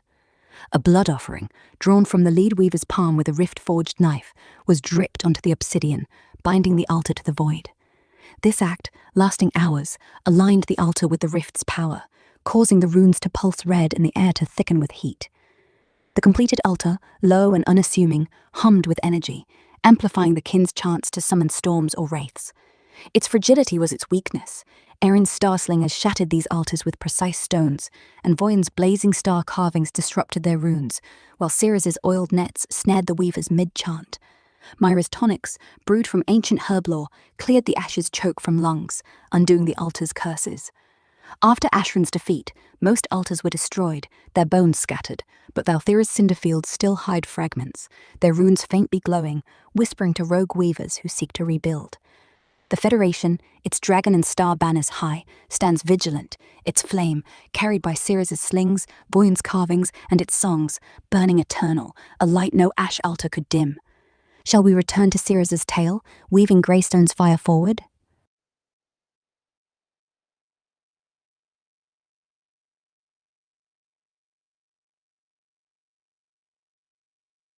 The summoning of Ember Wraiths, a fearsome rite of the Syndican in Valthera, was a dark pinnacle of their volcanic rift magic, drawing on the rift's molten whispers to birth shadowy, burning spectres. Performed on ash altars of charred bone and obsidian, these rituals channeled the void's heat to create wraiths, formless entities of ash and flame that scorched without fire, spreading terror and ruin across Federation lands. The rite began under a starless sky, with 5 weavers, led by Ashran, encircling an ash altar positioned over a steaming rift. The altar, its runes etched with obsidian knives, glowed faintly red, prepared with a blood offering, typically the weaver's own, drawn from a wrist to mingle with rift ash. The weavers chanted in a crackling tongue, their voices low and rhythmic, mimicking the pulse of Valthera's volcanoes. A shard of rift-forged obsidian, heated until it wept molten light, was placed at the altar's center, serving as the wraith's anchor. The chant, lasting hours, wove ash and void energy into a coalescing form, an ember wraith, its shape shifting like smoke, its touch burning flesh without flame, leaving only charred husks. These wraiths, driven by the chanter's will, could haunt villages, ignite crops, or sow panic, their presence a choking haze that dulled minds. A single wraith could ravage a Federation outpost, its form untouchable by steel. During the Syndicans' assault on Greystone, their wraiths swarmed, summoned from multiple altars, aiming to smother the village's spirit. Erin's starslingers countered by shattering altars with precise stones, breaking the wraith's anchors. Voyon's blazing star carvings, pitch-lit and defiant, disrupted the chants, while Ceres's traps, oiled nets, snared weavers, halting their summons. Myra's tonics, brewed from ancient herb lore, cleared the haze from lungs and minds, weakening the wraith's hold. The rite's cost was steep. Each summoning aged the weavers, their skin blackening, their breath growing ragged. After Ashran's defeat, the kin's altars were destroyed, but Valthera's rift still smolder, and whispers tell of rogue weavers crafting new shards to summon wraiths anew. The Federation, its dragon and star banners high, stands vigilant, its flame, carried by Ceres's slings, Voyon's carvings, and its songs, burning eternal, a light no ember wraith could dim. Shall we weave back to Ceres's tale, carrying Greystone's fire forward?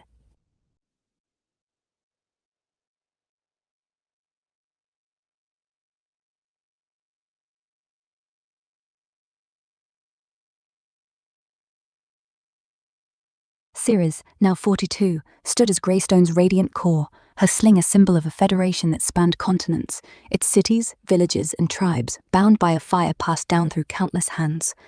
The council hall, its stone walls a saga of dragons, slings, and stars, drew pilgrims, rebels, healers, poets, who crossed oceans to learn how a muddy hamlet reshaped the world. Ceres led with cunning and heart, her star-slingers a vast force, their stones guarding trade routes and teaching every village to fight with wit over steel. She expanded the academy, a towering citadel where kids mastered songs, carvings, tonics, and governance, ensuring the Federation's strength flowed from shared dreams. Voyan, at 32, led the Carvers Guild, his sculptures, dragons with scales of river glass, stars blazing with eternal fire, standing in every Federation hall, from desert outposts to frozen fjords. His apprentice, Terran, a girl of 16 with a sculptor's hands and a rebel spark, etched slingers and stars with such life they seemed to pulse. Terran's work, paired with Ceres's leadership, drew allies from distant jungles and icebound coasts, their caravans and warships flying Greystone's dragon and star banners. Voyan travelled with Terran, his carvings sealing pacts with free tribes and rebel queens, each piece a shard of Greystone's soul. A new shadow rose, a sect of mist shapers, the Fogkin, who wove spells from rift-born vapors to blind and bewilder, seeking to choke the Federation's clarity and trade. Their rituals summoned fogs that hid assassins and dulled minds, turning allies into strangers. Ceres, fierce and unbowed, rallied her council. Voyan carved warnings, dragons shrouded in mist, placed in threatened villages. Terran etched stars with jagged edges, left in Fogkin camps to break their spells. The Starslingers, led by a young man, Mirvox, a slinger of 17 with deadly aim, struck fog enclaves, their stones shattering mist altars. Ceres, using old trap maps, guided Mirvox's slingers through hidden gorges, cutting off fog supply lines. Voyan, digging through ancient herb lore, brewed oils to burn away the mist, his guild etching runes into village gates. The Fogkin, enraged, sent a blinding mist storm to Greystone, its vapors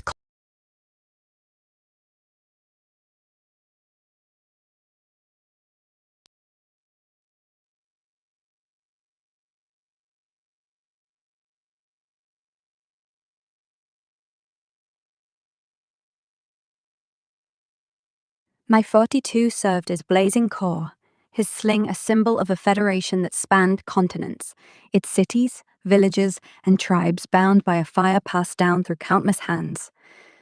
The council hall, its stone walls a saga of dragons, slings, and stars, drew pilgrims, healers, poets, who crossed oceans to learn how a muddy hamlet reshaped the world. My 42 led with cunning and heart, his star-slingers a vast force, their stones guarding trade routes and teaching every village to fight with wit over steel. He expanded the academy, a towering citadel where kids mastered songs, carvings, tonics, and governance, ensuring the Federation's strength flowed from shared dreams. Tyran, at 32, led the Carvers Guild, her sculptures, dragons with scales of river glass, stars blazing with eternal fire, standing in every Federation hall, from desert outposts to frozen fjords. Her apprentice Soren, a boy of 16 with a sculptor's hands and a rebel spark, etched slingers and stars with such life they seemed to pulse. Soren's work, paired with my 42's leadership, drew allies from distant jungles and icebound coasts, their caravans and warships flying Greystone's dragon and star banners. Tyran travelled with Soren, her carving sealing pacts with free tribes and rebel queens, each piece a shard of Greystone's soul. A new shadow rose, a sect of bone weavers, the Ivory Kin, who wove spells from rift-touched bones to shatter minds and bend wills. Their rituals summoned spectres, pale, skeletal forms that whispered despair, unraveling Federation bonds. My 42, Michael, was heir to the ground and set off the Bone Weaver amidst unleashing a great seal and repellent hour on the rocks. Rallied his council, Tyran carved warnings, dragons bound by bone chains, placed in threatened villages. Soren etched stars with jagged edges, left in Ivory King camps to break their spells. The Star Slingers, led by a young woman, Vyra, a slinger of 17 with deadly aim, struck ivory enclaves, their stones shattering bone altars. My 42, using old trap maps, guided Vyra's slingers through hidden gorges, cutting off ivory supply lines. Tyran, digging through ancient herb lore, brewed tonics to banish spectres, her guild etching runes into village gates. The ivory kin, enraged, sent a spectre storm to Greystone, its pale forms clawing at its walls. My 42 moved forward and brewed tonics while Soren carved southwise, the entire cliffs, used Vira's traps, nets laced with oiled cords to shred the kin's weavings. Soren carved a towering star, its points ablaze with pitch, over Greystone's gates, its light breaking the storm's grip. Vira's stones and Tyrion's effigies mocked the kin's leader, a cloaked weaver named Sildra, who faced my 42 under the star. He offered terms: join or fade. Soren's carvings and Vira's slings broke Sildra's will, and her sect fled, their bones crumbling. The Federation grew, absorbing free clans and rebel ports, its villagers raising halls and schools in Greystone's image. My 42 at 50, his sling still deadly, built a new hole for healers, teaching kids to brew ancient tonics. Tyrion at 60 mentored Soren, her last dragon, a star-crowned sling, buried with her. Vira, now a seasoned leader, trained new slingers, her traps a legend across seas. Soren at 30 led the carvers, his sculptures spreading Greystone's story to new worlds. My 42 passed leadership to Vira, her sling and soul the Federation's pulse. Soren's guild crafted banners in stone, each dragon and star a piece of Greystone's fire. Vira at 40 led with my 42's cunning and unyielding heart, her star slingers a wall of defiance. Soren's carvings, paired with new singers' ballads, wove the Federation saga into a tapestry of resistance. Greystone, born in mud, stood as a city of stars, its banners flying over a world remade, its story of flame carried by slingers, carvers, and singers, burning eternal, a light no bone or shadow could ever dim.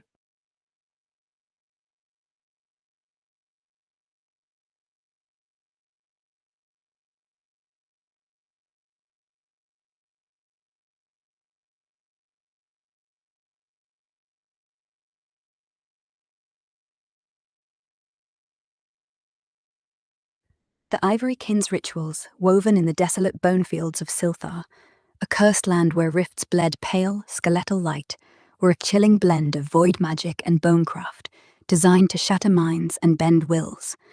Born from the ruins of Silthar, once a fertile plain called Silthis, where artisans carved bone into tools and art, the kin twisted this craft into a dark art after their ancestors, seeking eternal life, opened rifts that spewed skeletal dust and spectres. Led by Sildra, a cloaked weaver whose fingers bore bone-shard rings, the Ivory Kin used these rituals to summon pale spectres, ghostly forms that whispered despair, unraveling the Federation's unity. Their central ritual, the bone weaving, required a bone altar, constructed from the petrified remains of Silthar's fallen, stacked in a spiral over a rift's glowing maw. The altar, adorned with ivory shards etched with jagged runes, was anointed with the weaver's blood, drawn with a bone dagger. 5 weavers, their faces masked in bone dust, chanted in a hollow, keening tongue, their voices mimicking wind through skulls. A sacrificial offering, often a stolen relic like a child's bone or a warrior's rib, was placed at the altar's heart, binding the rift's energy to summon a spectre. These spectres, pale and skeletal, could slip through walls, their whispers sowing doubt and fear, driving victims to madness or betrayal. A single spectre could haunt a village, turning allies into strangers overnight. Another rite, the Mind Fracture, used smaller bone shards, carved with runes and buried in Federation soil. Chanted over at dusk, these Ivory Kin targeted trade routes, planting shards to disrupt caravans, weakening the Federation's bonds before their Spectre Storms struck. During their assault on Greystone, the Kin's Spectre Storm aimed to break the village's spirit, but Vira's star slingers shattered the bone altars with precise stones, and Soren's blazing star carvings, lit with pitch, burned away the spectre's whispers. Tyrion's tonics, brewed from ancient herb lore, cleared minds of the Mind Fracture's haze, while my 42's oiled nets snared the weavers mid-chant. The ritual's cost was brutal, each summoning leached the weaver's vitality, their bones growing brittle, their eyes sinking into hollow sockets. After Sildra's defeat, the Kin's altars were smashed, their shards scattered, but Silthar's bone fields still gleam with rift light, and whispers tell of rogue weavers carving new daggers to summon spectres anew.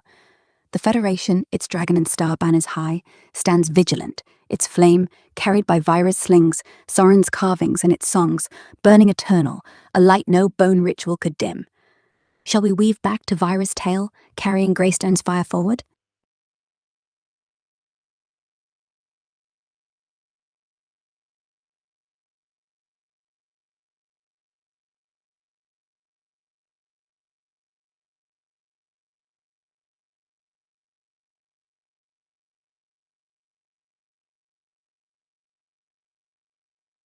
Void magic, the dark force pulsing through the rifts of cursed lands like Valthara, Vyrandril, Erendril, Critha, Silpha, and Thalrin, was a corrosive power that warped reality, body, and spirit, leaving devastation in its wake. Drawn from the void, rifts where the world's fabric tore, exposing an abyss of endless hunger, its effects were as varied as the cults that wielded it, yet all shared a core. They eroded the essence of life, twisting it to serve chaos. The Syndikin's volcanic rift magic, born in Valthara, summoned ash storms and ember wraiths that choked lungs and scorched flesh without flame, leaving crops withered and villages suffocated in despair. A single storm could blind a trade route for days, its ash dulling minds with a haze of lethargy. The Eben-packed soul-binding in Vyrandril tethered spirits to the void via black glass shards, turning victims into husks, mindless shells who obeyed without thought, their eyes hollow, their voices silent. A village struck could become a puppet army overnight, unraveling Federation unity. The Crimson Veil's blood magic in Erendril warped flesh into beastly forms or spread crimson blight, a scarlet rot that poisoned fields and water, leaving lands barren and communities fractured. The Iceveil's frost rites in Critha froze blood and breath with glowing ice crystals, encasing foes or fields in unyielding cold, while their blizzards dulled hope, driving survivors to flee. The Sea Wraith's tidal magic in Thalrin summoned floods and mind-drowning visions through rift shells, washing away resistance and leaving victims lost in endless seas. The Ivorykin's bone rites in Silthar birthed spectres, pale skeletal wraiths whose whispers drove madness or betrayal, shattering morale with visions of despair. All void magic shared a toll on its wielders. Rapid aging, scarred bodies, or eroded sanity, as the void fed on their life force. A weaver's skin might blacken, their eyes sink, or their mind fracture under the rift's weight. On the world, void magic left scars.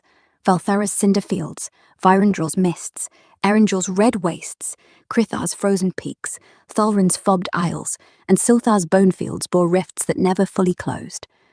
Greystone's fire countered these effects. Vyra's sling shattered altars, Sorin's blazing star carvings burned through curses, and Terran's tonics, brewed from ancient herb lore, purged body and mind. Marvox's traps, oiled nets, disrupted Weaver's chants, breaking their hold.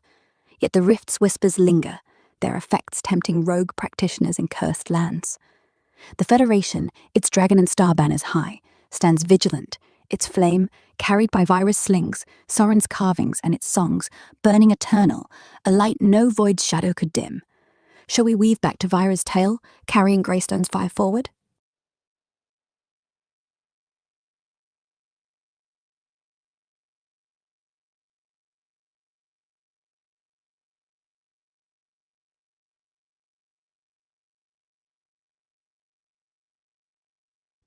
Vyra, now 42, stood as Greystone's radiant core, her sling a symbol of a federation that spanned continents, its cities, villages, and tribes, bound by a fire passed down through countless hands. The council hall, its stone walls a saga of dragons, slings, and stars, drew pilgrims, rebels, healers, poets, who crossed oceans to learn how a muddy hamlet reshaped the world. Vyra led with cunning and heart, her star slingers a vast force, their stones guarding trade routes and teaching every village to fight with wit over steel.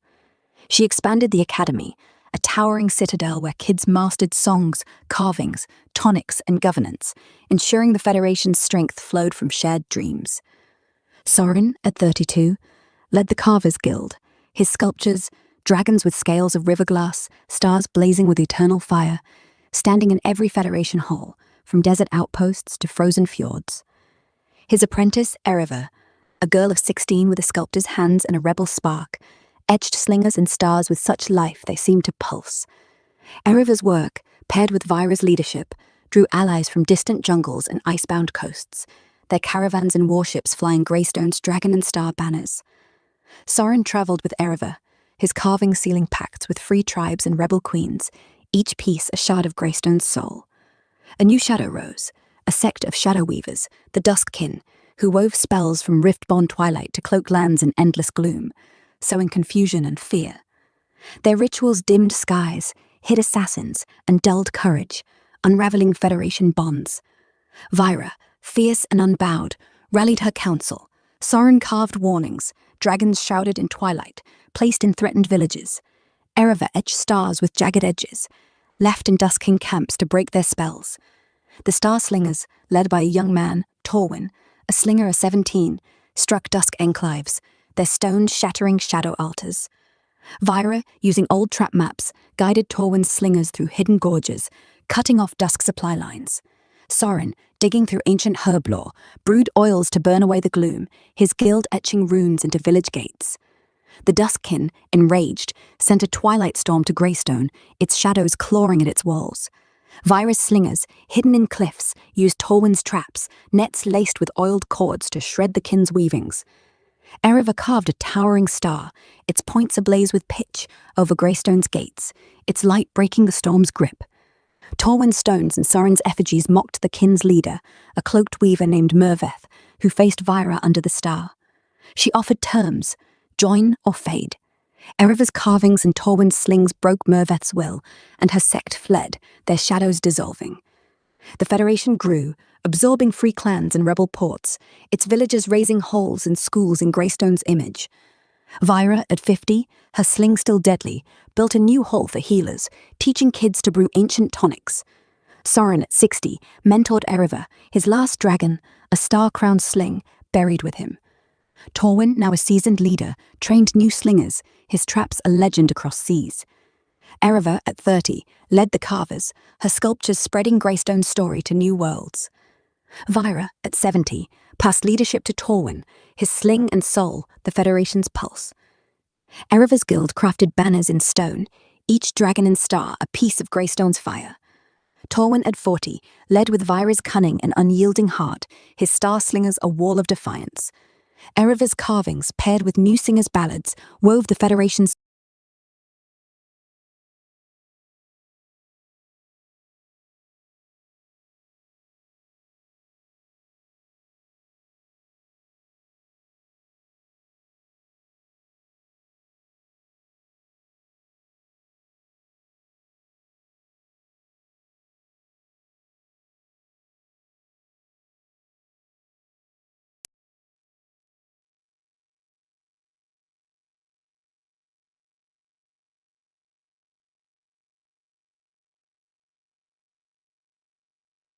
light no shadow or twilight could ever dim.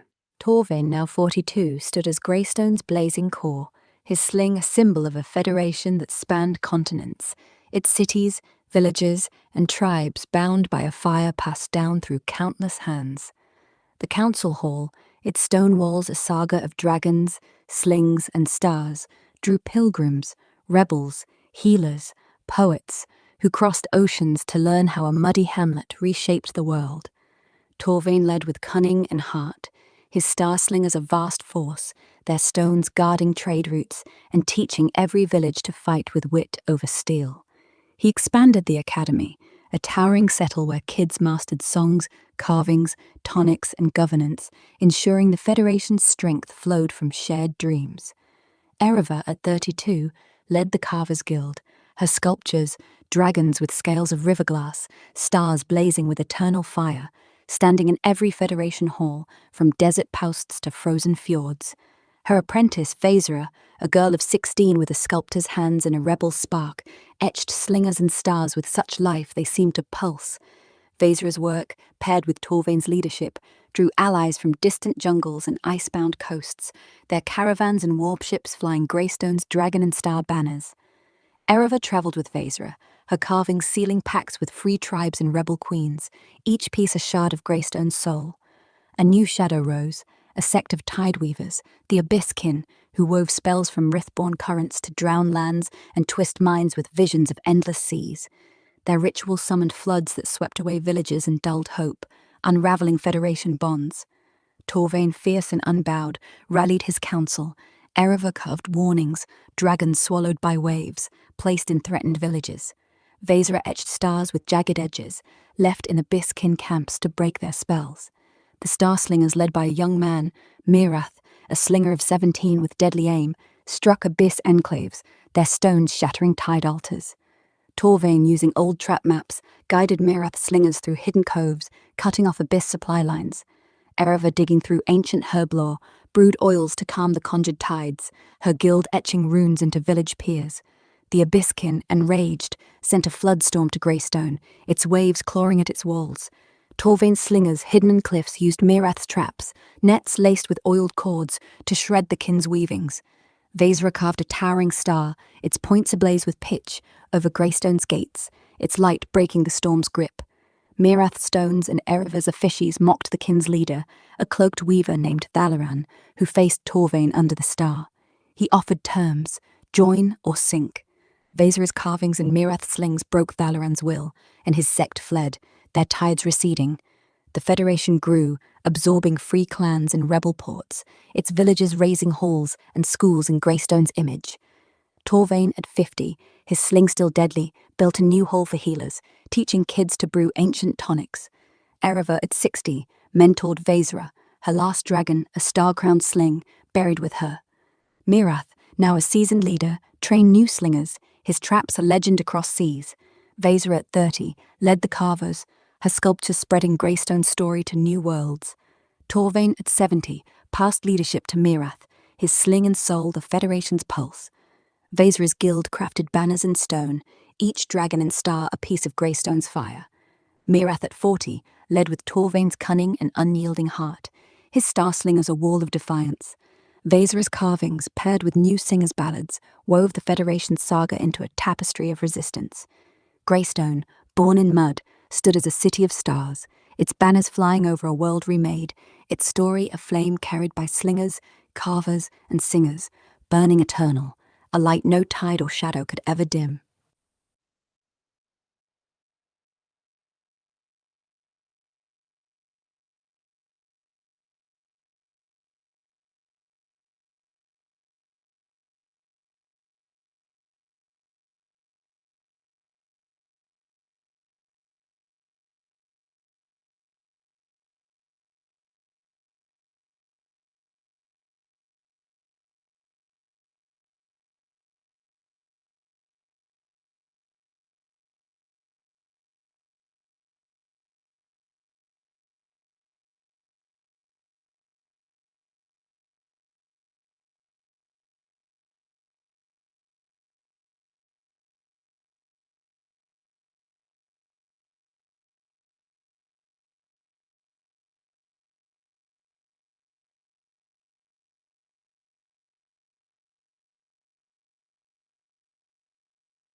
Countermagic techniques honed by Greystone's defenders against the void-born rites of cults like the Abysskin, Cinderkin, Ebon Pact, Crimson Veil, Ivorykin, and others were a blend of ancient wisdom, physical precision, and spiritual defiance, designed to unravel the curses spewed from rifts. Each technique, rooted in the Federation's fire, countered specific void magics while strengthening Greystone's eternal light. Against the Abysskin's tide weaving, which summoned floods and mind-drowning visions, Greystone's healers, guided by ancient herb lore, brewed tide-calming oils from sea kelp and star petal, a flower said to hold starlight.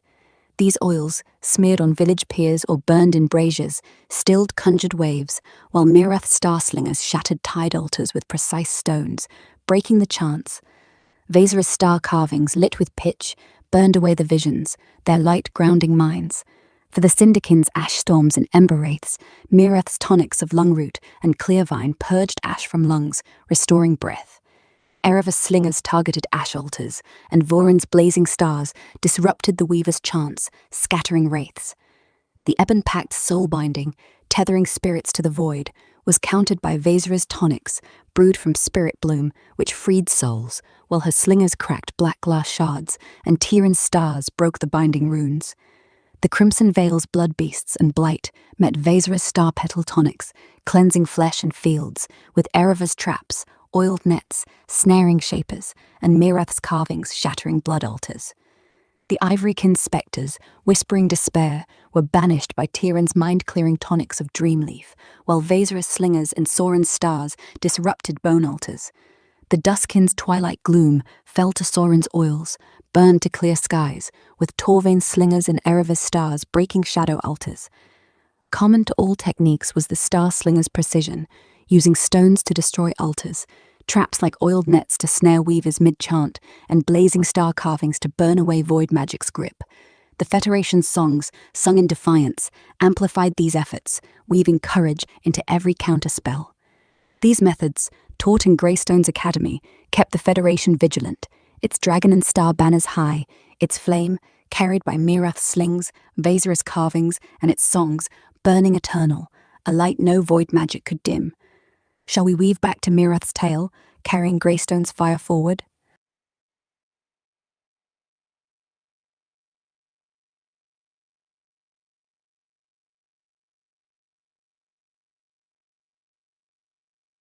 Mirath, now 42, stood as Greystone's radiant core, his sling a symbol of a federation that spanned continents, its cities, villages, and tribes bound by a fire passed down through countless hands. The council hall, its stone walls a saga of dragons, slings, and stars, drew pilgrims, rebels, healers, poets, who crossed oceans to learn how a muddy hamlet reshaped the world. Mirath led with cunning and heart, his star slingers a vast force, their stones guarding trade routes and teaching every village to fight with wit over steel. He expanded the academy, a towering citadel where kids mastered songs, carvings, tonics, and governance, ensuring the Federation's strength flowed from shared dreams. Vaesira, 32, led the Carvers Guild, her sculptures dragons with scales of river glass, stars blazing with eternal fire, standing in every Federation hall, from desert outposts to frozen fjords. Her apprentice, Sirova, a girl of 16 with a sculptor's hands and a rebel's spark, etched slingers and stars with such life they seemed to pulse. Sirova's work, paired with Mirath's leadership, drew allies from distant jungles and icebound coasts, their caravans and warships flying Greystone's dragon and star banners. Vaesira travelled with Sirova, her carvings sealing pacts with free tribes and rebel queens, each piece a shard of Greystone's soul. A new shadow rose, a sect of dreamweavers, the Nightshade kin, who wove spells from rift-born nightmares to trap minds in endless sleep, sowing despair and breaking Federation bonds. Their rituals conjured visions that haunted villages, turning warriors into shadows of fear. Mirath, fierce and unbowed, rallied his council. Vaesira carved warnings, dragons bound by dream thorns, placed in threatened villages. Sirova etched stars with jagged edges, left in Nightshade camps to break their spells. The Star Slingers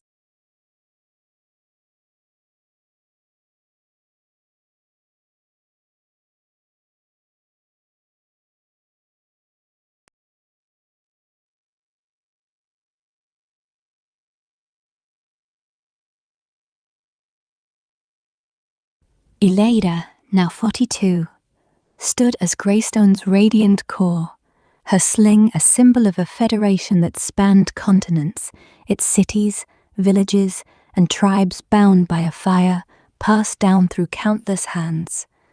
The council hall, its stone walls a saga of dragons, slings, and stars, drew pilgrims, rebels, healers, poets, who crossed oceans to learn how a muddy hamlet reshaped the world. Ileida led with cunning and heart, her star-slingers a vast force, their stones guarding trade routes and teaching every village to fight with wit over steel. She expanded the academy, a towering citadel where kids mastered songs, carvings, tonics, and governance, ensuring the Federation's strength flowed from shared dreams. Siva, at 32, led the Carvers Guild, her sculptures, dragons with scales of river glass, stars blazing with eternal fire, standing in every Federation hall, from desert pousts to frozen fords.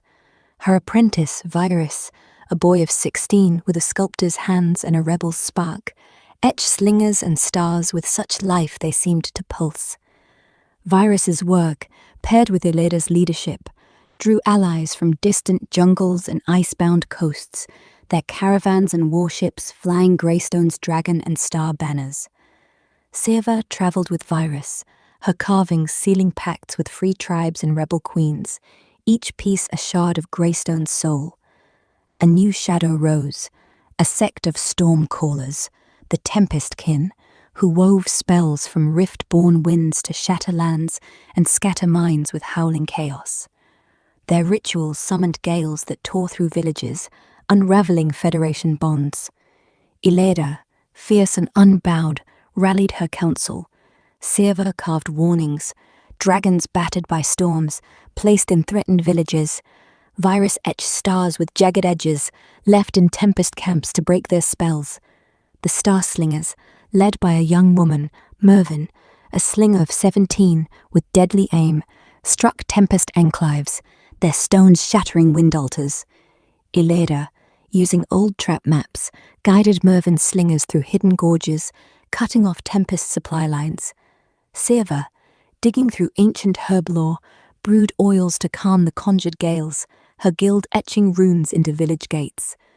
The Tempest Kin, enraged, sent a gale storm to Greystone, its winds clawing at its walls. Ileida's slingers, hidden in cliffs, used Mervyn's traps, nets laced with oiled cords, to shred the Kin's weavings. Virus carved a towering star, its points ablaze with pitch, over Greystone's gates, its light breaking the storm's grip. Mervyn's stones and Siva's effigies mocked the Kin's leader, a cloaked caller named Zephan, who faced Ileida under the star. She offered her terms: join or scatter. Virus carvings and Mervyn's slings broke Zephan's will, and his sect fled, their winds fading. The Federation grew, absorbing free clans and rebel ports, its villages raising halls and schools in Greystone's image. Ileida, at 50, her sling still deadly, built a new hole for healers, teaching kids to brew ancient tonics. Siva, at 60, mentored Virus, her last dragon, a star-crowned sling, buried with her. Mervyn, now a seasoned leader, trained new slingers, her traps a legend across seas. Virus, at 30, led the carvers, his sculptures spreading Greystone's story to new worlds. Ileida, at 70, passed leadership to Mervyn, her sling and soul the Federation's pulse. Virus's guild crafted banners in stone, each dragon and star a piece of Greystone's fire. Mervyn, at 40, led with Ileida's cunning and unyielding heart, her star slingers a wall of defiance. Virus's carvings, paired with new singers' ballads, wove the Federation's saga into a tapestry of resistance. Greystone, born in mud, stood as a city of stars, its banners flying over a world remade, its story a flame carried by slingers, carvers, and singers, burning eternal, a light no storm or shadow could ever dim.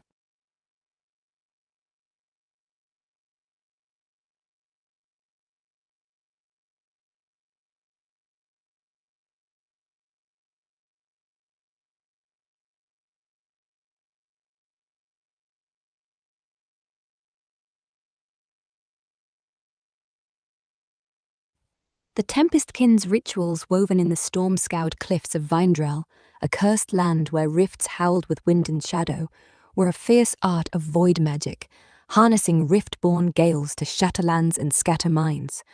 Born from the ruins of Vindrel, once a highland realm called Vinsira, where wind priests guided ships with starlit breezes, the kin twisted this legacy after their ancestors, seeking dominion over the skies, tore open rifts that unleashed endless storms.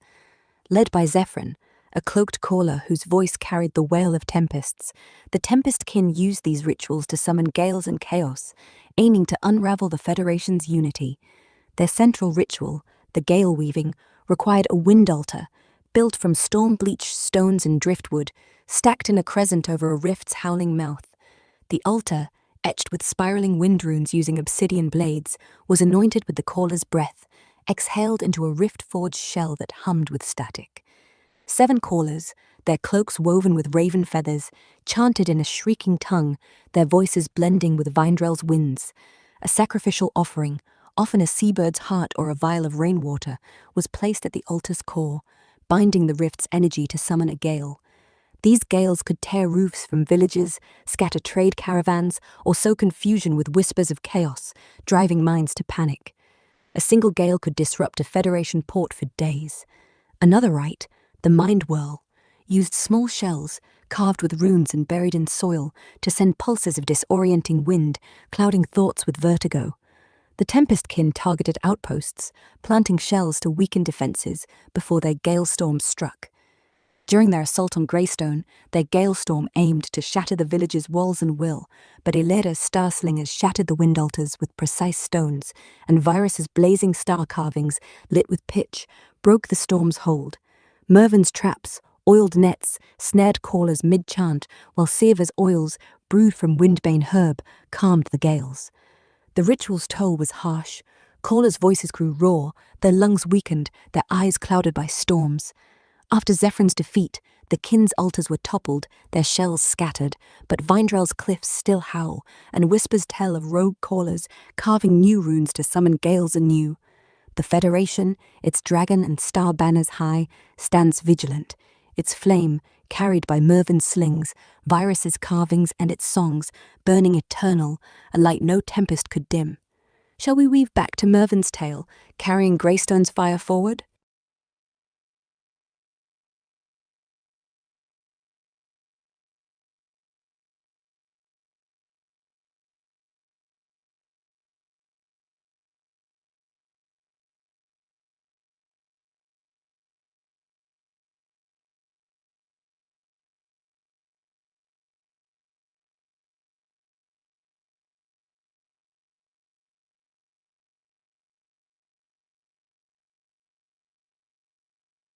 Vindrel, the once thriving highland realm that became the storm-scoured cliffs of Vindrel, was a land of wind and wonder before its fall to the rifts that birthed the Tempestkin's dark rituals.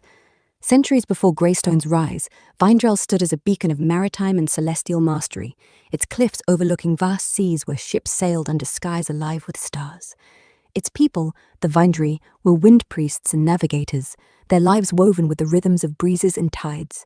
They built crescent-shaped observatories of white stone, perched on cliffs, where priests used wind chimes and crystal prisms to read air currents, guiding fleets with precision, rivaling the Astea's star law. Vindrel's culture revolved around the wind calling, a ritual where priests, clad in feather-woven cloaks, sang to the skies, their voices blending with the wind to ensure safe voyages or bountiful harvests. Their ships, adorned with raven feather sails, carried trade across continents, forging alliances that foreshadowed the Federation's reach.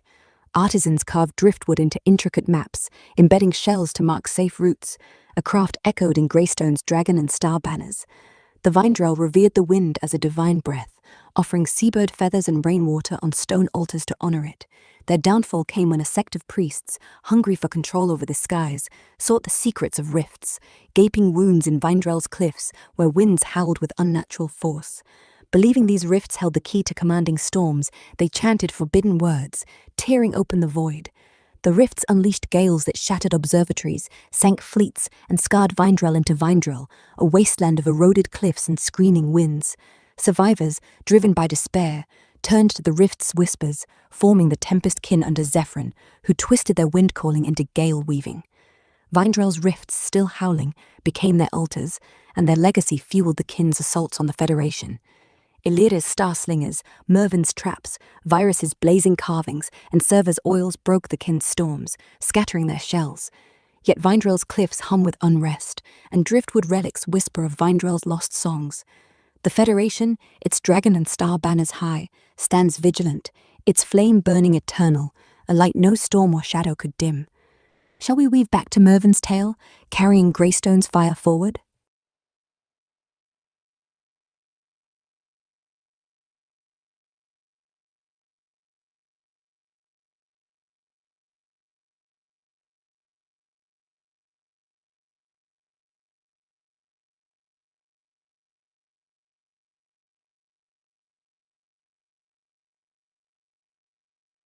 The wind-calling ritual, a cornerstone of Vindrel's ancient culture before its fall into Vindrel's storm-scoured cliffs, was a sacred practice of the Vindrel wind priests, blending song, craft, and celestial reverence to guide winds for safe voyages and bountiful harvests. Performed in crescent-shaped observatories of white stone perched on Vindrel's cliffs, the ritual was both a spiritual offering and a practical art, harnessing natural breezes to aid their seafaring people.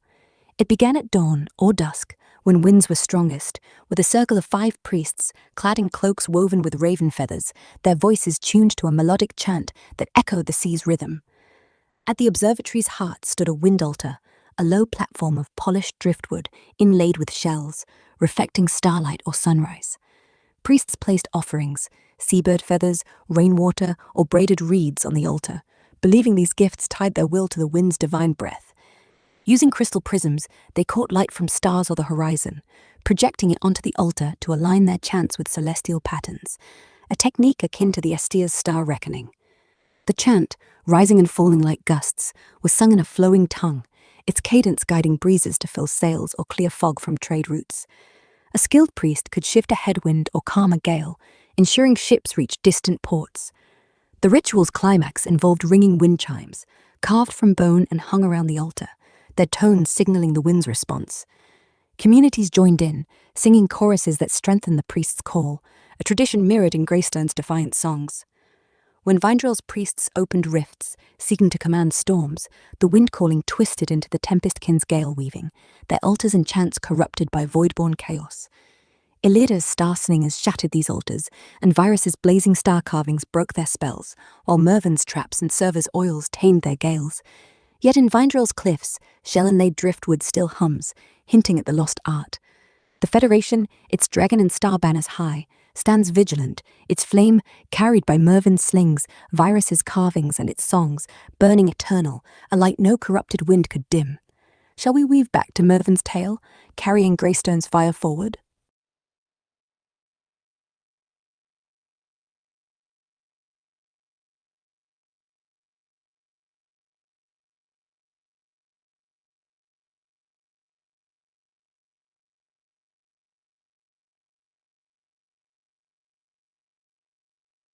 The wind chimes of Vinesera, integral to the wind-calling ritual before the land's fall into Vindrel's storm-scoured cliffs, were delicate yet potent artifacts, crafted to resonate with the divine breath of the wind and amplify the Vindrel priests' chants. These chimes, hung around the driftwood altars and crescent-shaped observatories, were more than mere ornaments. They were the heart of the ritual's connection to the skies. Each chime was carved from the bones of seabirds, typically gulls or albatrosses, chosen for their strength and association with the sea's currents. Artisans, trained in Vindrel's cliffside workshops, hollowed the bones with obsidian tools, polishing them to a pearlescent sheen that caught starlight or dawn's glow. The bones were cut into varying lengths, typically 6 to 12 inches, to produce distinct tones when struck by wind, their pitch tuned to mimic the sea's rhythm or a star's hum, as the Vindrel believed stars sang faintly. Strung on cords of braided reed, dyed silver to reflect the heavens, the chimes were arranged in spirals around the altar, usually in sets of 7, each set aligned with a cardinal wind direction. During the wind calling, priests would strike the chimes gently with a driftwood mallet, their tones signaling the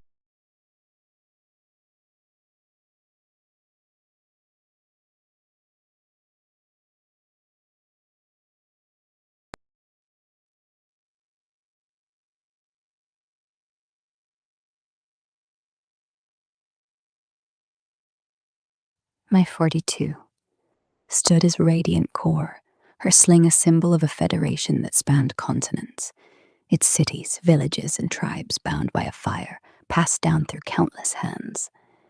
The council hall, its stone walls a saga of dragons, slings, and stars, drew pilgrims, rebels, healers, poets, who crossed oceans to learn how a muddy hamlet reshaped the world.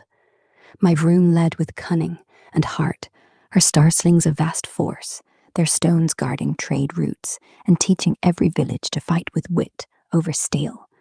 She expanded the academy, a towering citadel where kids mastered songs, carvings, tonics, and governance, ensuring the Federation's strength flowed from shared dreams. Virus, at 32, led the Carvers Guild. His sculptures, dragons with scales of river glass, stars blazing with eternal fire, standing in every Federation hall, from desert posts to frozen fjords. His apprentice, Silvra, a girl of 16 with a sculptor's hands and a rebel's spark, etched slingers and stars with such life they seemed to pulse. Silver's work, paired with my rune's leadership, drew allies from distant jungles and icebound coasts, their caravans and warships flying Greystone's dragon and star banners. Virus traveled with Silvra, his carvings sealing pacts with free tribes and rebel queens, each piece a shard of Greystone's soul. A new shadow rose, a sect of flame weavers, the Embervale kin, who wove spells from rift-born fires to scorch lands and twist minds with visions of endless flame. Their rituals summoned blazes that burned without fuel, unraveling Federation bonds. My rune, fierce and unbowed, rallied her council. Virus carved warnings, dragons consumed by flames, placed in threatened villages.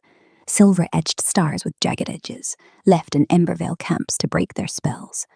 The Star Slingers, led by a young man, Erevan, a slinger of 17 with deadly aim, struck Embervale enclaves, their stones shattering flame altars. My rune, using old trap maps, guided Erevan's slingers through hidden ravines, cutting off Embervale supply lines. Virus, digging through ancient herb lore, brewed oils to douse the conjured fires, his guild etching runes into village gates. The Embervale kin, enraged, sent a firestorm to Greystone, its flames clawing at its walls. My room slingers, hidden in cliffs, used Erevan's traps, nets laced with oiled cords, to shred the kin's weavings. Silver carved a towering star, its points ablaze with pitch, over Greystone's gates, its light breaking the storm's grip. Erevan's stones and Virus's effigies mocked the kin's leader, a cloaked weaver named Pyro, who faced my rune under the star. She offered terms: join or burn out. Silver's carvings and Erevan's slings broke Pyro's will, and his sect fled, their flames fading. The Federation grew, absorbing free clans and rebel ports, its villages raising halls and schools in Greystone's image. My rune at 50, her sling still deadly, built a new hall for healers, teaching kids to brew ancient tonics. Virus at 60 mentored Silvra, his last dragon, a star-crowned sling, buried with him. Erevan, now a seasoned leader, trained new slingers, his traps a legend across seas. Silvra at 30 led the Carvers, her sculptures spreading Greystone's story to new worlds. My rune at 70 passed leadership to Erevan, his sling and soul the Federation's pulse. Silver's guild crafted banners in stone, each dragon and star a piece of Greystone's fire. Erevan at 40 led with my rune's cunning and unyielding heart, his star slingers a wall of defiance. Silver's carvings, paired with new singers' ballads, wove the Federation's saga into a tapestry of resistance.